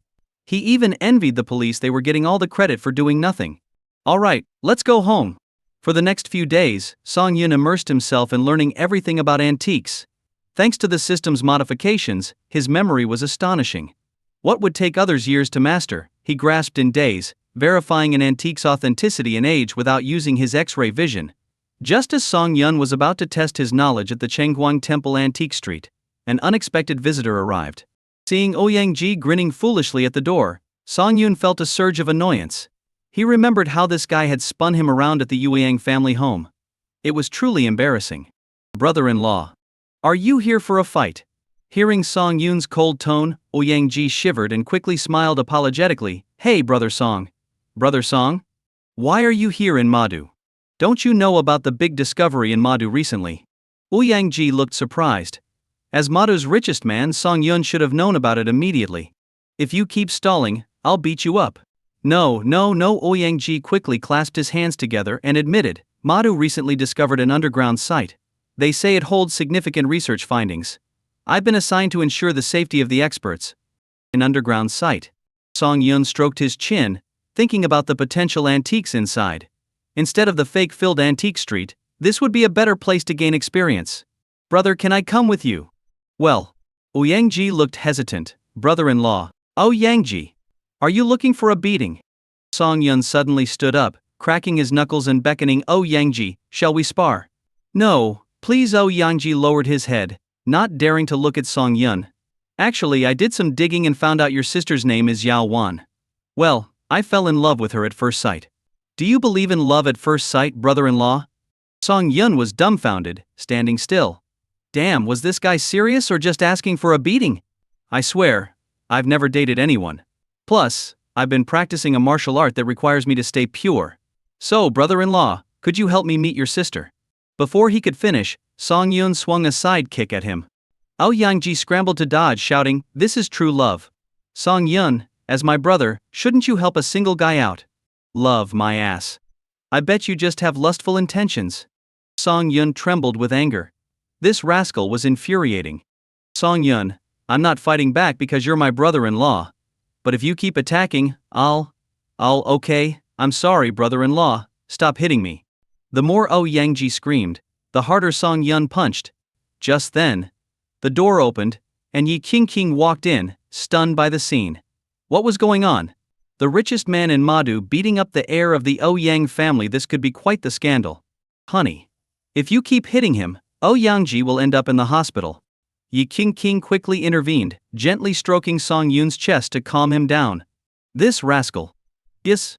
Song Yun panted heavily, while Ouyang Ji, despite his beating, continued calling him brother-in-law. What happened? Yi Qingqing asked curiously. This punk has a thing for Xiao Wan. Song Yun collapsed onto the sofa, chugging a glass of cold tea. Seriously. Yi Qingqing looked at the bruised Ouyang Ji on the floor. She poked his face. Ouyang Ji, irritated, waved her off. Sister-in-law, if you're trying to persuade me, don't bother. My love for Xiao Wan is as high as the sky and as deep as the sea. Nothing can separate us. Are you two together? Yi Qingqing frowned. Could it be that he used his family influence to force Xiao Wan into agreeing? If so, her husband's beating was well deserved. No, but I believe my handsome face and true love will win her over. Yi Qingqing couldn't help but laugh. Normally, Ouyang Ji was quite a catch, but his current declaration was too funny. If you're not together yet, what makes you think Xiao Wan will fall for you? Big families are complicated. Marrying you would be pure suffering for her. Ouyang Ji stammered, then declared, I don't care. I like Xiao Wan. Even if you beat me to death, I won't change my mind. Song Yun stood up and jumped a couple of times. He hadn't hit him hard enough. This guy was still so stubborn. Honey, if you keep hitting him, something serious will happen.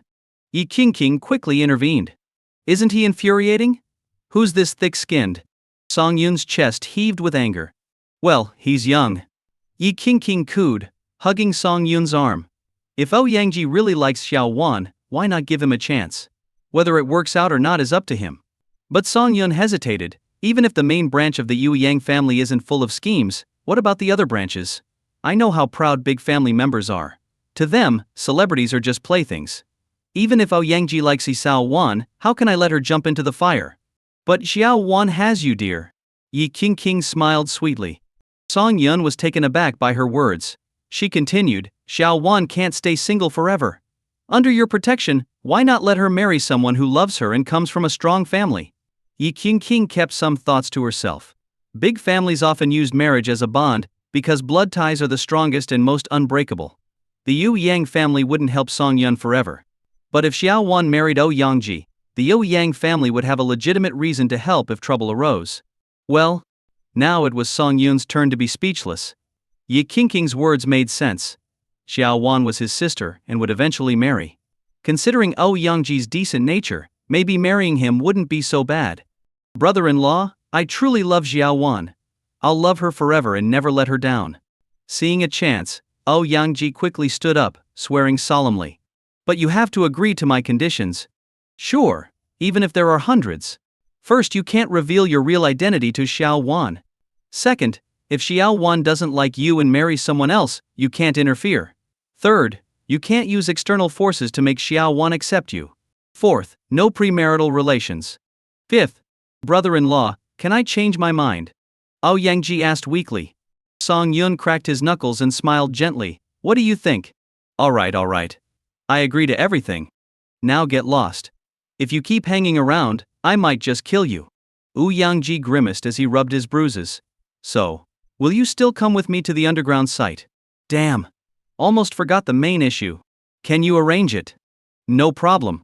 Get out! Brother-in-law. Seeing Song Yun's hand rise again, Yangji quickly changed his tone. Brother Song, can I stay at your place tonight? We can go to the site together in the morning. Aren't you afraid of something happening while you're away? Honestly, I'm just here for the title. The deputy leader and the experts are the ones who actually matter. If it weren't for his wife's comforting presence, Song Yun would never have allowed this rascal to stay at their house. That evening, Song Yun had planned to eat out, but he couldn't resist Yi Qingqing's pleading and ended up cooking a lavish dinner himself. This is amazing. Wow. This is delicious. Brother Song, I feel like all the food I've eaten in Beijing before this was pig slop. This is just too good. Yangji shouted with his mouth full of food. The next morning at 8, a military jeep parked outside Song Yun's house. A young soldier stepped out, adjusted his uniform, and waited for Yangji. Monkey. A voice sounded behind the soldier. He turned around quickly, and saw the person he had missed so much, Huang Baoding. Sergeant? What are you doing here? The soldier's hands trembled as he rushed to hug him. His name was Hu Guangliang. When he first joined the army, he was clueless and made many mistakes. It was always Sergeant Huang Baoding who covered for him.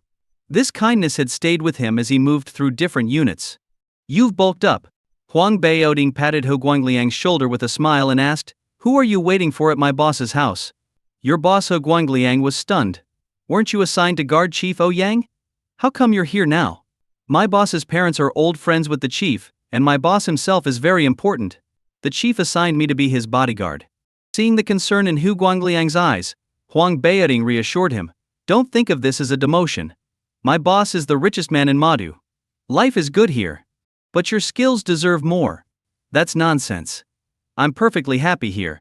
I get to do what I love and help find good jobs for my retired comrades. There's no shame in that. I didn't mean it that way. Alright, you're still so timid. Huang Baoding laughed. So, who are you waiting for? Captain Yangji. Oh, that makes sense. Really? Don't you know that Captain Yangji and my boss are good friends? Hu Guangliang was even more stunned. He knew how influential the Yang family was. The heir being good friends with a businessman was surprising. Monkey? You're early. As they chatted, Yangji came out in casual clothes, followed by Song Yun in sportswear. Good morning, Captain. Let me introduce you. This is my friend Song Yun. He'll be joining us at the underground site today. Is this the boss the sergeant mentioned? He looks so gentle, just handsome and nothing more. Boss, should I come along? Huang Baoding asked. Song Yun shook his head. While I'm away, protect King. Yes, sir. All right, Sergeant. I'll see you later for a drink after the mission. Hu Guangliang waved at Huang Baoting, started the vehicle, and drove Song Yun and Yu Yangji to the underground site. In the car, Hu Guangliang kept glancing at the rearview mirror, carefully observing Song Yun. This young man is the richest person in Madu? He looks so young. Which family does he belong to? Is there something on my face? Song Yun asked gently, startling Hao Guangliang. No, nothing. Focus on driving, kid. I know what you're thinking, but let me tell you, even I might not be able to beat Song Yun. So, stop underestimating him. Yangji reminded him from the passenger seat. Upon arriving, Song Yun noticed the area was heavily secured, with 3 layers of defenses before reaching the site. Once out of the car, they saw the place was already active, with many archaeologists carefully cleaning artifacts with small tools. Captain Yang, good to see you.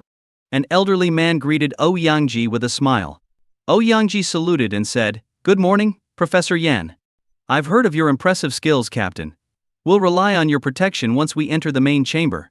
Rest assured, I'll do my best. And this is... Oh, he's a friend of mine, here to broaden his horizons. Professor Yan nodded slightly to Song Yun but didn't engage further. It's open. It's open. A worker in the pit shouted. Everyone dropped what they were doing and rushed over. In a deep pit, a majestic bronze door had been revealed. Surprisingly, despite the passage of time, the bronze door gleamed without any signs of rust. These inscriptions are from the Zhou dynasty. Professor Yan adjusted his glasses excitedly. This bronze door holds significant research value. We must be cautious when opening it. After several hours of careful work, the bronze door slowly opened, releasing a foul black smoke that quickly dissipated in the sunlight. Use the exhaust fans to clear out the gases. Professor Yan ordered. The air in ancient tombs can be full of harmful bacteria. Don't breathe it in. The preparation was thorough, with large exhaust fans clearing the entrance until the air was safe. Detected that the host is at an underground excavation site in Madu. Would you like to sign in? Well. Song Yun happily pressed the button. Congratulations. You've signed in successfully and received top-tier archaeological skills and top-tier alertness. Note: underground sites are often filled with traps. Top-tier alertness will keep you safe. Excellent. First, he got the artifact appraisal ability, and now he has archaeological skills. This was perfect for today. Brother Song, you rest here while I accompany Professor Yan down. Yangji, wearing a gas mask, spoke with a muffled voice. Can I come along? Yangji was taken aback. It's very dangerous down there. You could get hurt or infected. Are you sure? I'm sure. I'd like to go with you. If there's any danger, I can help. Hearing this and recalling Song Yun's skills, Yangji nodded decisively. There was likely no one better suited for this task than Song Yun. I'll discuss it with Professor Yan. He's the key decision maker for the team. Yangji found Professor Yan, who was busy organizing equipment, and said, My friend would like to join us in exploring the underground site. I hope you. Before he could finish, Professor Yan raised his hand to stop him. Yangji, this underground site is of immense significance to me, our team, and the entire country. I can't allow an inexperienced young man to join us. Professor Yan, I assure you, the underground site is complex and dangerous, with numerous tunnels and traps. My friend is highly skilled, even more so than me, and his presence would provide significant protection during our excavation. Moreover, my friend has a very significant background. Unlike me, he has no need for accolades from this event, so your concern is unnecessary. Professor Yan, a seasoned scholar from Madu University's archaeology department, had traveled the world for excavations. Song Yun's identity meant little to him personally. What mattered was ensuring the safety of his students, who could contribute much to the country's archaeological efforts. Any harm to them would leave him guilt-ridden. Yangji, are you sure about your friend's skills? I can vouch for him with the Yang family's name. That's not necessary. I trust your grandfather. Bring your friend over, and I'll assess his character. Yangji was delighted, realizing the professor wasn't as difficult as rumors suggested. He waved Song Yun over. After observing him closely, Professor Yan asked, Yangji says you're someone important. Can you tell me who you are? Song Yun hesitated, then smiled. I'm Song Yun, the wealthiest man in Madu. Wait. Did you say you're Song Yun, Madu's wealthiest? Professor Yan grasped Song Yun's hand excitedly. If I'm not mistaken, you're also the chairman of Madu University's board, right? Yes. Mr. Song, thank you for your continuous investment in Madu University's research institutes. Your funding has allowed our archaeology department to focus on our work. I deeply appreciate your contributions." With that, Professor Yan bowed deeply to Song Yun. "Oh Yangji, you should have told me your friend was Mr. Song. This is like a flood washing away the Dragon King's temple." Professor Yan gave Oh Yangji a reproachful look before turning back to Song Yun. His demeanor completely changed. Despite being a scholar, he recognized the crucial support Song Yun provided to their department. "Mr. Song, are you sure you want to join us?" Song Yun nodded firmly. He had come precisely for this reason. "All right, I'll get you some gear." Once equipped, the exploration team consisted of 7 people: Professor Yan, his 3 students, Song Yun, Oh Yangji, and the driver from that morning, Hu Guangliang. With their flashlights on, they ventured into the dark tunnel. The cold, damp air was palpable, chilling them despite their protective suits. Professor Yan struggled with the harsh conditions, as the damp cold was particularly hard on the elderly. "Look ahead." "What's that?" Ho Guangliang, leading the way, alerted the team to something up ahead. Song Yun and Oh Yangji, taking over the lead, approached cautiously with their weapons drawn. "The lighting here isn't great, Oh Yangji. Can't you afford better equipment?" They could see something vague in the distance.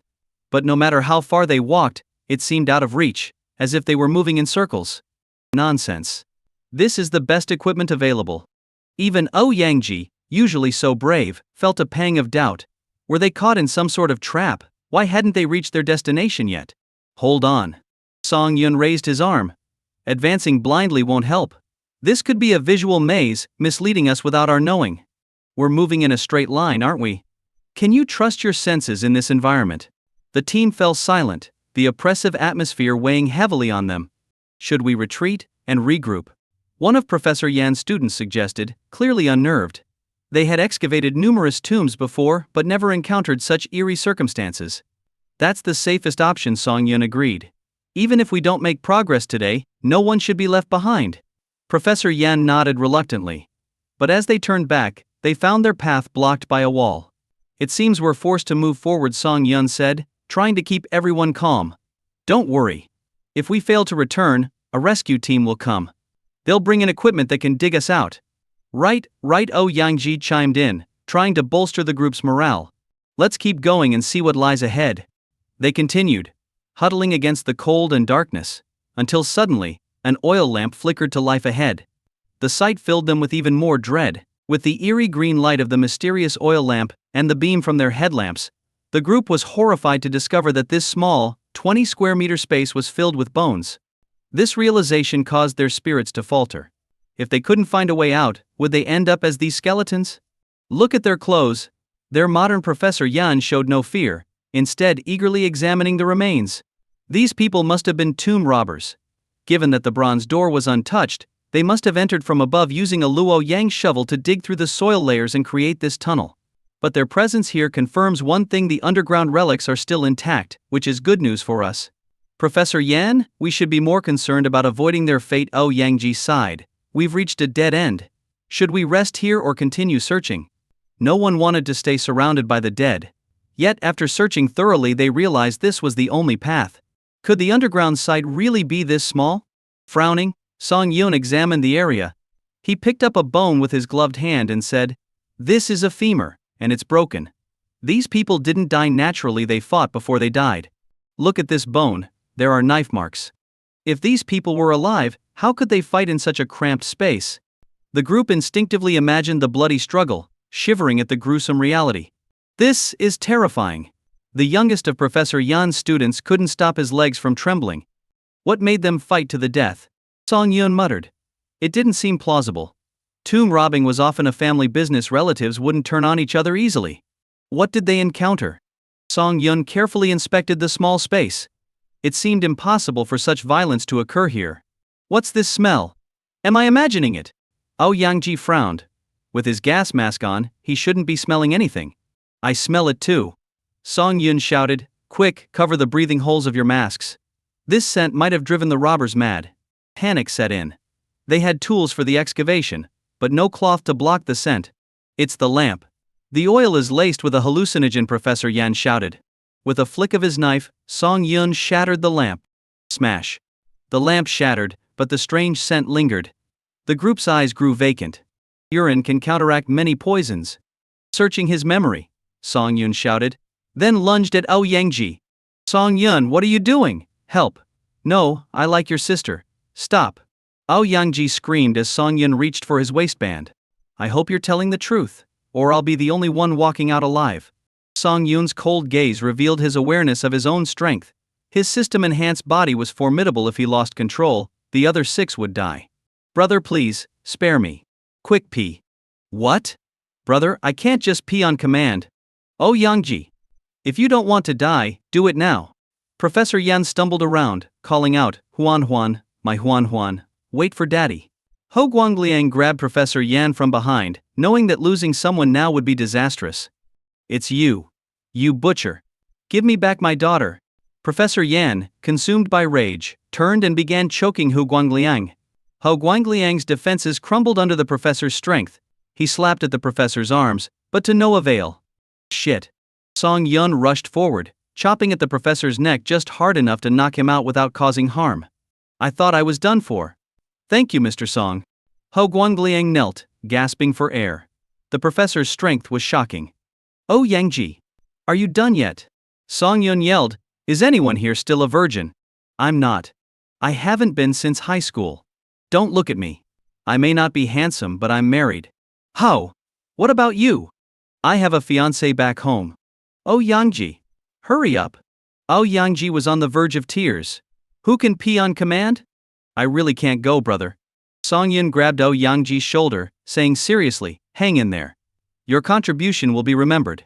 What? Ah, my body. Song Yun pressed a few points on Oh Yangji's body, causing him to lose control. The strong smell of urine filled the space. Song Yun, you bastard! I hate you. My dignity. Clean yourself up. Song Yun had a small pack of tissues, which now came in handy. Everyone, remove your shoes and soak your socks in the urine. Cover your mask's breathing holes with them. Song Yun led by example, ignoring the stench for survival. If anyone breathes a word of this, I'll never forgive them. And you, Song Yun, you'd better introduce me to your sister. As Yu Yangji cleaned himself up, someone exclaimed, Mr. Song, look. There's a hole here. During the commotion, bones had scattered, revealing a hidden passage. My head hurts so much. Professor Yan was gradually waking up, slowly propping himself up and shaking his head, feeling as if his brain was filled with mush. He seemed to have seen his daughter, who had been dead for many years. It must have been a dream, as she had passed away nearly 20 years ago. Professor Yan, how are you feeling? Song Yun stepped forward to help him up and asked with concern. No major issues. I'll be fine in a while. Professor Yan's eyes were somewhat vacant. His thoughts were filled with images of his daughter from her youth.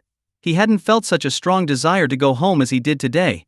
Professor, we've found a new path. Would you come and take a look? Yangji was peering into the opening, shining a flashlight inside, but the darkness seemed impenetrable, swallowing all the light. This is a bit tricky.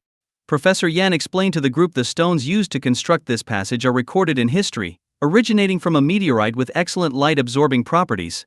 If we're not careful, we could get lost in there. Everyone was troubled. They hadn't explored much yet, but already faced so many dangers. Who knew what lay ahead? Staying here is a dead end. Moving forward might reveal a new path. You decide. Song Yun's words left everyone silent. They checked their watches, but the hands seemed distorted due to geomagnetic interference. Based on years of experience, they estimated they had been down there for nearly 5 hours. In those 5 hours they had expended a great deal of energy, and their remaining strength was insufficient to last until rescue arrived. Let's move forward. Professor Yan, the backbone of the group, knew that waiting for rescue might leave them with little chance of survival. Entering the passage, Song Yun led the way, the best suited for the task. The remaining 6 held onto the person in front of them. If anyone fell behind, the exploration would immediately halt. Since the flashlights were ineffective, the team moved forward cautiously. Luckily, after an indeterminate amount of time, the flashlights began to work again, revealing the path ahead. Rest for a bit and check if anything was lost in the passage. I lost a folding military shovel. Me too. I lost a dagger. And my bullets are gone. Song Yun's eyes narrowed as he listened. He frowned and whispered, I felt something touch me while we were moving. Did any of you? Their expressions said it all. There was definitely something unknown in that passage. Be on guard. Song Yun and two others formed a triangle around Professor Yan and the rest. There's a stone door ahead, Professor Yan, please. Their path was blocked by a stone door, adorned with a fierce beast whose eyes were inlaid with gemstones, gleaming under the flashlight. This is a tomb guardian beast, meant to ward off evil and protect the tomb owner. Professor Yan gently touched the gemstones, noting their high purity, comparable to the finest in the modern world. This indicated the underground site was of high status, perhaps even a royal resting place. How do we open this without blowing it up? Ouyang was frustrated, knowing that using explosives in such a confined space could cause a collapse or severe aftershocks. We can't blow it up. This stone door is of great research value. Professor Yan quickly stopped any such thoughts. He fiddled with the door for a long time but found no mechanism. Let me take a look. Song Yun used his X-ray vision to see the complex mechanisms behind the door. After about an hour, he found the key point. Move back. Song Yun pressed his palm against the guardian beast's nose and pushed hard. The ancient mechanism, eroded over 1,000 years, was questionable. Click, click, click. The sound of grinding gears echoed as the door slowly opened. Exhausted, Song Yun shouted for everyone to pass through. Once inside, Song Yun used his last bit of strength to briefly hold the door open before diving through as it closed with a thud. Torches along the new passage lit up, illuminating the way forward. Song Yun, you know a lot about this. Ouyang admired his friend, comparing him to a versatile gadget cat, always having a solution for any danger. I just read about this mechanism in an ancient book. Mr. Song is modest. I've been in archaeology my whole life and couldn't find a way. This shows your vast knowledge. Professor Yan praised him and adjusted his flashlight to its brightest setting, examining the surroundings with fascination. Look, there's something ahead. Their gaze fell upon a large chest placed in a small alcove. Treasures. The youngest of Professor Yan's disciples exclaimed, after all these hardships, we've finally found the treasures of the underground site. Don't open it. Our primary task is to find a way out. Even if it holds significant discoveries, we can't carry it out. Song Yun poured cold water on their excitement, trying to curb their greed. Many had perished from their desires, and he didn't want his young wife to become a widow. Let's go. We'll open it when a larger team comes down next time. He reminded them, moving ahead. Everyone except the youngest disciple followed closely, not wanting to be left behind. Damn! Why didn't he fall for it? The young disciple's eyes were filled with malice as he watched the team move away. He quickly composed himself and called out, "Wait for me. The road ahead is dangerous." Song Yun halted the group. The new passage was again made of meteorite, rendering the flashlights useless. Unlike before, this new path felt chillingly dark, raising everyone's alertness. Yu Shengzong, go check for danger ahead. Song Yun commanded with an unquestionable tone. Yu Shengzong, Professor Yan's youngest disciple, looked at his teacher, finding him equally puzzled. Had Song Yun discovered his identity? Impossible. What Yu Shengzong didn't know was that Song Yun had seen the tattoo on his back with his X-ray vision, matching the emblem of an arrogant young man they encountered before. Coupled with his poor acting earlier, Song Yun was convinced Yu Shengzong was trouble. Song Yun, the path ahead seems dangerous. If we can't proceed, let's turn back. Professor Yan highly valued his young disciple. Although he trusted Song Yun's decisions, his protective instincts made him speak up. He Shengzong is young and agile. If there's any danger, he can quickly escape. Song Yun smiled and said, Professor Yan, don't you trust me? If anything happens to Shengzong, I'll be the first to rescue him. Then why don't you go yourself? Yu Shengzong asked meaningfully. We three are the guards, and our priority is to ensure Professor Yan's safety. Besides, the stone door is already closed. We can't be sure we can return the same way, so I have to ask you to go. This reason was convincing, and no one could find any fault with it. Yu Shengzong sighed as if resigning to his fate, and walked towards the darkness with feigned trembling legs.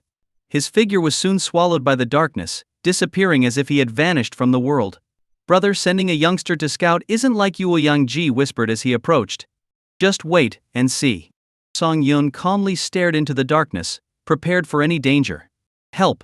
Help! Yu Shengzong's faint cries came from the darkness. Professor Yan took a step forward but quickly realized he was the weakest member of the team. Mr. Song, aren't you going to save him? Hearing Professor Yan's urgent question, Song Yun glanced at the darkness with a trace of apprehension and pointed ahead. A tattered, skeletal corpse hobbled out of the darkness. Damn! What is that? Ouyang started to exclaim but was quickly silenced by Song Yun's hand over his mouth. No one expected to encounter something straight out of a novel, a zombie, an ancient corpse. Professor Yan was stunned. His lifelong faith in science crumbled in that moment. The zombie continuously clawed at its face, roaring at them. Song Yun sneered, slowly drawing a dagger from his waist, ready for battle. Die. The zombie's voice was extremely hoarse. It approached, but stopped a few meters from Song Yun, curious about why this human seemed unafraid and ready to fight. All must die. Come on. Song Yun beckoned with his finger, shifting from side to side, planning to strike first. Intruder, leave now and I will spare you. Too much talking. Song Yun lunged with his dagger. But the zombie, showing fear, turned and ran. Get back here. Song Yun seized the opportunity, grabbing the zombie's head and kicking it in the waist. The ancient corpse groaned, feeling powerless, and knelt down. Professor Yan, is this enough for your research? Song Yun asked contemptuously, stepping on the zombie. Enough, more than enough. Everyone was still in shock. After all, this was an ancient corpse, a thing of legends. And Song Yun subdued it so easily. Without any special tools or black donkey hooves? Song Yun, you're amazing, Ouyang murmured, finally understanding the gap between himself and Song Yun. Just the courage alone would take a lifetime to learn. Hey, Professor Yan, let your disciple explain how this zombie was formed. Song Yun withdrew his dagger, grabbed the dried skin of the ancient corpse, and tore it open, revealing Yu Shengzong. How did you know it was me? Yu Shengzong's eyes were filled with hatred and confusion, thinking Song Yun was hardly human. It's you. Ouyang angrily slapped the back of his head.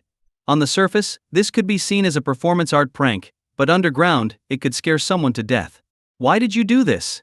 Yu Shengzong explained. After entering, I found no danger, only a coffin with a human-made skin suit inside. I remembered the large chest earlier and thought to scare you away and take some treasures for myself. You're deluded. Do you know how significant these artifacts could be for archaeology worldwide? And you only thought of yourself. You've deeply disappointed me. Professor Yan said, I thought you were a good kid, but now I see I was wrong. Handle your withdrawal procedures when we get back. Slap. Song Yun slapped Yu Shengzong and grabbed his jaw, saying coldly, tell the truth. I am telling the truth. Don't you think your excuse came too easily? Can a student react that quickly? Song Yun said coldly, who sent you? I don't know what you're talking about. If you think I've broken the law, take me to the police. You have no right to punish me. No worries, I'll question you slowly when we get back. Song Yun knocked him out with a hand chop. Song Yun, is he a spy sent by foreign agents? Ouyang asked seriously. If true, everyone involved in the excavation would face thorough scrutiny. I don't know. Let's deal with it when we get back to the surface. Let's keep moving. Song Yun, the team's unquestioned leader, made decisions without objection. Through the dark passage, they entered a 400 to 5000 meter tomb chamber. Inside was a stone house, an ordinary coffin, and a machine gun in the corner. The danger Song Yun sensed likely came from this. Someone's been here. Should we open the coffin? Even with a sliver of hope, we must open it. Professor Yan's eyes showed sorrow, fearing a fruitless venture. Song Yun lifted the coffin lid, finding it empty. Just as I thought. Professor Yan sighed deeply. All their preparations and risks had been for nothing. Song Yun used his X-ray vision, scanning the surroundings. The house was built decades ago, and the coffin was a few years old. Wait, there seemed to be something in the soil. Rest here for a while. I'll go check the surroundings. Song Yun instructed, and walked behind the stone house. At a spot about 30 centimeters from the wall, Song Yun dug out an iron box. Opening it, he found a vial emitting a faint blue light, like the whisper of a demon, constantly tempting him to use it. Damn! What on earth is this thing? It took a tremendous effort for Song Yun to tear his gaze away from the vial. Just one look had him deeply entranced. What would happen if he used it? His mind was in turmoil, with an angel and a devil battling inside his head. The angel warned him not to use anything not provided by the system, while the devil seductively urged him to use it immediately. Song Yun, this vial's origin is unknown. The side effects might become your nightmare. Don't be afraid. Isn't it power you seek? Don't you want to rise above everyone else on your own strength? Don't use it. Think of your young wife at home. Do you want her to become a widow at such a young age? To become a king, you must turn cold-hearted. What are you afraid of? Isn't this power enough to dispel all your fears? Stop. Song Yun clutched his head and roared. Song Yun, what's happening? Ouyang raised his weapon and aimed at the stone house. If Song Yun didn't respond quickly, he would consider having Hu Guangliang escort Professor Yan and the others to safety, while he checked the situation himself. Nothing, just a hallucination from mental exhaustion. Hearing this, Ouyang breathed a sigh of relief. Song Yun was the backbone of the team and the strongest among them. If something happened to him, the rest would lose all hope of survival. Song Yun took a few deep breaths, removed a sock from his gas mask, and tightly wrapped the vial. He needed to find someone to analyze its contents once he got out of there. You scared me to death. Seeing Song Yun emerge from behind the stone house, Ouyang punched him lightly on the chest. We should head back up. Have you forgotten how we lost things while passing through the first meteorite passage?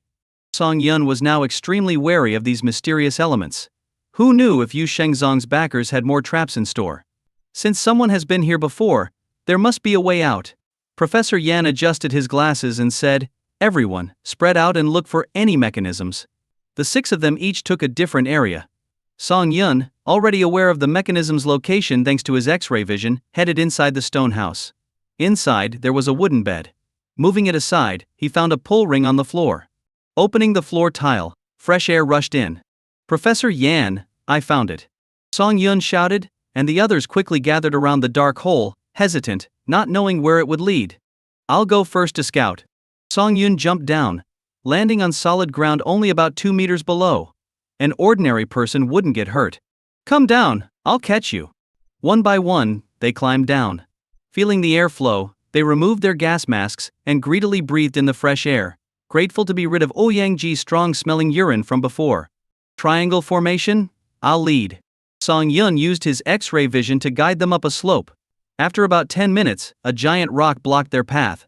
Song Yun pushed it aside with all his strength, and a beam of sunlight hit their faces. This was life. We're finally out. Damn, we didn't get anything and almost died in there. Ouyang shed his heavy protective suit and jumped up and down on the ground, feeling solid ground beneath him. Where are we? Professor Yan looked around, feeling a sense of familiarity. Teacher, have you forgotten? There's a mountain next to the excavation site. We're on the other side of it. Those damn tomb robbers tunneled through the mountain. One of Professor Yan's disciples said angrily. We put in so much effort and got nothing. It's so frustrating. At least we're safe. Professor Yan tried to calm his disciple, then looked at Yu Shengzong, who was carried by Hu Guangliang, feeling very conflicted. If Song Yun hadn't exposed the lies, they might have been lost forever in the underground palace. Ouyang found that the walkie-talkie function had been restored and contacted the relevant personnel, realizing that a whole day and night had passed. Having survived a life-and-death ordeal, everyone lay on the grass, lazily basking in the sun. It felt wonderful.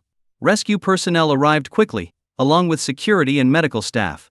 The doctors checked all 7 of them and found no major issues, much to their relief. The security team came for Yu Shengzong, needing to investigate the forces behind his actions. After reaching the camp, Song Yun asked Ouyang to arrange for someone to take him home. He couldn't stay long because he had a vial that needed analysis. At Huashu Villa, Song Yun lay on his bed, playing with the vial wrapped securely. He couldn't resist opening it again, feeling an even stronger urge this time, nearly injecting it into his skin. Click. Kick. The door opened. Honey, when did you come back? Yi Qingqing saw Song Yun on the bed and ran to him, hugging him tightly and burying her head in his chest. I missed you so much. I missed you too. Song Yun gently stroked her hair with one hand, while quietly slipping the vial into his pocket with the other. He didn't want anyone to see it and possibly use it. Honey, did you have any interesting adventures this time? No. It wasn't as fun as staying home with you. Song Yun smiled mischievously, teasing Yi Qingqing until the door closed, and they resumed their private time. 2 hours later, Song Yun took a refreshing shower, clearing his mind. He locked the vial in a cabinet and went downstairs to prepare lunch. Knock, knock, knock. Someone knocked on the villa door. Huang Baoding, in the monitoring room, saw an elderly man persistently knocking outside. Old man, what do you need? Huang Baoding opened the door and asked curiously. Because of Song Yun's status, many people dreamed of a shortcut to success by gaining the favor of the richest man in the city. Some, emboldened by information from unknown sources, even dared to show up at his door. If not for Huang Baoding and his team's forceful eviction, these people would have pitched tents at the entrance. Excuse me. Is this the home of Song Yun? The richest man in the city, the elderly man asked with a kind smile. Huang Baoding nodded. puzzled. In the next moment, the old man disappeared from his sight. Huang Baoding felt a hand strike his chest, lifting him off the ground and slamming him heavily into a flower bed. Pain spread through his body after a few seconds. Clenching his teeth, he struggled to stand, but the old man walked over and kicked him in the stomach. Huang Baoding flew like a ball, crashing through a second-floor window. The loud noise alerted Song Yun in the kitchen. When he stepped into the living room, he saw the two remaining security guards confronting the old man with weapons drawn. "Boss, run, we'll hold him off." The two security guards crouched, summoning all their strength. This old man had easily overpowered Huang, and they knew they couldn't match him. Yet, their sense of duty reminded them to protect their employer. "You must be Song Yun. You look so young and strong. I'd love to have your body." The old man stroked his goatee, his eyes gleaming with desire. But then he seemed to remember something and hid his greed. "Who are you?" Song Yun frowned. He couldn't gauge the old man's strength, meaning a fight could leave him severely injured or dead. "My identity doesn't matter. What's important is what you recently stole," the old man said with a smile, extending his hand. "Return it, and I'll leave immediately. If you're going to make trouble, at least come up with a better excuse. Everyone knows I'm the richest man in the city. I don't need to steal anything." The old man shook his head. "Something blue, do you understand? The vial." This man was from the faction behind Yu Shengzong. They must have learned about Yu Shengzong's capture and discovered the missing vial when they searched the stone house. But their response time was frighteningly fast. It had only been a few hours, and they were already here. The speed of their information network was terrifying. But Song Yun couldn't just hand it over. He still didn't know what the vial did. If it were harmful, he'd be a criminal. "Sorry. I think you have the wrong person. I don't know what you're talking about. You're not being honest, young man." The old man started walking slowly towards Song Yun. The two security guards exchanged a glance and attacked from front and back. Unfortunately, the old man sent them flying with a single palm strike, their fate uncertain. "Your young wife is still upstairs, right? After I kill you, I'll find whatever you're hiding. Then, I'll have my fun with her." The old man licked his lips. "Yi King is quite the catch. I've had my eye on her for a while, but you got to her first. Well, that makes it more interesting. You're looking for death." Song Yun assumed a fighting stance, his body and mind in perfect harmony. His form blurred as he delivered a powerful elbow strike to the old man's chest. But the old man wasn't hurt. He sneered and swept his leg into Song Yun's abdomen. Song Yun felt himself lifted into the air. The old man struck him repeatedly, each blow producing a sharp sound. Song Yun spat out blood as he lay on the ground. This old man was too powerful. He was beyond human capability. Song Yun's body had been enhanced by the system countless times, making him far more resilient than an average person. Yet, even this superhuman body was no match for the old man. "System. I'm about to die. Help me." Song Yun screamed internally. Ding. Host's life value detected to be dropping. Activate self-protection mode. Will I become a Superman if I activate it? Ding. Host will enter a false death state, taking no physical damage and accelerating recovery. No. If he activated it, Yi King would be left vulnerable. Ding. Mission issued. Will the host accept? What? You're issuing missions when I'm about to die. How can I complete it if I'm dead? Ding. Mission issued. Will the host accept? Accept. Accept. Accept. Ding. Congratulations, host, on accepting the life or death mission. Survive in this situation until the enemy leaves. Damn it. You're screwing with me. Honey. What's happening? Yi King, wearing a robe, ran downstairs and saw Song Yun like a broken doll. She rushed to him. Run. Get out of here. Song Yun gritted his teeth, enduring the pain. Ha ha ha, this is too easy. The old man looked at Yi King like a predator. In front of a skilled hunter, even the fiercest prey would fall. He rubbed his hands together and charged at Yi King with a sinister grin. Just as he was about to grab her, a stone shot through the door, hitting his arm. The old man screamed in pain, stepping back quickly. His arm was now twisted and deformed. Who is it? The old man glared at the door, knowing only a master could wield a stone so effectively. Get out. If you mess with my son again, I'll wipe you all out. A middle-aged man appeared in the doorway, wearing cheap market clothes with patriotic youth written on his t-shirt. Beside him stood an unremarkable middle-aged woman with wrinkles at the corners of her eyes. They were Song Yun's parents, who had been traveling abroad. Dad. Mom. Song Yun cried out, save your daughter-in-law. Don't worry. Now that I'm back, none of you will die. Song Bu smiled at his son, then turned to the old man. His demeanor transformed, exuding an overwhelming, godlike presence. Song Bu. You dared to return. Do you know how long we've been looking for you? Good, good. The old man laughed maniacally. Song Bu snorted, stomping the ground and charging at the old man like an arrow. A hint of fear flashed in the old man's eyes as he recalled how this man had caused turmoil more than a decade ago. As the family's elder guardian, he seemed powerful, but if he brought trouble to the family, the head would not spare him. Song Bu, we'll meet again. The old man took an iron egg from his pocket and smashed it on the ground. A thick black smoke filled the room, and when it cleared, he was gone. Honey, are you okay? Yi King hurried to Song Yun, checking his injuries. Fortunately, his physical strength was exceptional, and he could at least stand up now. Why didn't the system give me a reward this time? Song Yun frowned and told his father, Dad, look for that bastard. I have a feeling he hasn't left. Ha, your instincts are sharp. But since you're Song Bu's son, you're marked for death. The old man laughed sinisterly, his figure flashing across the rooftop before finally leaving. Congratulations on completing the mission. You are rewarded with 3 power boosts. System, how powerful will these boosts be? The system will enhance the host's current strength approximately tenfold. If he had this power earlier, he could have easily handled the old man. Dad, Mom, why did you come back so suddenly? After gathering Huang Baoting and the other 2 in the living room and checking their injuries, Song Yun found that only Huang Baoting had a fractured rib, which would heal with rest. Song Bu sat on the sofa, looking at his son with suspicion.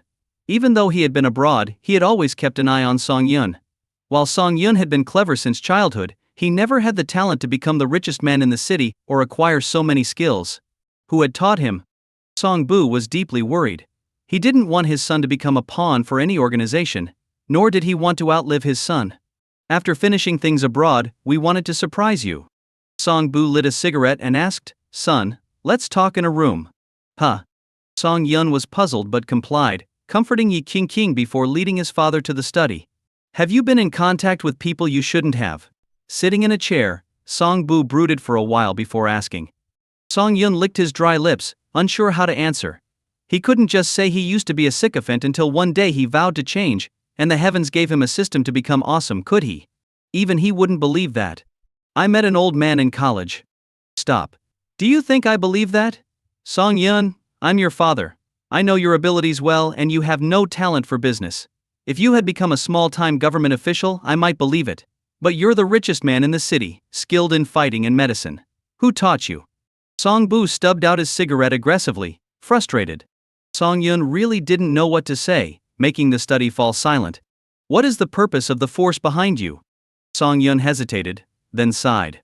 Honestly, I have no backing. The only people with any influence I know are the Ouyang family. And your skills. I learned them myself. How come I don't know? Well, it's a long story. You 2 have been abroad for years. How would you know everything about me? Song Bu's face reddened. Just as his son had secrets, so did he. Dad, why have you been abroad all these years? Why, despite your powerful past, do you live anonymously in the city? Why haven't you told me anything? Song Yun's questions put pressure on Song Bu. Your mother is a noble woman from the capital. Back then, your grandfather didn't approve of our love. Stop. Enough with the lies. Mr. Ouyang told me you were a leading figure in the capital, admired by countless women. Even the top family would find you a match. Song Yun angrily lit a cigarette, tired of being deceived. You've changed from when you were young and nosy. Song Bu sighed. You've grown up, and it's time you knew the truth. I went to the capital to study, and during a visit to Panji Yuan, I found an ancient book filled with mysterious knowledge. Dad, stop making this sound like a fantasy. I'm not lying, Song Bu said seriously. The book contained advanced genetic and pharmacological knowledge. I didn't understand why, but I decided to test it and made something. I experimented on mice and found it could excite their cells without side effects. But the experiment was leaked, and many families approached me. I knew this research could be catastrophic for humanity, so I burned the book and ended the experiment, angering many powerful people. Coincidentally, your mother was pregnant with you. For the family's sake, we hid in the city. Song Yun felt a chill. The old man had also come for a vial. Could it be related to his father? Dad, I want to show you something. Song Yun opened the safe, took out the vial, and handed it to Song Bu. Song Bu felt the cool, cloth-wrapped test tube in his hand. He slowly unwrapped it, revealing a vial of blue liquid. He was surprised, holding it up to the light before sighing and wrapping it up again. Do you know what this is? If I'm not mistaken, it's one of my early experimental products. Song Bu explained, this vial was meant to enhance physical abilities, giving a temporary boost in combat power, but it failed. Any attempt to defy nature has side effects. Injected mice went berserk, attacking anything in sight before their organs failed, nearing death. I called it Hell's Summon. The old man was looking for this vial. What's your relationship with them? In short, they are hidden aristocratic families. Their power is like an iceberg, you only see a small part. They stole almost 3/4 of my experimental products, trying to conduct their own research. But without the steps in the ancient book, no one can make a successful product. This vial is likely their attempt at improving the original formula. Hearing this, Song Yun frowned deeply. Hidden aristocratic families sounded incredibly powerful. His current strength was probably insignificant compared to theirs. So you and Mom have been living on the run? Not exactly. With your mother by my side, we did a lot of traveling. Besides, I used many successful products back then. The goons sent by those families were no match for me. Wow. His dad was really something, daring to use those experimental products on himself without fear of side effects. Are you planning to run again this time? There's no point. Your name is well known now. If they ever use your life to threaten me, I'll have to return. Song Bu sighed deeply. He had hoped Song Yun could live a peaceful life, but there were too many variables. It's my fault for being too excellent. Song Yun was troubled too. If he had known about all this, he would have kept a much lower profile. Sigh, it's my fault. My genes are too strong. No, hard work matters too. Without a good foundation, hard work means nothing. Then tell me about the 4 flowers of the capital. I've heard you not only had a great relationship with Mom but also with 3 other ladies. Song Bu quickly covered Song Yun's mouth, his face full of bitterness. Where did you hear that? Ouyang Ji told me. Ouyang Shu's grandson? Damn. I'll deal with him when I go to the capital. But you haven't told me yet. There's nothing to tell. If your mother hears about this, she'll kill me. Song Bu nervously opened the study door, looked around to ensure no one was listening, and then relaxed.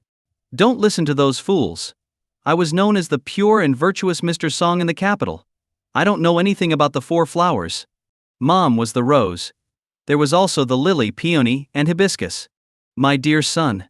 Stop talking. Song Bu didn't know how to describe his feelings. He realized he had raised a son who could get him into trouble. Those 3 women were just close friends, understand? Close friends. Our relationship was purely spiritual, not what others say. Oh, spiritual cheating, huh? Stop talking nonsense. One more word, and I'll spank you. You're panicking. Is it because you're guilty? Song Bu pulled out his belt and said fiercely. It seems you need to remember what it's like to get spanked. Mom. Thief. Speak. What do you want me to do? Dad. I'm your son. One thing, name it. Even if you want to meet the president, I'll make it happen. His dad had such power? Damn. He should have lived a rich kid's life instead of having a mundane youth and almost ruining himself over a woman. 3 things. 1. 3. No less, or I'll get Mom to handle you. You're a real piece of work. Fine, deal. Downstairs, Song Yun's mother Bai Qiu was holding Yi Qingqing's hand, satisfied with her daughter-in-law. Song Bu, arm around Song Yun, walked downstairs with a smile. Wife, our son has made it. He's the richest man in the city now. We can finally live well. Don't be so improper. Bai Qiu glared at her husband. Was it really appropriate to say such things in front of their daughter-in-law? Mom, Dad. Let me formally introduce my wife, Yi Qingqing. Song Yun held Yi Qingqing by the waist, noticing her slight tremble, showing how much she valued their opinion. Hello, daughter-in-law. From now on, you're part of our family. If anyone bullies you, let me know, and I'll deal with them. Song Bu laughed. I've always wanted a daughter, but Song Yun turned out to be a boy. Now I don't have to worry. What nonsense are you spouting? Bai Qiu pinched his waist, making him wince. Qingqing, as your mother-in-law, I didn't know what to prepare for our first meeting. This is a family heirloom from Song Yun's grandmother. I'll pass it to you now. Bai Qiu took off her yellow gold ring and put it on Yi Qingqing's finger. The ring is also called borrowing a son. I hope you add more members to our family. Thank you, Auntie. I mean, Mom. Yi Qingqing, with a red face, looked at the ring with joy. You're welcome. Our family owes you an apology. You got married without a proper wedding. And you deserve better. No need to apologize. Being with Song Yun is enough. Good child. Once all this is over, I promise you a grand wedding.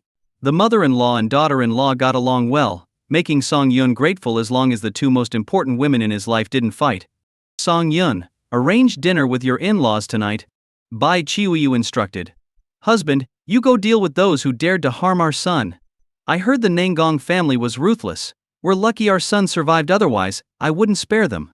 Her husband was once a prominent figure, and now their son was rising. With these two men as her support, Bai Qiu was full of confidence. Alright wife, watch and see, Song Bu responded, leaving quietly. Mom, will Dad be okay? With things so complicated now, could his father handle it? Don't worry. Though your father has been hidden for years, he still commands respect. Bai Qiu stood on tiptoe, lovingly touching Song Yun's head. You've had a hard time all these years. It's all in the past. Yes, it's all in the past, Bai Qiu sighed. Did your father tell you everything? Song Yun's face turned peculiar after hearing this. It was true, his father had told him, but not everything. Yes, he did tell me what he needed to. It seems like you know some things he didn't mention. Like his close female friends. Hearing his mother's words, Song Yun panicked. How did his mom read his mind? So you knew all along? Of course I knew. Your father's glory days in the capital are well known to me, Bai Qiu said with a smile. Let me tell you, a man is like a kite. You can't always keep a tight hold on the string. It tires both you and him. Letting go a little can be good for your relationship. So you don't mind? Yi King was surprised to hear such an opinion. Saying I don't mind would be a lie. But your father has always been excellent, and he's never actually done anything wrong. So I let it be. In the evening, Song Bu swaggered back home and flopped onto the sofa. All done. Thank you, dear. Get ready to meet King's parents, Bai Qiu said, gently massaging his shoulders. Song Yun sat on the sofa, pondering. According to the Yuan family and rumors from the capital, his mother used to be a well-known figure. Why did she now seem like an ordinary mom? If Song Bu knew his son's thoughts, he would probably pat his shoulder and say, your mother is amazing because she can adapt perfectly to any environment. In front of her husband and son, Bai Qiu was just a simple wife and mother. The four of them drove to the Yi family home. Father Yi was waiting anxiously at the door. He had heard about Song Yun's parents' influence over the phone and couldn't wait to meet them in person. Dad, we're back. A car stopped, and Yi King excitedly ran to hug her father. Father Yi patted his daughter's back and noticed the ring on her finger, recognizing it as a family heirloom. It seemed Song Yun's parents were very satisfied with his daughter. Hello, I'm Song Yun's father, Song Bu. Hello, I've heard so much about you. Father Yi shook hands with Song Bu, and then turned to Bai Qiu. His eyes widened in disbelief. Are you the famous Miss Rose of the capital? He. That's just a nickname others gave me, Bai Qiu replied with a smile. Thank you for taking care of Song Yun. It's no trouble at all. I once saw you in the capital, and it's an honor to meet you again. Father Yi invited them inside, remarking how much of an honor it was for the Yi family to host them. Ha ha ha, old Yi, you're too modest. Back then you never talked this much over drinks, Song Bu joked. Father Yi frowned in confusion. Have we met before? You really don't remember? We met in the courtyard over a decade ago when you were still struggling. Why you? Damn. It's you, old Song. Father Yi was shocked, realizing that Song Yun's family was the same Song family from the courtyard. Indeed, back then, you said you'd marry your daughter to my son. Looks like your wish came true, Song Bu patted Father Yi on the shoulder. Let's go inside and talk. I'm looking forward to your wife's cooking. Yes, let's not stop until we're drunk tonight. Following behind, Song Yun was in a daze. What's going on? He grew up in the same courtyard as Yi King. Childhood sweethearts? He looked at his wife in shock, but Yi King just covered her mouth laughing. It seemed she had known all along. Wife, you? Yes, I knew. I just kept it from you, you big dummy. Song Yun blushed, realizing he had been kept in the dark. In the living room, Mother Yi wiped her hands on her apron. When she saw Bai Qiu, she exclaimed, Bai Qiu. Sister, long time no see. Yes, it's been so long. Come, sit down. Wait, are you saying? Wife, they are Song Yun's parents. Hearing this, Mother Yi smiled broadly. They were childhood sweethearts, and now they're married. This happiness came so suddenly I need a moment to adjust. Alright wife, let's serve the food. I want to drink with old Song. They set the table, and the 6 of them sat down, chatting like they did over a decade ago, with no barriers between them. Yi King suddenly felt nauseous and ran to the bathroom. Bai Qiu's eyes sparkled, suspecting something important. When Yi King returned, Mother Yi asked gently, "Are you feeling okay? Did you eat something bad?" "No, just feeling a bit off. Should I call a doctor?" "Wait, I know some medicine," Bai Qiu said. Bai Qiu had learned some traditional medicine in her youth. She took Yi King's pulse, her fingers trembling slightly. "Sister, what's the matter?" "She's pregnant," Bai Qiu whispered excitedly. "Are you saying King?" Mother Yi rubbed her stomach, and seeing Bai Qiu nod, she was overjoyed. "What are you whispering about?" Yi King asked, pouting. "You need to take care of yourself for the next 10 months. You're not alone anymore." Yi King didn't understand at first, but then she realized she was pregnant. She carefully cradled her stomach, overjoyed. "What are you 3 beautiful ladies whispering about?" Song Yun asked, tipsy from drinking with Father Yi and his father. "Son, you're going to be a father." "A father?" Song Yun's smile faded into shock, staring at his mother. "Who called me?" Song Bu interrupted but was ignored by everyone. "Mom, say that again." "I'm going to be what?" Song Yun stood up, gently touching Yi King's stomach. "You're going to be a father. I can't believe I've just come back and already been promoted to a grandmother." Bai Qiu patted her son's head affectionately. The last time she saw him, he still seemed like a child, but now he had grown into a man. Song Bo put down his wine glass and looked at his wife in surprise. "What did you say? King is pregnant, and I'm going to be a grandfather? Thank the ancestors. This is the new generation of the Song family. Wife, whatever you want to eat or do in these 10 months, just tell me, and I'll make sure it gets done perfectly." Song Yun, grinning foolishly, pressed his ear against Yi King's belly, feeling a tiny spark of life connected to him. "My silly son, your wife is only a little over a month pregnant. How could there be any fetal movement?" Bai Qiu pushed Song Yun aside and turned to Yi King saying, King, since we're back, let's go to the ancestral hall to pay respects. You should come with us." This was undoubtedly pushing Yi King into the presence of the ancestors, informing them that the Song family would have a successor, hoping for their continued protection of the new generation. "Okay." Song Bo downed a full glass of white wine in excitement, singing an unknown tune and looking quite pleased. "By the way, husband, you should find some professionals to take care of King, preferably with some combat skills, so they can double as bodyguards." Bai Qiu's words reminded Song Bo, who promptly picked up the phone and called someone. "Hello. Arrange for 6 of the best combat nannies. Yes, my daughter-in-law is pregnant. Haha, congratulations, I'll treat you to a drink when the time comes, haha." Song Yun watched as the 4 elders acted like they were on a sugar high, leaving him, the father, somewhat sidelined. "Mom, I'm taking care of King myself. There's no need to find so many people, right? What do you know? Pregnant women are very weak. When I was pregnant with you, I didn't rest well and now have back pain whenever it rains." Remembering this made Bai Qiu quite upset, and she smacked Song Bo's back a few times. As everyone was immersed in joy, Song Yun's phone rang. "Old Master Ouyang, what can I do for you?" "Congratulations, Xiao Song, you're going to be a father." Ouyang Shu's cheerful voice came through the phone. "Old Master, how do you know so quickly?" Song Yun was surprised, as he had only just found out himself about 10 minutes ago. "I told him." Song Bo waved his phone, showing that he had sent a mass message to a bunch of people. It was clear that Song Bo was both showing off and sending a warning, letting them know not to mess with Yi King, as any harm to her would bring his fiercest retribution. "Xiao Song, your father will be visiting the capital soon. Come with him, we have some matters to discuss." Ouyang Shu lowered his voice. "This concerns your father's safety and staying within the country. You must improve your abilities as much as possible during this time." "Got it." Song Yun's emotions instantly calmed. The shock brought by the elderly man that day wouldn't dissipate anytime soon. Who knew if those hidden families had other terrifying individuals? "Oh, one more thing. Ouyang Ji is pursuing your cousin Xiao Wan. I think they're a good match, and I'm looking forward to having great-grandchildren. Help them along without interfering in their relationship. Don't worry, old master. Ouyang Ji and I have agreed that as long as he follows our plan to pursue Xiao Wan, I won't stand in his way." "Good, see you in the capital."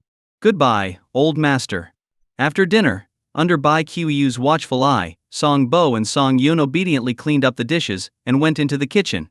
Everyone else gathered around Yi King, especially her father, who felt both distressed and pleased. He wanted to smoke a cigarette to calm his nerves but promptly broke it, remembering his daughter was now pregnant. "Son, is King the only woman by your side?" Song Bo asked quietly while washing the dishes. Song Yun was puzzled. This was a new era. Just because he was wealthy didn't mean he could have multiple wives, right? Seeing Song Yun's expression, Song Bo quickly explained, "A man always needs a few confidants, as long as he treats his wife and children well. I got married early because your mother persuaded me secretly.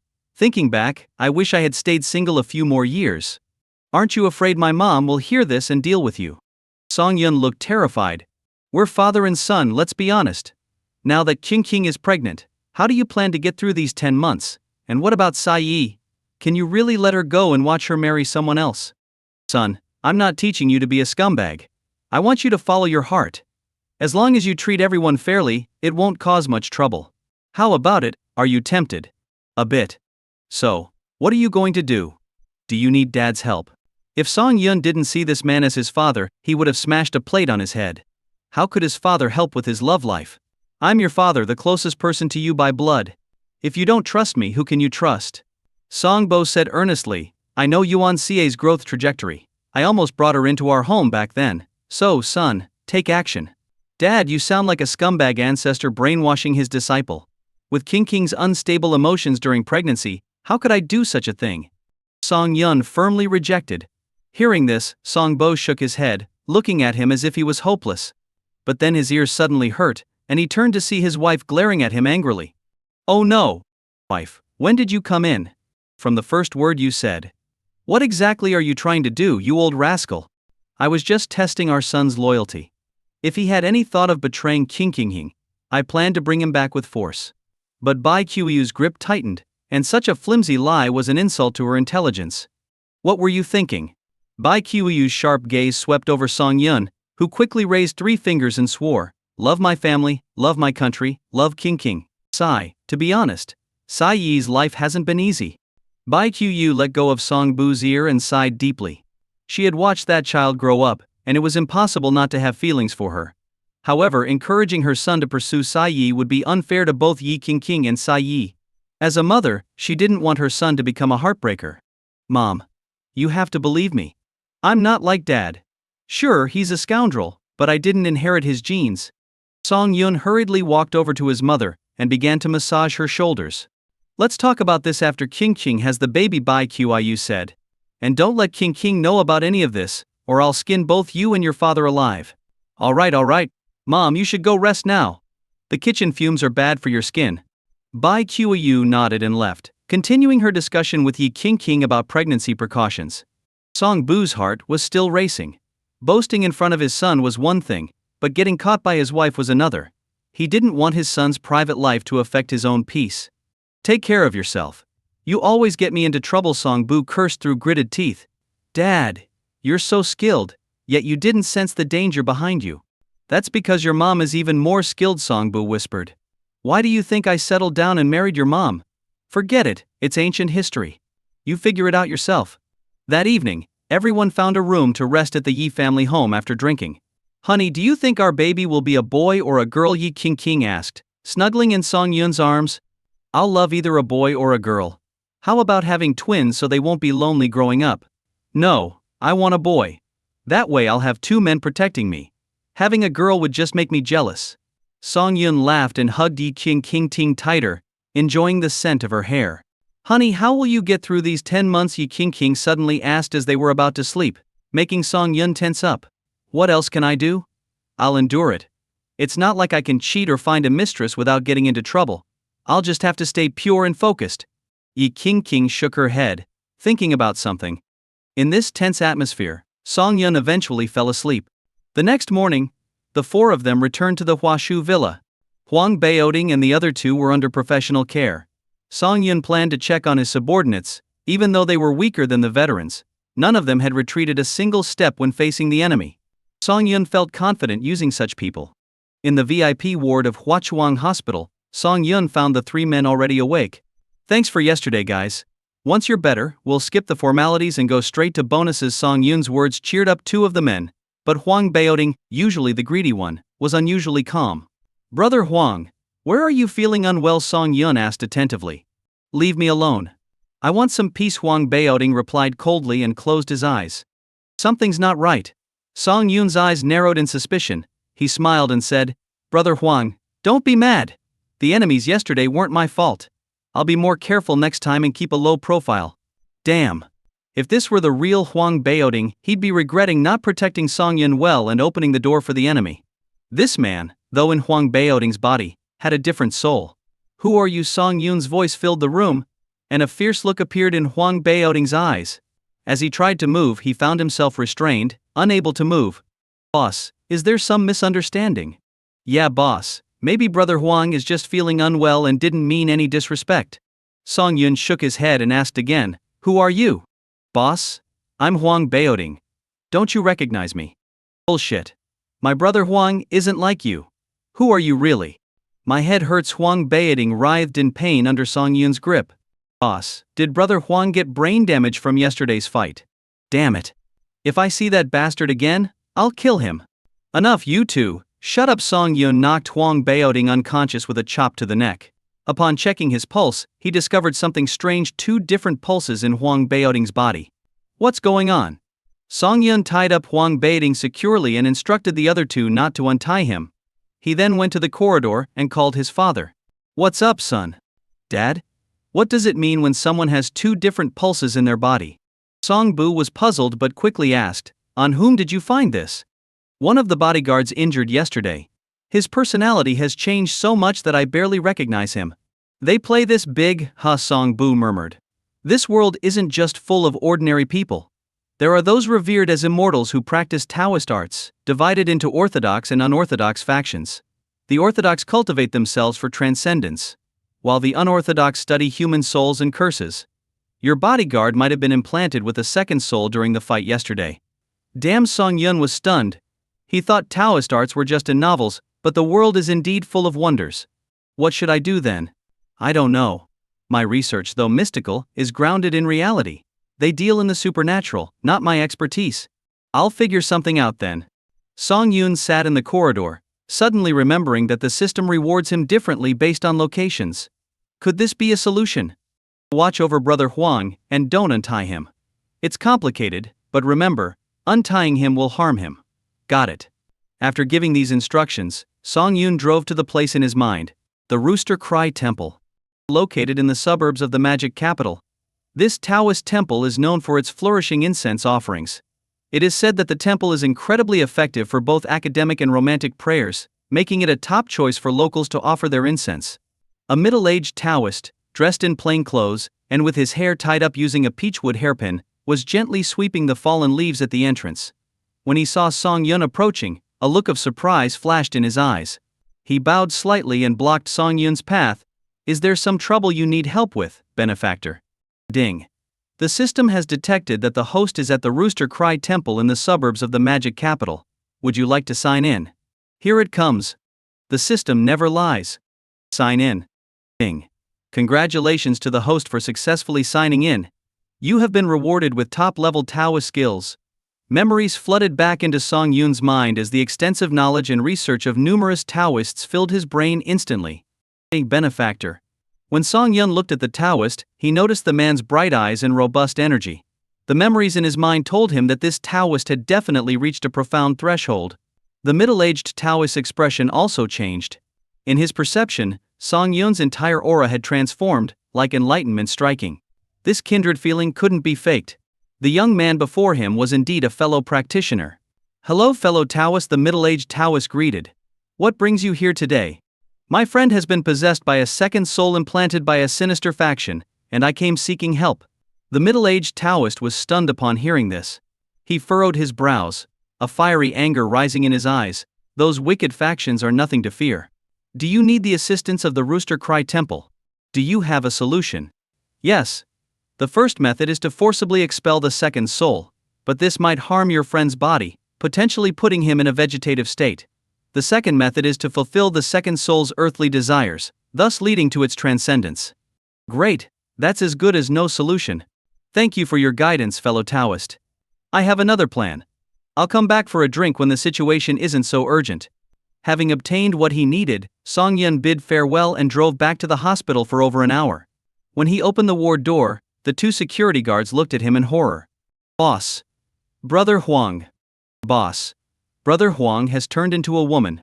What the heck? What kind of mess is this? You two go out. Let me check the situation. Song Yun directed the two men to another room. Sitting across from Huang Beiding, he asked seriously, "Can we talk?"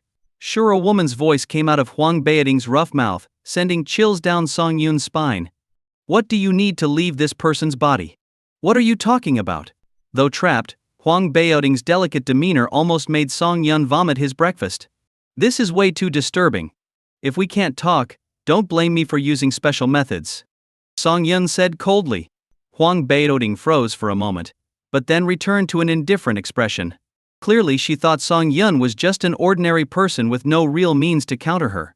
But she was different as a spirit, she had learned a few tricks. Huang Beiding's fingers moved, and Song Yun felt a tightness in his chest, as if his heart was being squeezed. A release.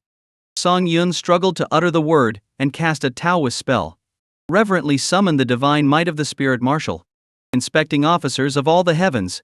Great thunder gods of the fiery chariot. Obeying the decree of the three pure ones. Demons of the three realms bow in submission.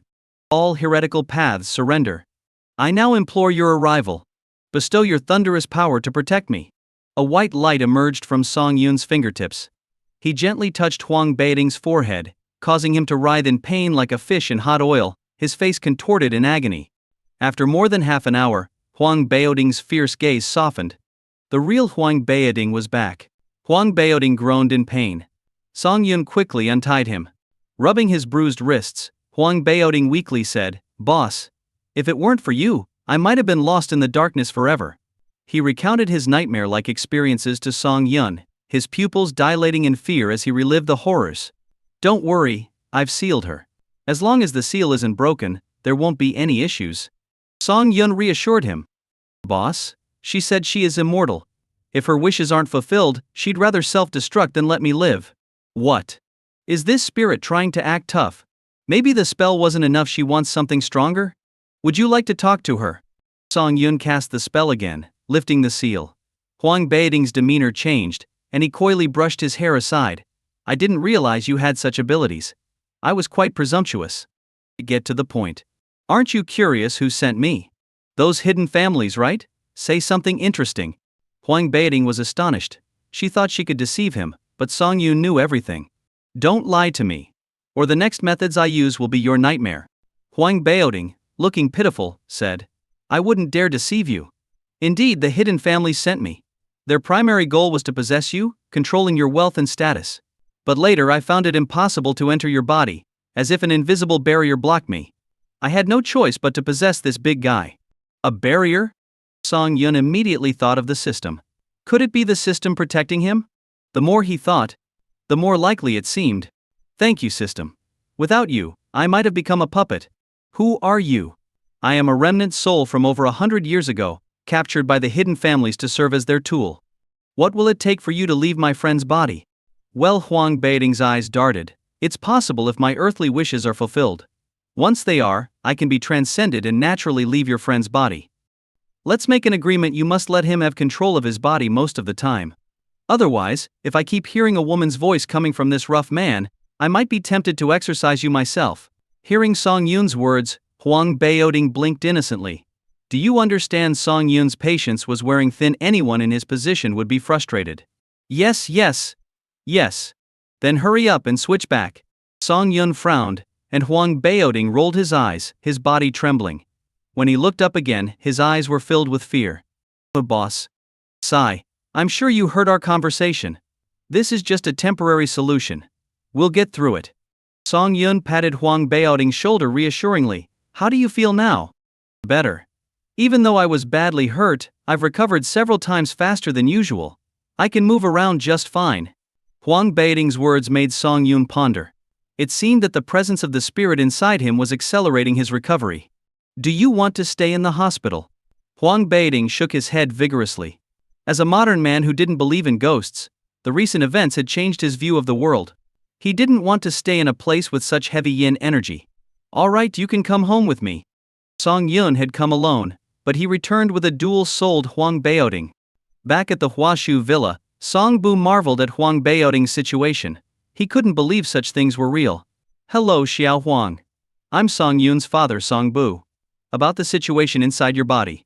Uncle Song, please don't make me recall that painful experience. Actually, I'm a biologist, and I want to look at this from a scientific perspective. Hey, don't leave. Huang Baoting was nearly in tears. A biologist, weren't they the ones in movies who dissect people for research? He hadn't lived enough or even married yet. This is really fascinating, Song Bu murmured, as he watched Huang Baoting's retreating figure. One body, two souls. We must be cautious. In the afternoon, 6 women arrived to take care of Yi Qingqing.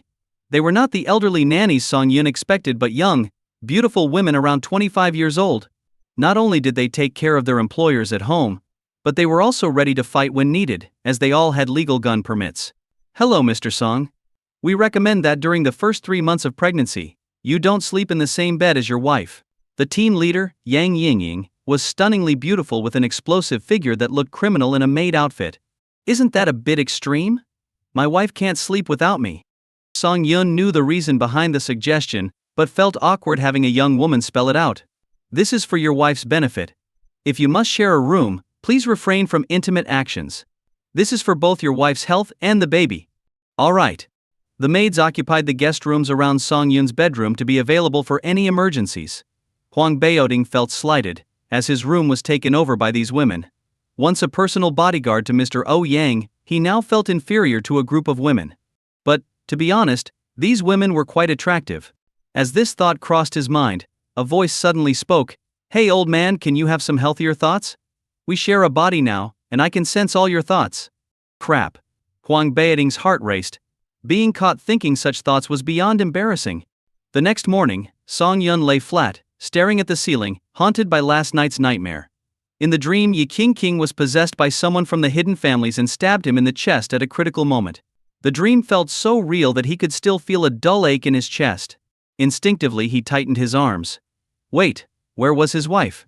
Yi Qingqing, who usually loved to sleep, was nowhere to be found.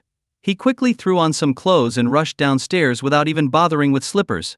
On the first floor he found the 6 women helping Yi Qingqing relax. She was sweating heavily, looking like she had just exercised. What's going on? Honey, you're awake. Yi Qingqing wiped her forehead and ran to hug Song Yun, but Yang Yingying stopped her. Captain Yang, can't my wife and I even hug? Song Yun's tone was harsh. Yang Yingying remained stern. Your wife is still early in her pregnancy. Any strong pressure could cause a miscarriage. Using his unborn child as leverage, Song Yun had to back down. Are you tired? Song Yun gently wiped Yi Qingqing's sweat. Yi Qingqing shook her head. We were doing yoga to reduce pain during childbirth. It's really effective.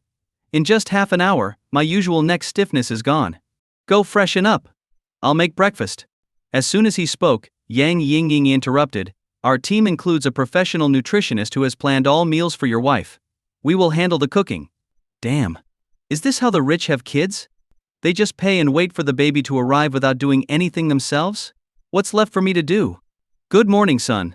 Good morning, daughter-in-law, Song Bu greeted, yawning as he came downstairs. Song Yun told him everything that had happened. Song Bu's expression was strange as he whispered, Don't you know who these women are? No, I just know they seem very capable. Son, just remember, the team we hired to take care of Qingqing is the same one used by the first ladies domestically and abroad during their pregnancies. Goodness gracious. Song Yun was stunned. This wasn't just professional, it was the pinnacle of the industry. He couldn't afford to mess with them.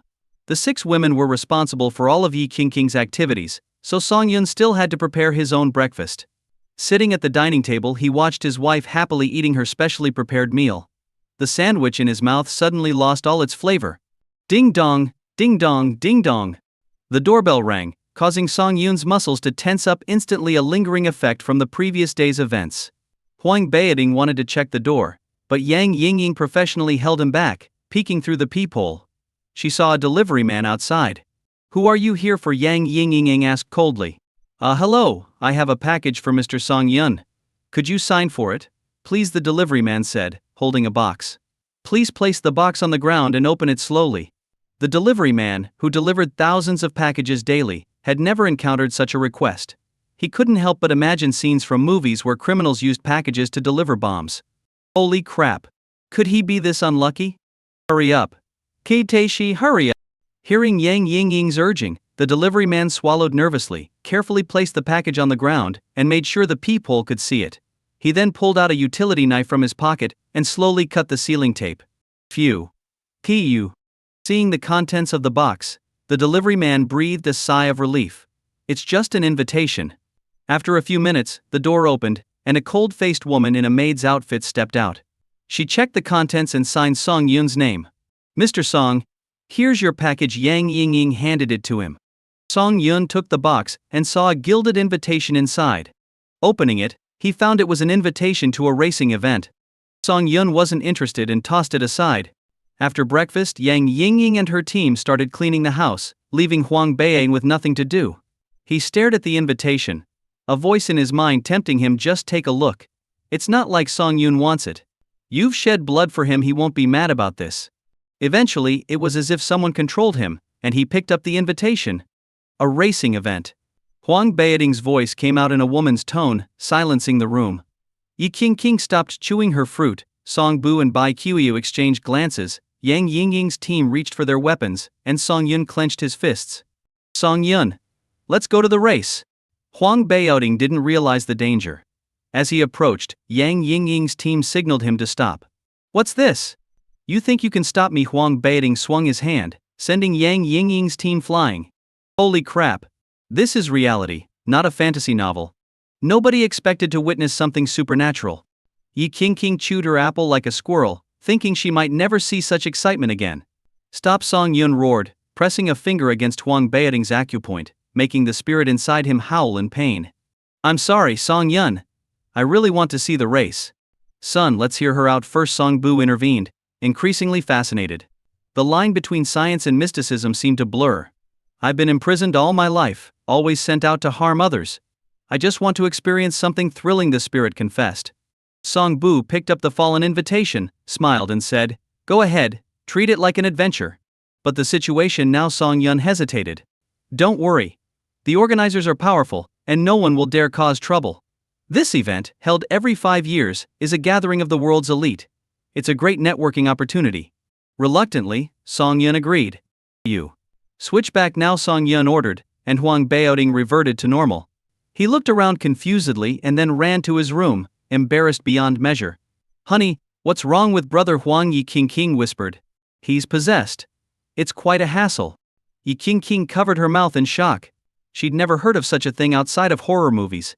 Son. Stop, I know what you're thinking. Brother Huang is a person, not a research subject. Song Bu sighed, disappointed at losing a perfect specimen for study.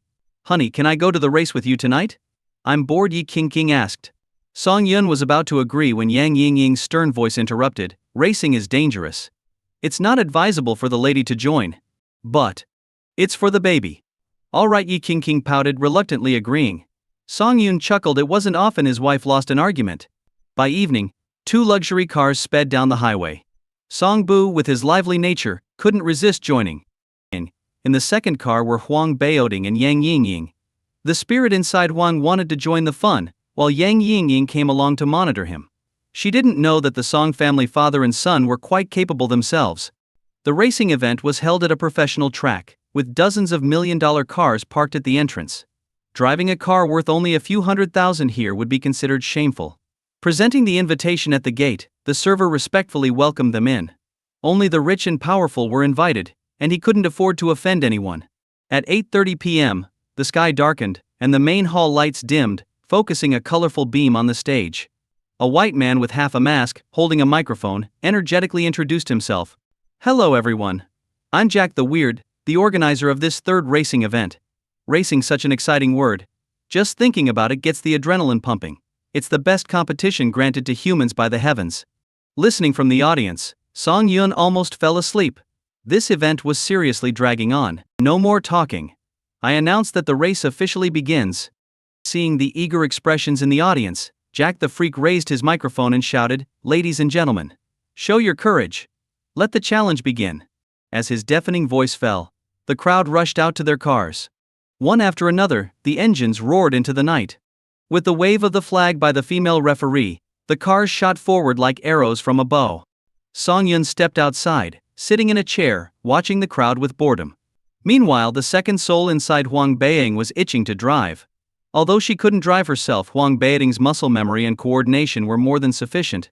Excitedly, she jumped into the car, ignoring Yang Yingying's terrified expression in the passenger seat, and floored the gas pedal. Vroom vroom. The engine stalled. Confused, Huang Beiying tried again, but the car stalled once more. Yang Yingying clutched the handle, her voice trembling. Maybe I should drive. It's just a car. What's the big deal? Yang Yingying shivered at the sound of the woman's voice coming from Huang Beiying. Vroom, vroom, vroom. The car finally started, and a cheerful laugh filled the air. Son, why are you sitting here like an old man? Don't you have any interest in this? Song Bu lit a cigarette next to Song Yun. If I had a sports car in my youth, I'd be the car god of China. Their driving skills are honestly quite poor. Having signed in and acquired top-level driving skills, Song Yun found the race utterly uninteresting. An hour later, the roar of engines tore through the night as cars crossed the finish line one after another. The top 5 finishers were all foreigners, with Huang Beiying surprisingly in 6th place, much to Song Yun's surprise. Looks like Chinese driving skills are lacking. I wasn't even warmed up before it was over. The first-place finisher, a white man, leaned against his car, holding a race queen disdainfully. Haha, John, you're too blunt. But I agree. I couldn't find a single worthy opponent among them. This race was disappointing. The top 5 men chatted arrogantly, while the defeated Chinese drivers clenched their fists in humiliation. A young man with braided hair couldn't bear it any longer and shouted, "Let's have another race. You were the 8th-place finisher, right? Haha, you've got guts. I'll humor you." John, the first-place finisher, flicked away his cigarette and got back into his car. These rich kids didn't lose unjustly. The top 5 were professional racers from foreign teams, vastly superior in skill and speed. I'll join this race too. Song Yun stepped forward calmly. He had planned to stay low-key, but these foreigners' words were too much. In the second race, only 7 cars lined up the top 5 finishers, Song Yun, and the young man who was 8th. As the race began, Song Yun floored the gas pedal, quickly taking the lead to the astonishment of everyone watching. John, in 2nd place, gripped his steering wheel tightly, his knuckles white with tension. Faster, faster. With superior skills, Song Yun maintained a substantial lead, even outpacing the aerial drone capturing the race. Fuck. John slammed the steering wheel, scaring the girl in the passenger seat. Looks like I'll have to do this. John had aimed to shine in this race to impress the rich kids and further his plans. But Song Yun was ruining everything. He remembered the barbed whip of his master and, gritting his teeth, pulled out a vial from his pocket. After injecting the black liquid into his arm, his white eyes turned red. A surge of power coursed through him, temporarily enhancing his brain's capacity, making every maneuver perfect. Reborn, John snarled. Let's see who's the real champion. With a twisted smile, he floored the gas pedal, his car rapidly closing in on Song Yun. The other 4 foreign racers were puzzled by John's sudden improvement. They had known him long enough to recognize his driving style, but now he seemed like a different person. Had he reached a new level under pressure? Faster. Faster. John's crazed shouts filled the car. He had served the organization for over a year, winning countless honors through their power. But failing a mission meant severe punishment. John. The car's about to go out of control. The girl in the passenger seat screamed, "Please, hit the brakes. I don't want to die." But John was deaf to her pleas. His only thought was completing his master's mission. He couldn't afford to be discarded by the organization. Song Yun, on the other hand, was completely at ease, having reached a state where he and the car were one. "Shut up, you damned woman!" John grabbed an object from the car and smashed it against the girl's head. "If you talk again, I'll kill you." The girl cowered in fear, realizing this wasn't John. The man driving was a demon. "First place is mine. Glory is mine. Anyone in my way will die." John's eyes were bloodshot, his face twisted in rage. "Damn it. 1 dose isn't enough, but 2 won't kill me." John yelled at the girl. "Get the vial from the glove compartment." "John, please don't."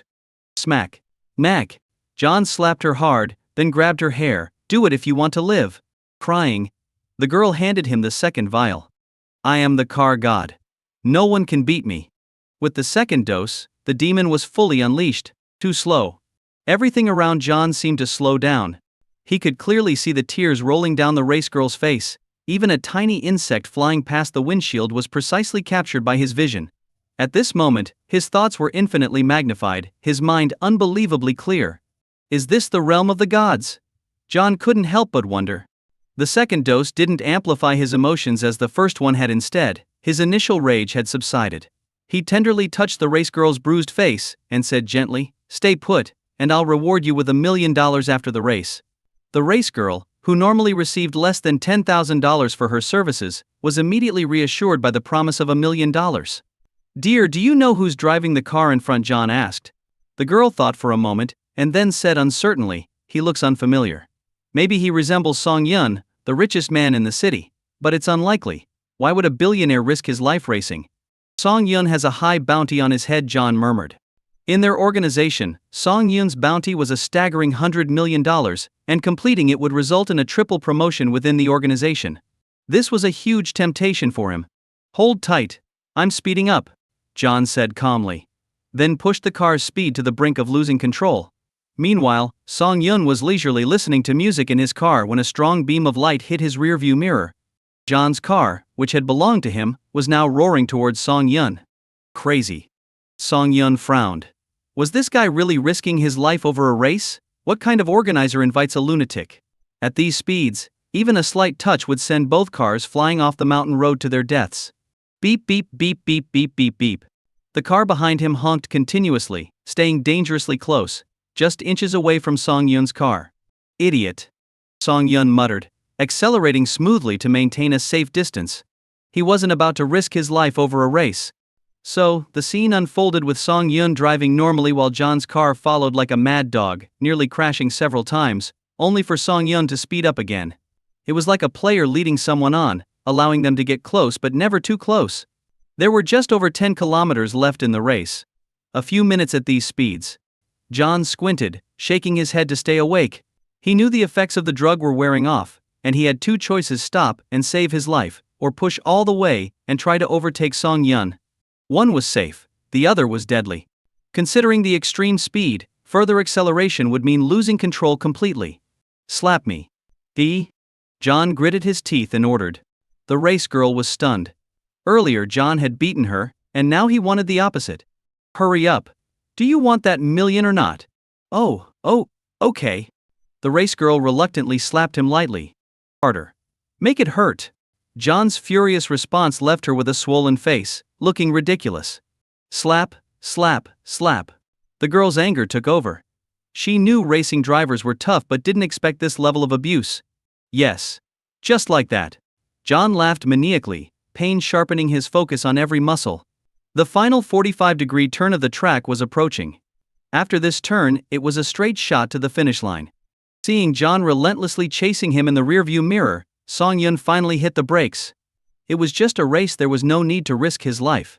As Song Yun slowed, John accelerated further, heading into the turn at full speed. "He's insane, taking a turn without slowing down," Song Yun muttered, feeling a bit shaken. He had just been racing against a madman. What kind of crazy organizer was this? Ha ha ha. Victory is mine. John, his face swollen, leaned forward, already savoring the glory. But the next second, his steering wheel locked, and his car lost control, slamming into the guardrail. In the girl's terrified eyes and John's stunned face, the car flew off the cliff. At the race's finish line, the rich kids watched the aerial display in shock as a black sports car sped past. The timekeeper jumped up, staring wide-eyed at the timer. "Impossible. Absolutely impossible." "What's wrong?" someone asked, and the judge turned, astonished. "A new record. 5 minutes faster than the previous best." "What? Are you kidding?" "The last record was set by Schumacher. See for yourself. This is crazy. When did we get such a driving genius in our country? Forget the record. We need to save them." A safety worker shouted, "Everyone, come with me to the crash site. We need to rescue them." None of the rich kids followed. "Are you kidding? Who survives a fall off a cliff? Didn't they see the car explode?" Instead, they ran towards Song Yun's car, eager to see the hero who had defended their pride. But Song Yun didn't stop to bask in their admiration. He picked up Song Biu and sped away. "Find out who that driver is. I need to know everything about this car god. I must learn from him. This guy is incredible." Despite being snubbed, their enthusiasm didn't wane. They started digging for information. But the response was always the same: access denied. Son, you've learned quite a lot while I've been away from the city. Sitting in the passenger seat, Song-bu looked at Song-yoon's handsome profile and said, I don't care how you got to where you are today, but I need you to promise me something. Never do anything that harms the country. Otherwise. What? Are you going to turn me in? Song-yoon joked. Song-bu thought for a moment, realizing that wasn't likely. He sighed, I'd have no choice but to go on the run with you. Just thinking about it is unbearable. At that moment, Song-yoon suddenly felt a sharp pain in his temples. He hit the brakes hard, and once he restarted the car, the suffocating sensation disappeared. What's wrong? Song-bu asked, puzzled. Nothing. Probably just an illusion from being too tired. The four of them drove back to Huashu Villa. Due to her pregnancy, Yi King was extremely sleepy and went upstairs to rest early. Song-bu also headed to his room to talk to his wife about Song-yoon's growth. Mr. Song, since your wife is already asleep, please don't go back to the room and disturb her rest. Even though Yang Yingying had been frightened tonight, she remained meticulous despite her pale face. Great. I never should have gone to that stupid race today. Playing with a lunatic all the way, and now I can't even go back to my own room. Damn race. I'm reporting you tomorrow. Captain Yang, aren't you curious why Brother Huang's voice keeps changing between male and female? Song-yun, being a light sleeper, had trouble sleeping without Yi King beside him. Now that he was kicked out of the room, he wasn't in a hurry to sleep. Our duty is to ensure the safety of Madam and the baby. Other matters are not our concern. Yang Yingying said coldly, having recovered somewhat. What a dull woman, thought Song-yun. Does her world only revolve around work? Brother Huang, want a drink? Yang Yingying went back to her room, leaving Song-yun alone in the living room. He called out to Huang Baoding, who was still sweating. The second soul inside him had treated the race as if his life didn't matter. If it wasn't for his efforts to suppress the soul's excitement, he might have been the one to crash over the cliff. Come on, let's drink until we drop tonight. Just as Huang Baoding was about to grab some alcohol, he shivered, and a woman's voice came out, drinking makes your body stink. I don't like it. Go to bed now. Please. Give me some personal space. Huang Baoding regained control, but the next second, the woman took over again. No. Women need their beauty sleep. With that, she went back to the room. What a pity. Song-yun shook his head, realizing he was probably the freest person in the villa now. Forget it, I'll go to the study. The next morning, Song-yun felt a tickle on his nose. Without opening his eyes, he grabbed Yi King's small hand as she crouched beside the bed. Wake up, honey. Yi King lifted Song-yun's blanket, blushing as she saw he was naked. Still not used to it, Song-yun teased, opening his eyes and pulling her into his arms, ready to kiss her, when a loud noise came from outside the window. Opening the curtains, he saw Yang Yingying in her maid outfit. Please control yourself, Mr. Song. What the hell? Song-yun was about to get up but remembered he was naked. He pulled the blanket over himself and shouted, How did you get here? Wires. Get out. Madam. Get out. Damn it, she's infuriating. Song-yun closed the curtains, his chest heaving. This wasn't just a maid, it was like having a prison guard. Bang. Bang. Bang. The study door was knocked on, and Song-yun shouted without thinking, Go away. Watch your mouth, young man. Bai Qiu entered, twisting her son's ear. King's baby is still small. You need to restrain yourself. Mom. I'm not dressed. I gave birth to you. There's nothing I haven't seen. Get dressed and come down for breakfast. Bai Qiu left, taking Yi King with her, who made a funny face at Song-yun as she left. At the breakfast table, Song-yun ate his sandwich and drank his milk. Under the table, Yi King's leg kept rubbing against his, her foot occasionally touching his skin. Alright, Yi King, just wait until these 10 months are over. Then you'll get what's coming. Song-yun bit into his sandwich fiercely, trying to distract himself. Honey, I need to go to the company today. Can you pick me up at noon? Yi King asked with a sweet smile. Should I take you there? No need, Yingying and the others are with me. Of course. Eating the last bite of his sandwich in frustration, Song-yun stomped upstairs to catch up on sleep. So young and already so lazy. Song-bu patted Song-yun's shoulder. Come practice with me. Dad. Let me change clothes first. No choice. Seeing his father's stern look, Song-yun remembered the old man he couldn't beat, who was like a toy in his dad's hands. He shivered at the thought. No way could he win. In the spacious garden, Song-bu beckoned Song-yun over. Song-yun got into position, maximizing his speed and strength, using everything he had learned. But Song-bu just sighed and shook his head at every move. Not enough power. Put more strength into it. Your speed is pathetic. Are you waiting for the enemy to play with you? Faster, faster. With each shout, Song Yun felt the constraints on his body breaking one by one. Hurry up. Real enemies won't just defend like me. If I were a real enemy, you'd be dead by now. With a roar, Song Yun stomped hard, his speed soaring. He used a simple punch to push Song Bu back several meters. Now that's more like it. Then Song Bu raised one hand. Song Yun couldn't even see the attack before he felt a chill on his chest, his body flying into the pool. True strength needs only simple moves. What makes it powerful is speed and force. Master these, and anyone in front of you will be like a child. Time's up. I need to go pick up King. Song Yun climbed out of the pool, completely exhausted. He trudged back to the house to change clothes. Unbeknownst to him, Song Bu downstairs quickly ended his composed stance and started massaging his hands furiously. Damn. That kid really has a knack for this. That punch had some of my strength in it. Song Bu's eyes sparkled with pride. Seeing his son learning from him was an immense honor. Outside the Mojing Group's building, it was lunchtime. Yi King, accompanied by Yang Yingying and her 6 combat-ready maids, looked quite formidable. Just as she reached the entrance, a man in black casual clothes turned around and gave her a charming smile. King, long time no see. Mo Huanqing. When did you come back? The man before her was an old friend who had disappeared for years. In high school, Mo Huanqing was often bullied and never fought back. Li Shishi, with her chivalrous heart, took him under her wing, and he became a follower of sorts. However, he suddenly vanished in their sophomore year of college. No one could find him, no matter how they tried. It was as if he had disappeared from the face of the earth. But now, he seemed to be doing well, with no apparent harm having befallen him. King, are you sure you want to chat here? Mo Huanqing instinctively covered his mouth when he smiled, but quickly stopped himself. Oh, let's go to the cafe next door. We can sit there. They went to the cafe, with Yang Yingying and the others sitting at different tables. Where have you been all these years? Yi King, avoiding coffee due to her pregnancy, ordered a symbolic glass of milk. Mo Huanqing bit his lower lip, his eyes showing a trace of sorrow. He smiled bitterly. I fell in love with a girl in school, but my parents disapproved because her family was poor. They forcibly separated us and sent me to a secluded university abroad. That's terrible. Yi King felt sorry for her friend. So, are you staying this time?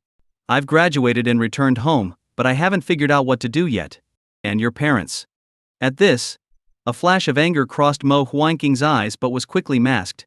In a calm voice he said, I didn't tell them I came back. The memories of what they did are too painful. I don't want to return to that loveless home. Yes, uncle and auntie were really honey. I'm here. Yi King cut herself off, waving frantically as Song Yun entered the cafe. Honey. Mo Huanqing turned to see a man with an extraordinary aura and stunning looks walking towards them. I went to your office, and the receptionist said you were here. Song Yun wrapped his arm around Yi King's waist and asked, and who is this? This is my high school friend, Mo Huanqing.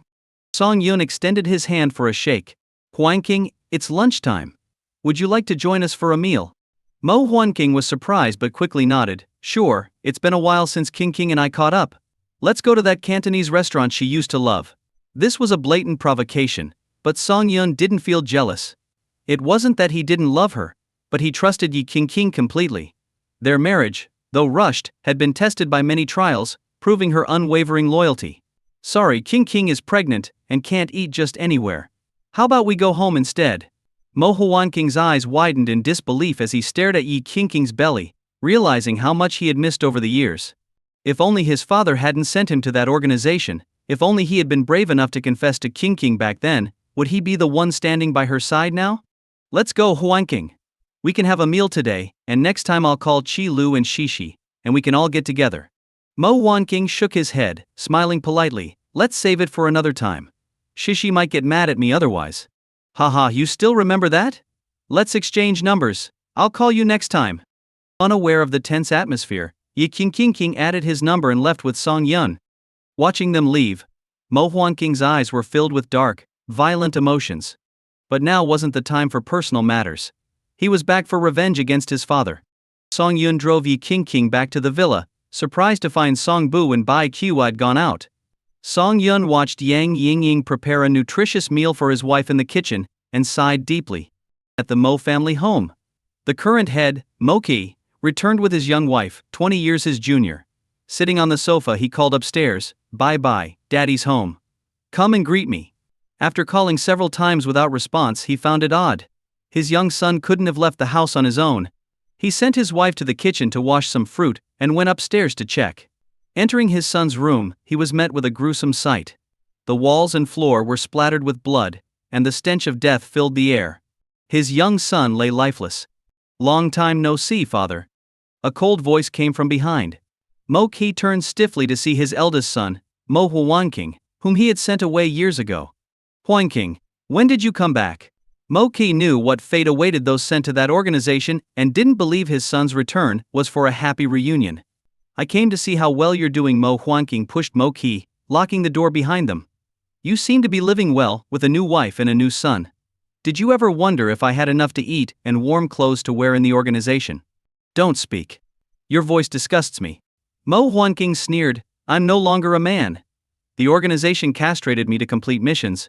I'm neither male nor female now. Father, you're such a great parent." "Huanqing. Let me explain. Sheish, the organization has approved my revenge. You've been discarded. Accept your fate, father. You've had your good years. Now you, your wife, and your son can keep each other company in the afterlife." Days passed with Song Yun constantly being trained by Song Bu. Meanwhile, Yi Qingqing kept trying to call Mo Huanqing, but he never answered. Then, shocking news spread through the upper circles of the city. Mo Ki, the chairman of Longhai Group, and his entire family had been murdered. The scene was reportedly so gruesome that even the officers who arrived at the scene vomited. "Honey, where do you think Huanqing is? Could something have happened to him too?" Yi Qingqing huddled close to Song Yun, filled with worry for her friend. Song Yun sensed a conspiracy. Why did Mo Huanqing's family get killed right after he returned to the country? Could there be a connection? "Don't worry. I'll use my connections to find out what happened to the Mo family and any information on Mo Huanqing's whereabouts. I'll tell you as soon as I know anything."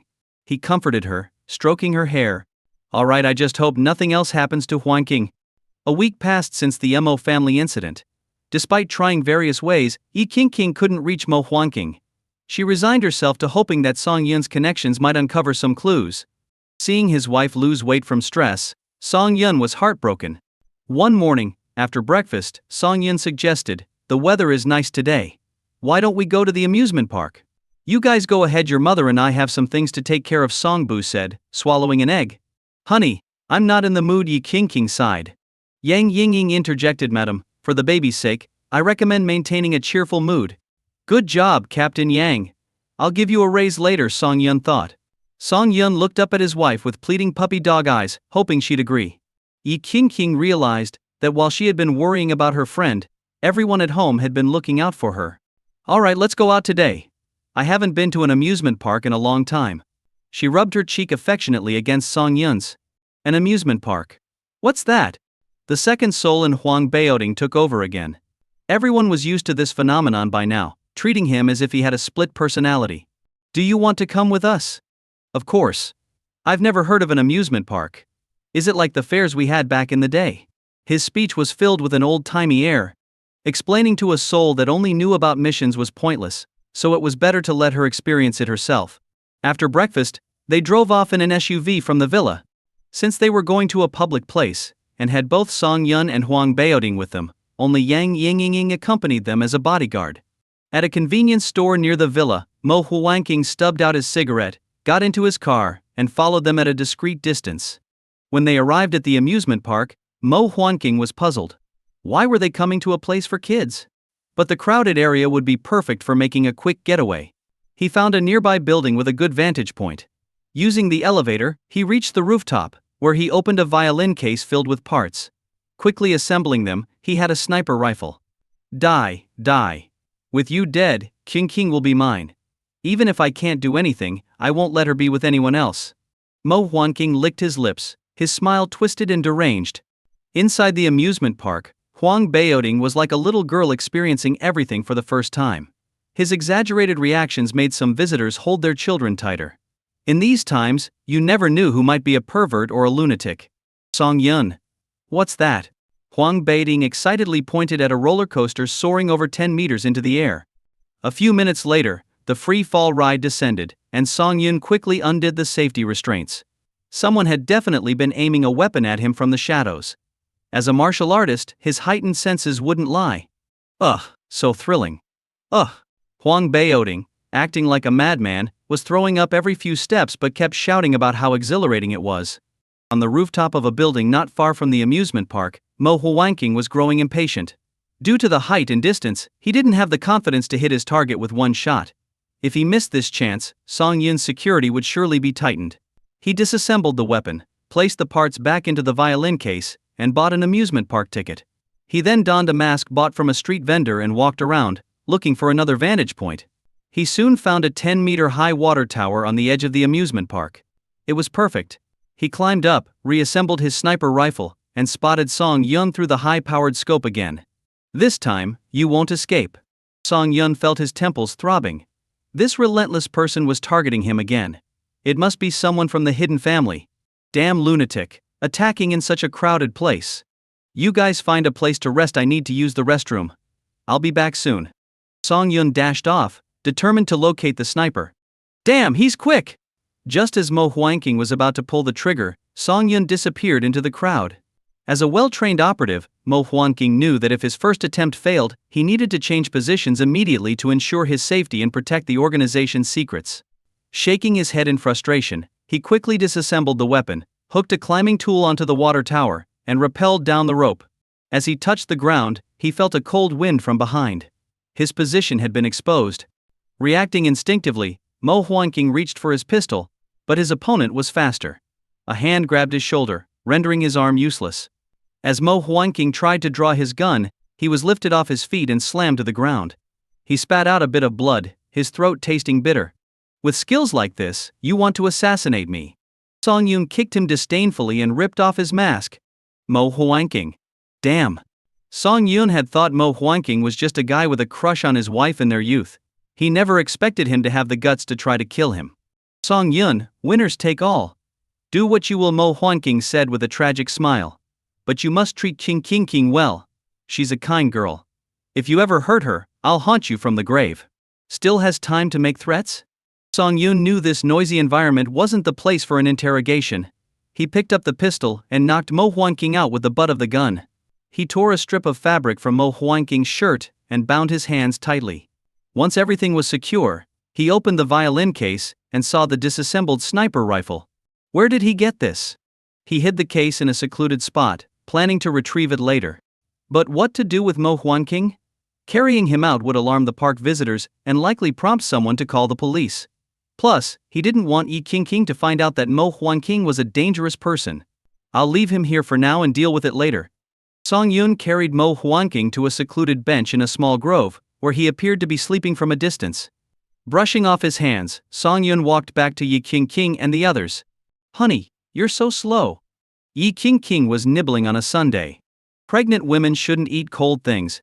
I'm not eating it cold. I let it melt in my mouth first. Silly girl, Song Yun teased, tweaking her nose. I have a meeting to attend. Yang Yingying will take you home. I'll take you out another time. Okay. King knew how important Song Yun's meetings were. Come home early. I'll learn how to make soup with Ying tonight. As she spoke, her eyes widened in shock. Song Yun also felt the attack coming from behind. Bang. His shoulder was hit, and he felt warm blood soaking through his clothes. Take King and go. Song Yun shouted to Yang Yingying. The scene was chaotic, and it was dangerous for a pregnant woman to be jostled around. Turning around, Song Yun saw Mo Huangqing, eyes filled with hatred, aiming a gun at him. Whoosh! The silenced shot was quiet, but Song Yun, fully focused, dodged it. Song Yun, you can run, but what about King? Mo Huangqing aimed at King, not intending to harm her but to force Song Yun's hand. He succeeded. Song Yun stood still, glaring at him. But then, Huang Baoding moved. With rapid movements, Huang Baoding twisted the gun into a pretzel. Ignoring the pain in his shoulder, Song Yun attacked Mo Huangqing furiously. A dragon's reverse scale, touch it and die. King was Song Yun's reverse scale. No one could harm her. Mo Huangqing's body was tossed around like a ragdoll. Kneeling on the ground, he could no longer stand. After the intense battle, Song Yun suddenly felt a wave of weakness. Blood continued to flow from his wound, and his face grew pale. Honey, are you okay? Yi Qingqing broke free from Yang Yingying's grasp and ran to Song Yun. She used her small hands to cover the wound on his shoulder, watching in horror as the blood seeped through her fingers. Never before had she felt so helpless. It's nothing serious. Song Yun tore a strip of cloth from his clothes and roughly bandaged the wound. He then pressed a few acupuncture points on his body, and the bleeding gradually stopped. Honey, what's going on? Yi Qingqing's voice trembled with sobs. She couldn't understand why Mo Huanqing, her friend, would attack the man she loved, but the evidence was undeniable. I'm not sure. We'll figure it out when we get home. Song Yun stood up shakily. Initially he had planned to discreetly deal with Mo Huanqing, but that seemed impossible now. The area around them was in chaos, with people screaming and running away. A 10-meter radius around Song Yun had cleared out completely. He signaled Huang Baoding to bring Mo Huanqing along. As they were about to leave, a group of uniformed enforcers blocked their way in the parking lot. Put him down right now. A young enforcer aimed his weapon at Song Yun, his eyes full of hostility. Song Yun didn't trust anyone but the three people with him. Who knew if these enforcers were legitimate? What if I don't? The young enforcer's hand moved to the trigger, ready to use deadly force. Oh, whack. A middle-aged squad leader kicked the young enforcer from behind. Please go ahead. If you need any help, just call us. The squad leader, fawning, pulled the young enforcer aside, clearing the way for Song Yun and his group. Captain, why did you let them go? The young enforcer asked through gritted teeth, watching the SUV drive away. Are you stupid? Do you know who that was? That was Song Yun, the richest man in Shanghai. You dare to act tough with him? I don't. And did you see the bloodied bandage on his shoulder? If we mishandle this, he could pressure the entire city's headquarters. The squad leader gave the young man a sidelong glance and sighed. Xiaomi, I know you're full of righteousness and want to solve many cases, but society isn't as simple as you think. The public would be outraged if they found out the richest man in Shanghai was injured in broad daylight. But, no buts. If you want to continue working here, you need to learn to read the situation. If you had any evidence, I would have supported you, but you didn't. Acting on pure zeal without proof makes you look immature. Xiaomi was speechless. He had only been on the job for a few months, and had no real backing, only a sense of justice that his colleagues mocked. But was he wrong? No, Xiaomi didn't think so. He believed that only extreme measures could prevent certain things from happening. He stood there, lost in thought as his ideals clashed with reality. Looks like you got a scolding from your boss. An elderly man in a suit, leaning on a cane, approached Xiaomi. Maybe I'm just too naive. The old man patted Xiaomi's shoulder, smiling. Everyone has their convictions. Young man, what is yours? Xiaomi pursed his lips, thinking hard before saying quietly, I want to make society safer. Is that too ambitious? No. I think you're a young man with dreams. But you're just a regular enforcer. To change society, your status isn't enough. Yeah, I guess I was too naive. Xiaomi gave a bitter smile. I've always admired this uniform, seeing it as a symbol of justice. But after starting the job, I realized it's not what I imagined. Every day I deal with petty issues. This isn't the life I wanted. Then you need someone influential to support you, don't you? The old man handed Xiaomi a small piece of paper. Maybe I'm the lighthouse you need. Think it over and call this number. Someone will help you. With that, the old man hobbled away, leaving Xiaomi stunned. On the road, an SUV modified for stability and power sped along. In the back seat, Song Yun looked at the unconscious Mo Huanqing, feeling frustrated. Damn it, what grudge did you have against me? You were Qingqing's friend. Beep. A sound came from Mo Huanqing's body. Hello, Song Yun? I admit you won this time, but did you really? Do you think he is really him? Goodbye, dear. Thank you for letting me achieve my goal early. Right after the message, a red light flashed from Mo Huanqing's molar, followed by urgent beeping. Damn it. Song Yun opened the car door and threw Mo Huanqing out. Boom. Mo Huanqing exploded in mid-air, causing the SUV's right side to lift and then slam back down. If the car hadn't been modified and heavily reinforced, the explosion would have flipped it completely. Honey. Yi Qingqing clutched her belly with one hand and held onto Song Yun with the other, her voice trembling. My stomach hurts. Damn it. Song Yun was panicking. He quickly instructed Yang Yingying to stop the car. Getting out, he gently touched Yi Qingqing's head. You go home with Yingying? There are full medical facilities at the villa. What about you? Yi Qingqing asked weakly, her lips pale. I'm being targeted. I can't go back with you. And the message from Mo Huanqing, it's possible he wasn't the real one. I need to find out the truth. Be careful. The baby and I will be waiting for you at home. Don't worry. Song Yun kissed Yi Qingqing's forehead, then turned to Yang Yingying. Take them back to the villa. With my father there, no one can hurt you. And make sure to protect Yi Qingqing. As the car drove off, Song Yun stood in place and pulled out a crumpled pack of cigarettes from his pocket. Originally, he had planned to quit smoking since his wife was pregnant, but the stress from recent events made him rely on cigarettes to ease his nerves. Is he really him? This question kept swirling in Song Yun's mind. Mo Huanqing wasn't acting alone, there was a sophisticated organization behind him. The fake Mo Huanqing in the car was likely a decoy, intentionally captured to try and kill everyone in the vehicle. Luckily, the SUV was designed to withstand several hundred pounds of explosives, allowing them to escape unscathed. Damn it. Don't let me catch the person in charge, or I'll tear them to pieces. Song Yun crushed his cigarette butt angrily. Since the Mo Huanqing in the car was a decoy, the real Mo Huanqing was likely still in the amusement park. Realizing this, Song Yun flagged down a taxi and headed back to the amusement park. At the park, two men in suits, wearing masks representing the 12 Chinese zodiac animals, roamed freely. Due to the recent emergency, the amusement park was closed, and the only sounds came from the automated attractions still running. Monkey, do you think dog is still alive? Who cares? The man called Monkey removed his mask, greedily breathing in the fresh air. But quickly, the other man put the mask back on his face. Monkey's eyes, hidden behind the mask, flashed with anger. Ox, touch me again, and I'll kill you first. Calm down. Rat told us not to show our faces to the public. Ox laughed heartily. Look at all the surveillance cameras around here. We can't take the risk. HMP if. Monkey grumbled. Dog is useless. He can't even handle such a simple task. Now we have to clean up his mess. Serves him right for being castrated. Well, dog's tasks are always extreme. Ox scratched his head and sighed. No body, no trace. Where do we even start looking? Who knows? Rat just said dog's heart monitor showed he was in a fight, then went unconscious. Heaven knows where that eunuch is lying around. Monkey grumbled. The more I think about it, the angrier I get. When I find him, I'm going to teach him a lesson. Who are you planning to teach a lesson? A voice came from the branches of a large tree behind them. Without hesitation, Ox and Monkey pulled out their guns and fired towards the sound. Their weapons, modified by professionals, fired like small submachine guns instead of regular handguns. Leaves and branches fell, but there was no scream as expected. The two men stood back to back, scanning their surroundings. Are you looking for me? This time the voice came from their right. Bang, bang, bang.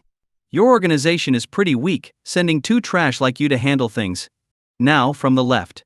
The voice seemed to be toying with them, coming from different directions. Soon, their magazines were empty. They drew knives, crouching and waiting for the mysterious person to appear, ready to kill him on sight. What's your relationship with Mo Huanqing? Song Yun emerged from the shadow of a haunted house, expressionless as he looked at the two killers. Mo Huanqing? Don't know him. Look man, you've got the wrong people. We're just stuck here like everyone else. Haha, carrying weapons while on an outing? You guys are something else. Talking won't change your fate. Just. Ox tensed his legs, sprang forward and charged at Song Yun. If he could land this hit, he'd slice Song Yun's throat. But to his shock, Song Yun stopped the knife with 2 fingers. With a slight pressure, the finely crafted weapon snapped in half. Monkey, run. Tell Rat it's a trap. Ox's muscles bulged, ripping his clothes as his body doubled in size. He threw punch after punch at Song Yun, who blocked them effortlessly. Monster. This handsome young man was a true monster. As one of the genetically enhanced Zodiac warriors, Ox had undergone countless enhancements. Without these gene therapies, he would die within a week due to genetic breakdown. But this guy, he's just a regular human. How could a normal person be stronger than them? What Ox didn't know was that Song Yun had a far more powerful backing than any organization in the system. Realizing his shoulder injury would weaken his combat abilities, Song Yun had used one of the system's rewards to triple his strength temporarily. 1 second, he cursed the system for being stingy, and the next, he marveled at the power surging through him. He finally understood his father's words: speed and strength are everything. Now Song Yun felt confident he could defeat even the old man from the villa. Die. Ox's eyes turned red as he increased his punching speed, the air crackling with each blow. Song Yun's hand moved like lightning, catching Ox's fist and squeezing until the bones crumbled like dirt. Run, monkey. Tell rat it's a trap. Ox's bones had turned to powder. Even if he escaped, he'd be a cripple in the organization's eyes. Monkey hesitated but then ran off. None of you will escape. Song Yun punched Ox.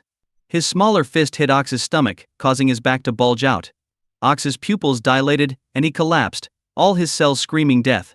One punch. Just one punch, and Ox was down. Ox was the Zodiac's toughest fighter. Who was this young man? Betraying friends is never a good choice. Song Yun's voice sounded in Monkey's ear. Before Monkey could react, he felt weak and was pinned to the ground. I'll ask one last time. What's your relationship with Mo Huangqing? I don't know who you're talking about. Monkey frantically tried to muster his strength but realized it was useless. It felt as though all his energy had been drained by a pump, leaving him barely able to speak. You really won't tell me. Song Yun shook his head and smiled. I have many ways to make you talk. I'm looking forward to seeing how long you can withstand the torture. With that, he pressed his fingers into several acupuncture points on Monkey's back. The immense pain spread through Monkey's body, and he clenched his teeth to avoid screaming. Yet, the foam at his mouth showed how dire his situation was. Still not talking. Song Yun praised him. It seems your organization has brainwashed you well. Let's see how long you can hold out. He activated one painful point after another. Each should have been enough to make an average person faint, but despite rolling his eyes back, Monkey refused to speak. Impressive.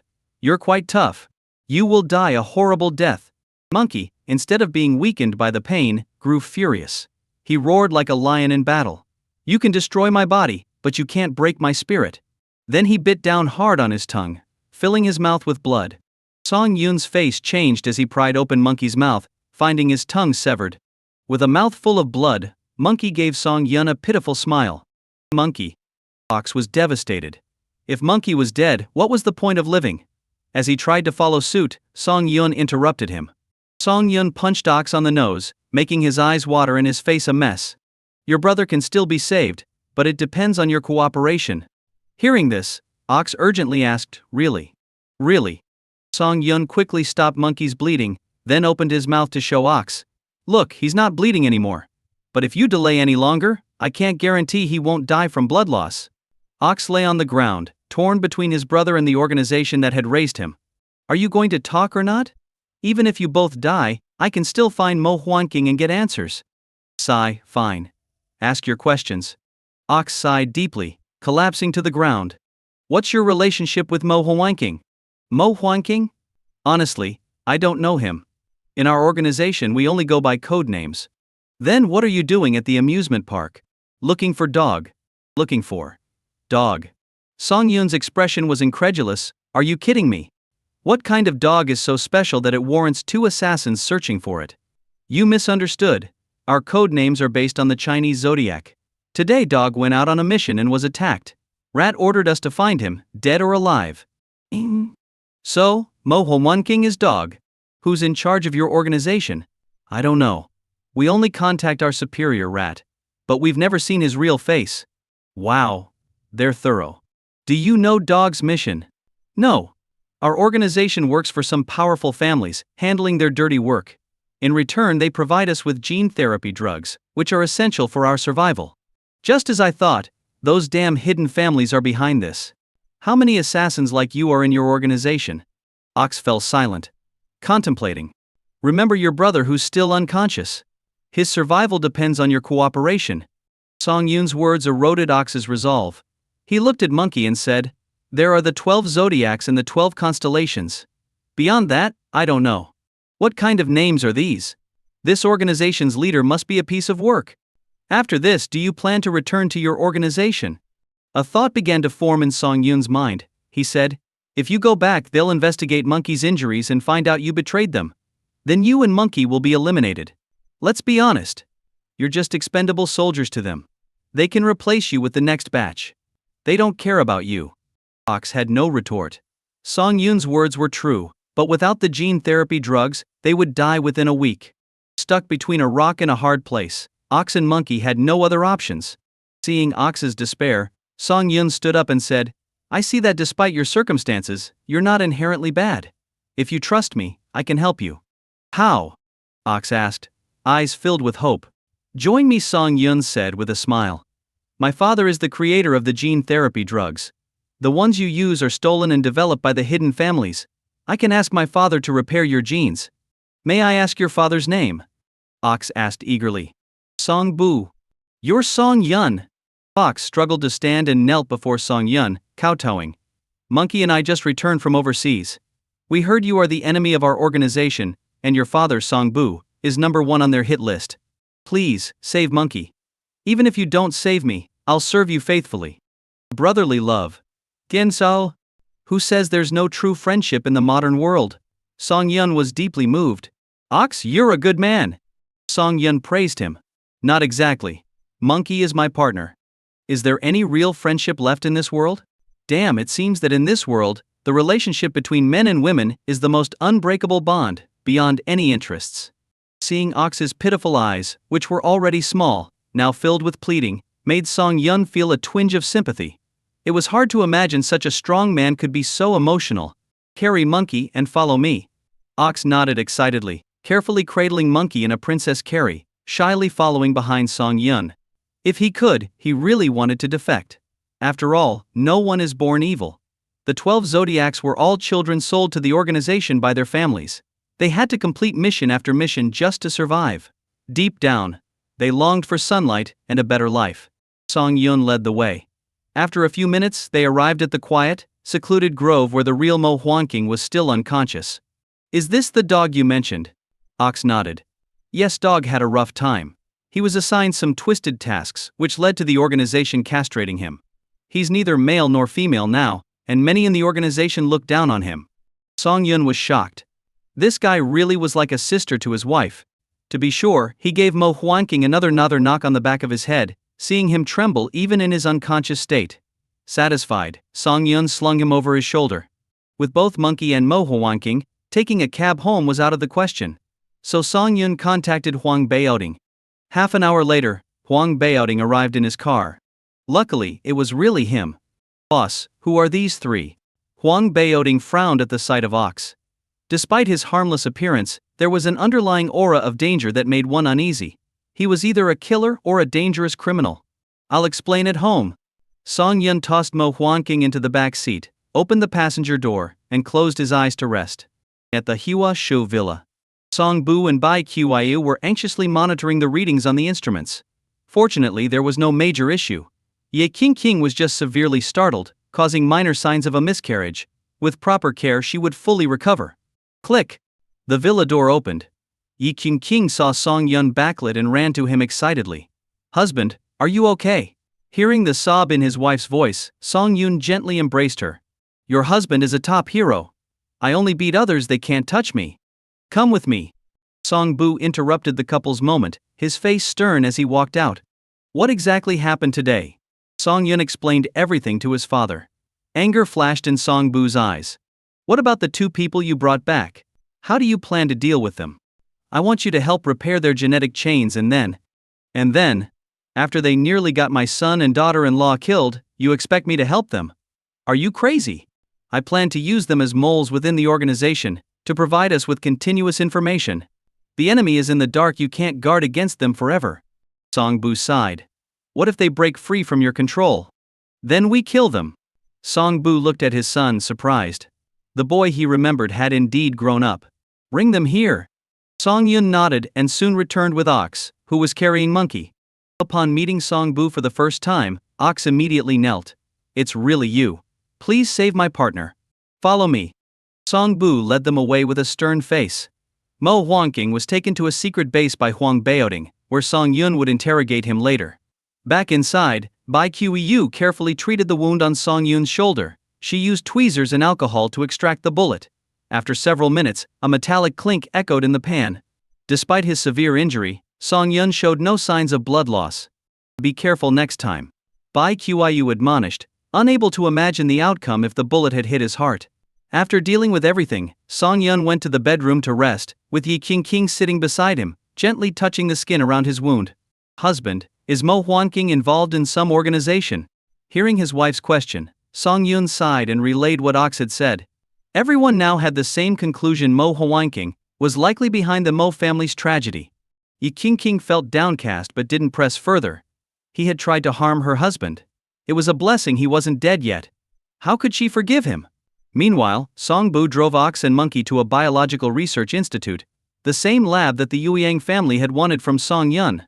Inside, guarded by layers of security, Songbu led them to a set of instruments. After drawing blood from the two, he began analyzing their genetic defects. Seeing the long report, Ox's heart was in his throat. Fortunately, the gene therapy drugs you used are the lowest grade. Suppressing your dependence on them will help you wean off. Songbu said calmly. This is child's play for me. In 3 days, you'll be like normal people. Thank you, Mr. Song. We will never forget your kindness. Ox held Monkey tighter. They finally had hope. But remember, why should I save you? Even if it's just a small effort for me, there's no such thing as a free lunch. Hearing this, Ox nodded. What do you want us to do? We'll do anything within our power. After the repair, return to the organization and secretly provide us with information. How about that? Okay. But the fewer people who know about this, the better. I want to be your sole informant. Monkey won't be involved. Songbu nodded. He only cared about results, not the process. As long as he got accurate information, it didn't matter how many spies there were. Let's begin. You'll stay here for the next few days while I develop different repair agents based on your conditions. Songbu started working with various test tubes, while Ox waited quietly by his side. To comfort Song Yun, Yi King stayed with him that night, cuddling up to him and sleeping soundly. Indeed, her husband was like a charger, making everything better. The next morning, Song Yun opened his eyes and looked at his wife sleeping peacefully in his arms, a smile gradually appearing on his face. He was a simple man. All he wanted in this life was a healthy family and a warm home. Yi King stretched and sleepily looked at Song Yun. She rubbed her face against his chest like a small animal and said, Honey, I have to go to the office today. Do you really have to go with everything so chaotic right now? Song Yun asked. Pouting, Yi King replied, I have to. Something important came up at the company, and I need to check on it. Should I come with you? Song Yun asked, gently stroking her hair and pulling her closer. Sure. That way we can spend more time together. Yi King giggled, looking blissfully happy. After washing up, they went downstairs for breakfast. Noticing that his father wasn't back yet, Song Yun gave his mother a puzzled look. Bai Qiu just shook her head without explaining. It seemed that the work to repair Monkey and Ox was more complicated than expected, otherwise his father wouldn't leave his mother alone at home. Boss, Mo Huangqing has woken up. When should we go see him? Huang Baiding whispered to Song Yun. Let him stew for a bit. After breakfast, Song Yun, along with Yang Yingying and the other 5 bodyguards, escorted Yi King to Mojing Group. In the office, Jasmine placed a cup of hot water in front of Yi King and asked, Miss Ye, Mr. Fu is here waiting. Would you like to meet him in the conference room or here? Bring him here. Yi King frowned slightly as she reviewed the documents on her desk. By now everyone knew she was the wife of the richest man in Madu, so who would dare try to mess with her? Yet, just as her project was reaching a critical stage, someone did. Hello, Miss Yi. Yi? Jasmine ushered in a man in his 30s. He walked into the office confidently and flopped down on the soft sofa, lighting a cigarette. But before he could take a puff, Yang Yingying snatched it and extinguished it. Wow, I can't even smoke now. They said, Ms. Yi has become very high and mighty since marrying into wealth. I didn't believe it at first, but now. Mr. Fu. In business, everything is negotiable. While I am the wife of the richest man, I treat my partners with the same respect as always. But your attitude doesn't seem like you're here to discuss business, Yi King said coldly. Can I ask why you suddenly raised the price of our raw materials by 20% within the contract period? Fu looked slightly troubled and said, You know we deal in exports, and international prices for these materials have skyrocketed. My company needs to eat too. Moreover, I've never failed to supply Mojing Group. A slight increase should be understandable. Understandable. Munderstandable. Jasmine exclaimed, Do you know what kind of butterfly effect your price increase will cause? Our profit margins on these products are already thin. If you raise prices, we will have no profit at all, and be working for you for free. A secretary like you has no right to speak, Fu retorted angrily. Business negotiations are always ongoing. The fact that I didn't ask for an even higher price is already generous. Into you. Jasmine was left speechless. Fu smirked and said, It seems like Ms. Ye isn't in charge here, letting a secretary handle decisions. In that case, I'm not satisfied with the new price I proposed. I want a 60% increase. Hearing this, the anger in Yi King's eyes intensified. Indeed, business was like a battlefield, and there was no place for kindness. Companies that proclaimed people first values often ended up in the trash heap of history. Business decisions were ultimately based on profit. So, Mr. Fu, are you determined to breach our contract? Yi Qingqing asked coldly. Fu nodded with a smile. Breaching the contract will cost me at most 10 million, but I can immediately recoup that through international trade. If I stick to the original prices, I'll lose hundreds of millions. Then there's nothing more to discuss. Yi Qingqing waved dismissively. You can leave now. Fu was stunned. He had anticipated all sorts of responses from Yi Qingqing and had prepared counters for each one. But he never expected her to actually call off the deal. He knew Mojing Group was relying on this project to reach a new level. If it was halted, Mojing Group could lose billions. Are you sure about this, Ms. Ye? Fu asked in disbelief. Absolutely. I won't do business with someone of your character. If you want to breach the contract, go ahead. My lawyers will be in touch regarding the compensation. Yi Qingqing's words made it clear that she was serious. Fu realized she wasn't trying to negotiate, she genuinely didn't want to continue the partnership. Maybe we can discuss this further, Fu said quietly. I think we can still negotiate the price. No need, Mr. Fu, you may leave. Yi Qingqing stood up, ready to walk out. Fu watched her back and laughed loudly. Ms. Ye? You must understand, Mojing Group relies on our materials for over 10 projects. If we stop supplying, your company's status will be in jeopardy.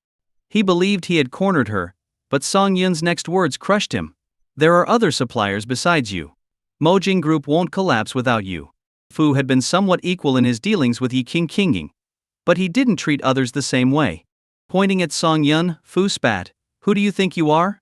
I really doubt Mojing Group is still under Ms.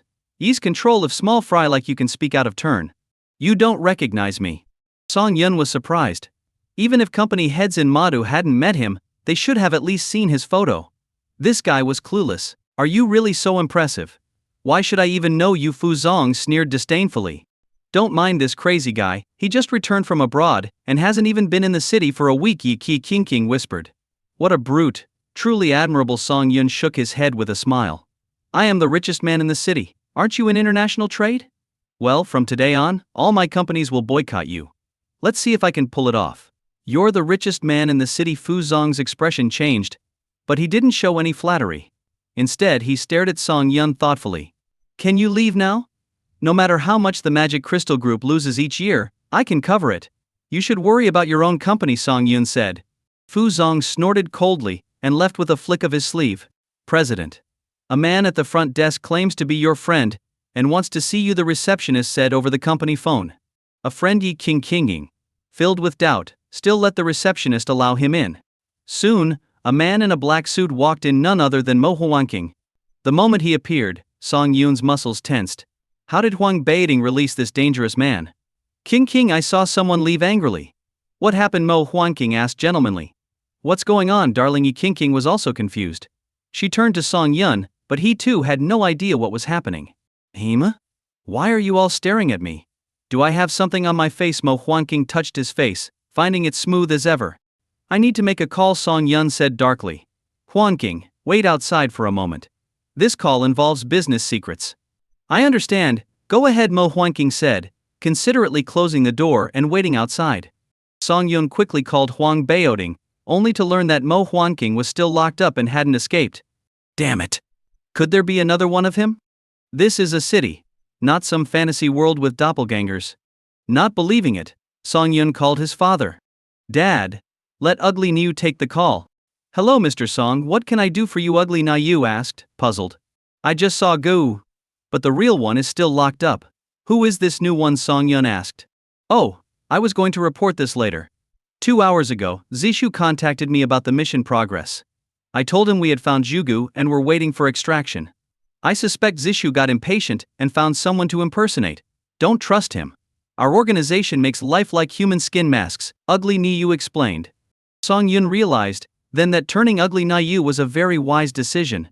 After hanging up, Song Yun quietly explained the situation to Yi Qingqing, who was equally astonished. Huangqing, come in, Song Yun called out. Sorry, brother, this is a $1 billion deal, I can't be careless. I understand. Profits come first, and I'm not worth billions, Mo Huangqing smiled.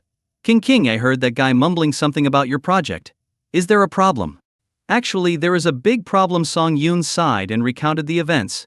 He wanted to see what this fake Mo Huanqing was up to. Mo Huanqing sat on the sofa, pondering. I have a friend who deals in the materials you need. If necessary, I can contact him to supply you at the previous price. King, how does that sound? Yi King and Song Yun exchanged looks. Fu Zong caused trouble, and now this guy was offering a solution. There had to be something fishy.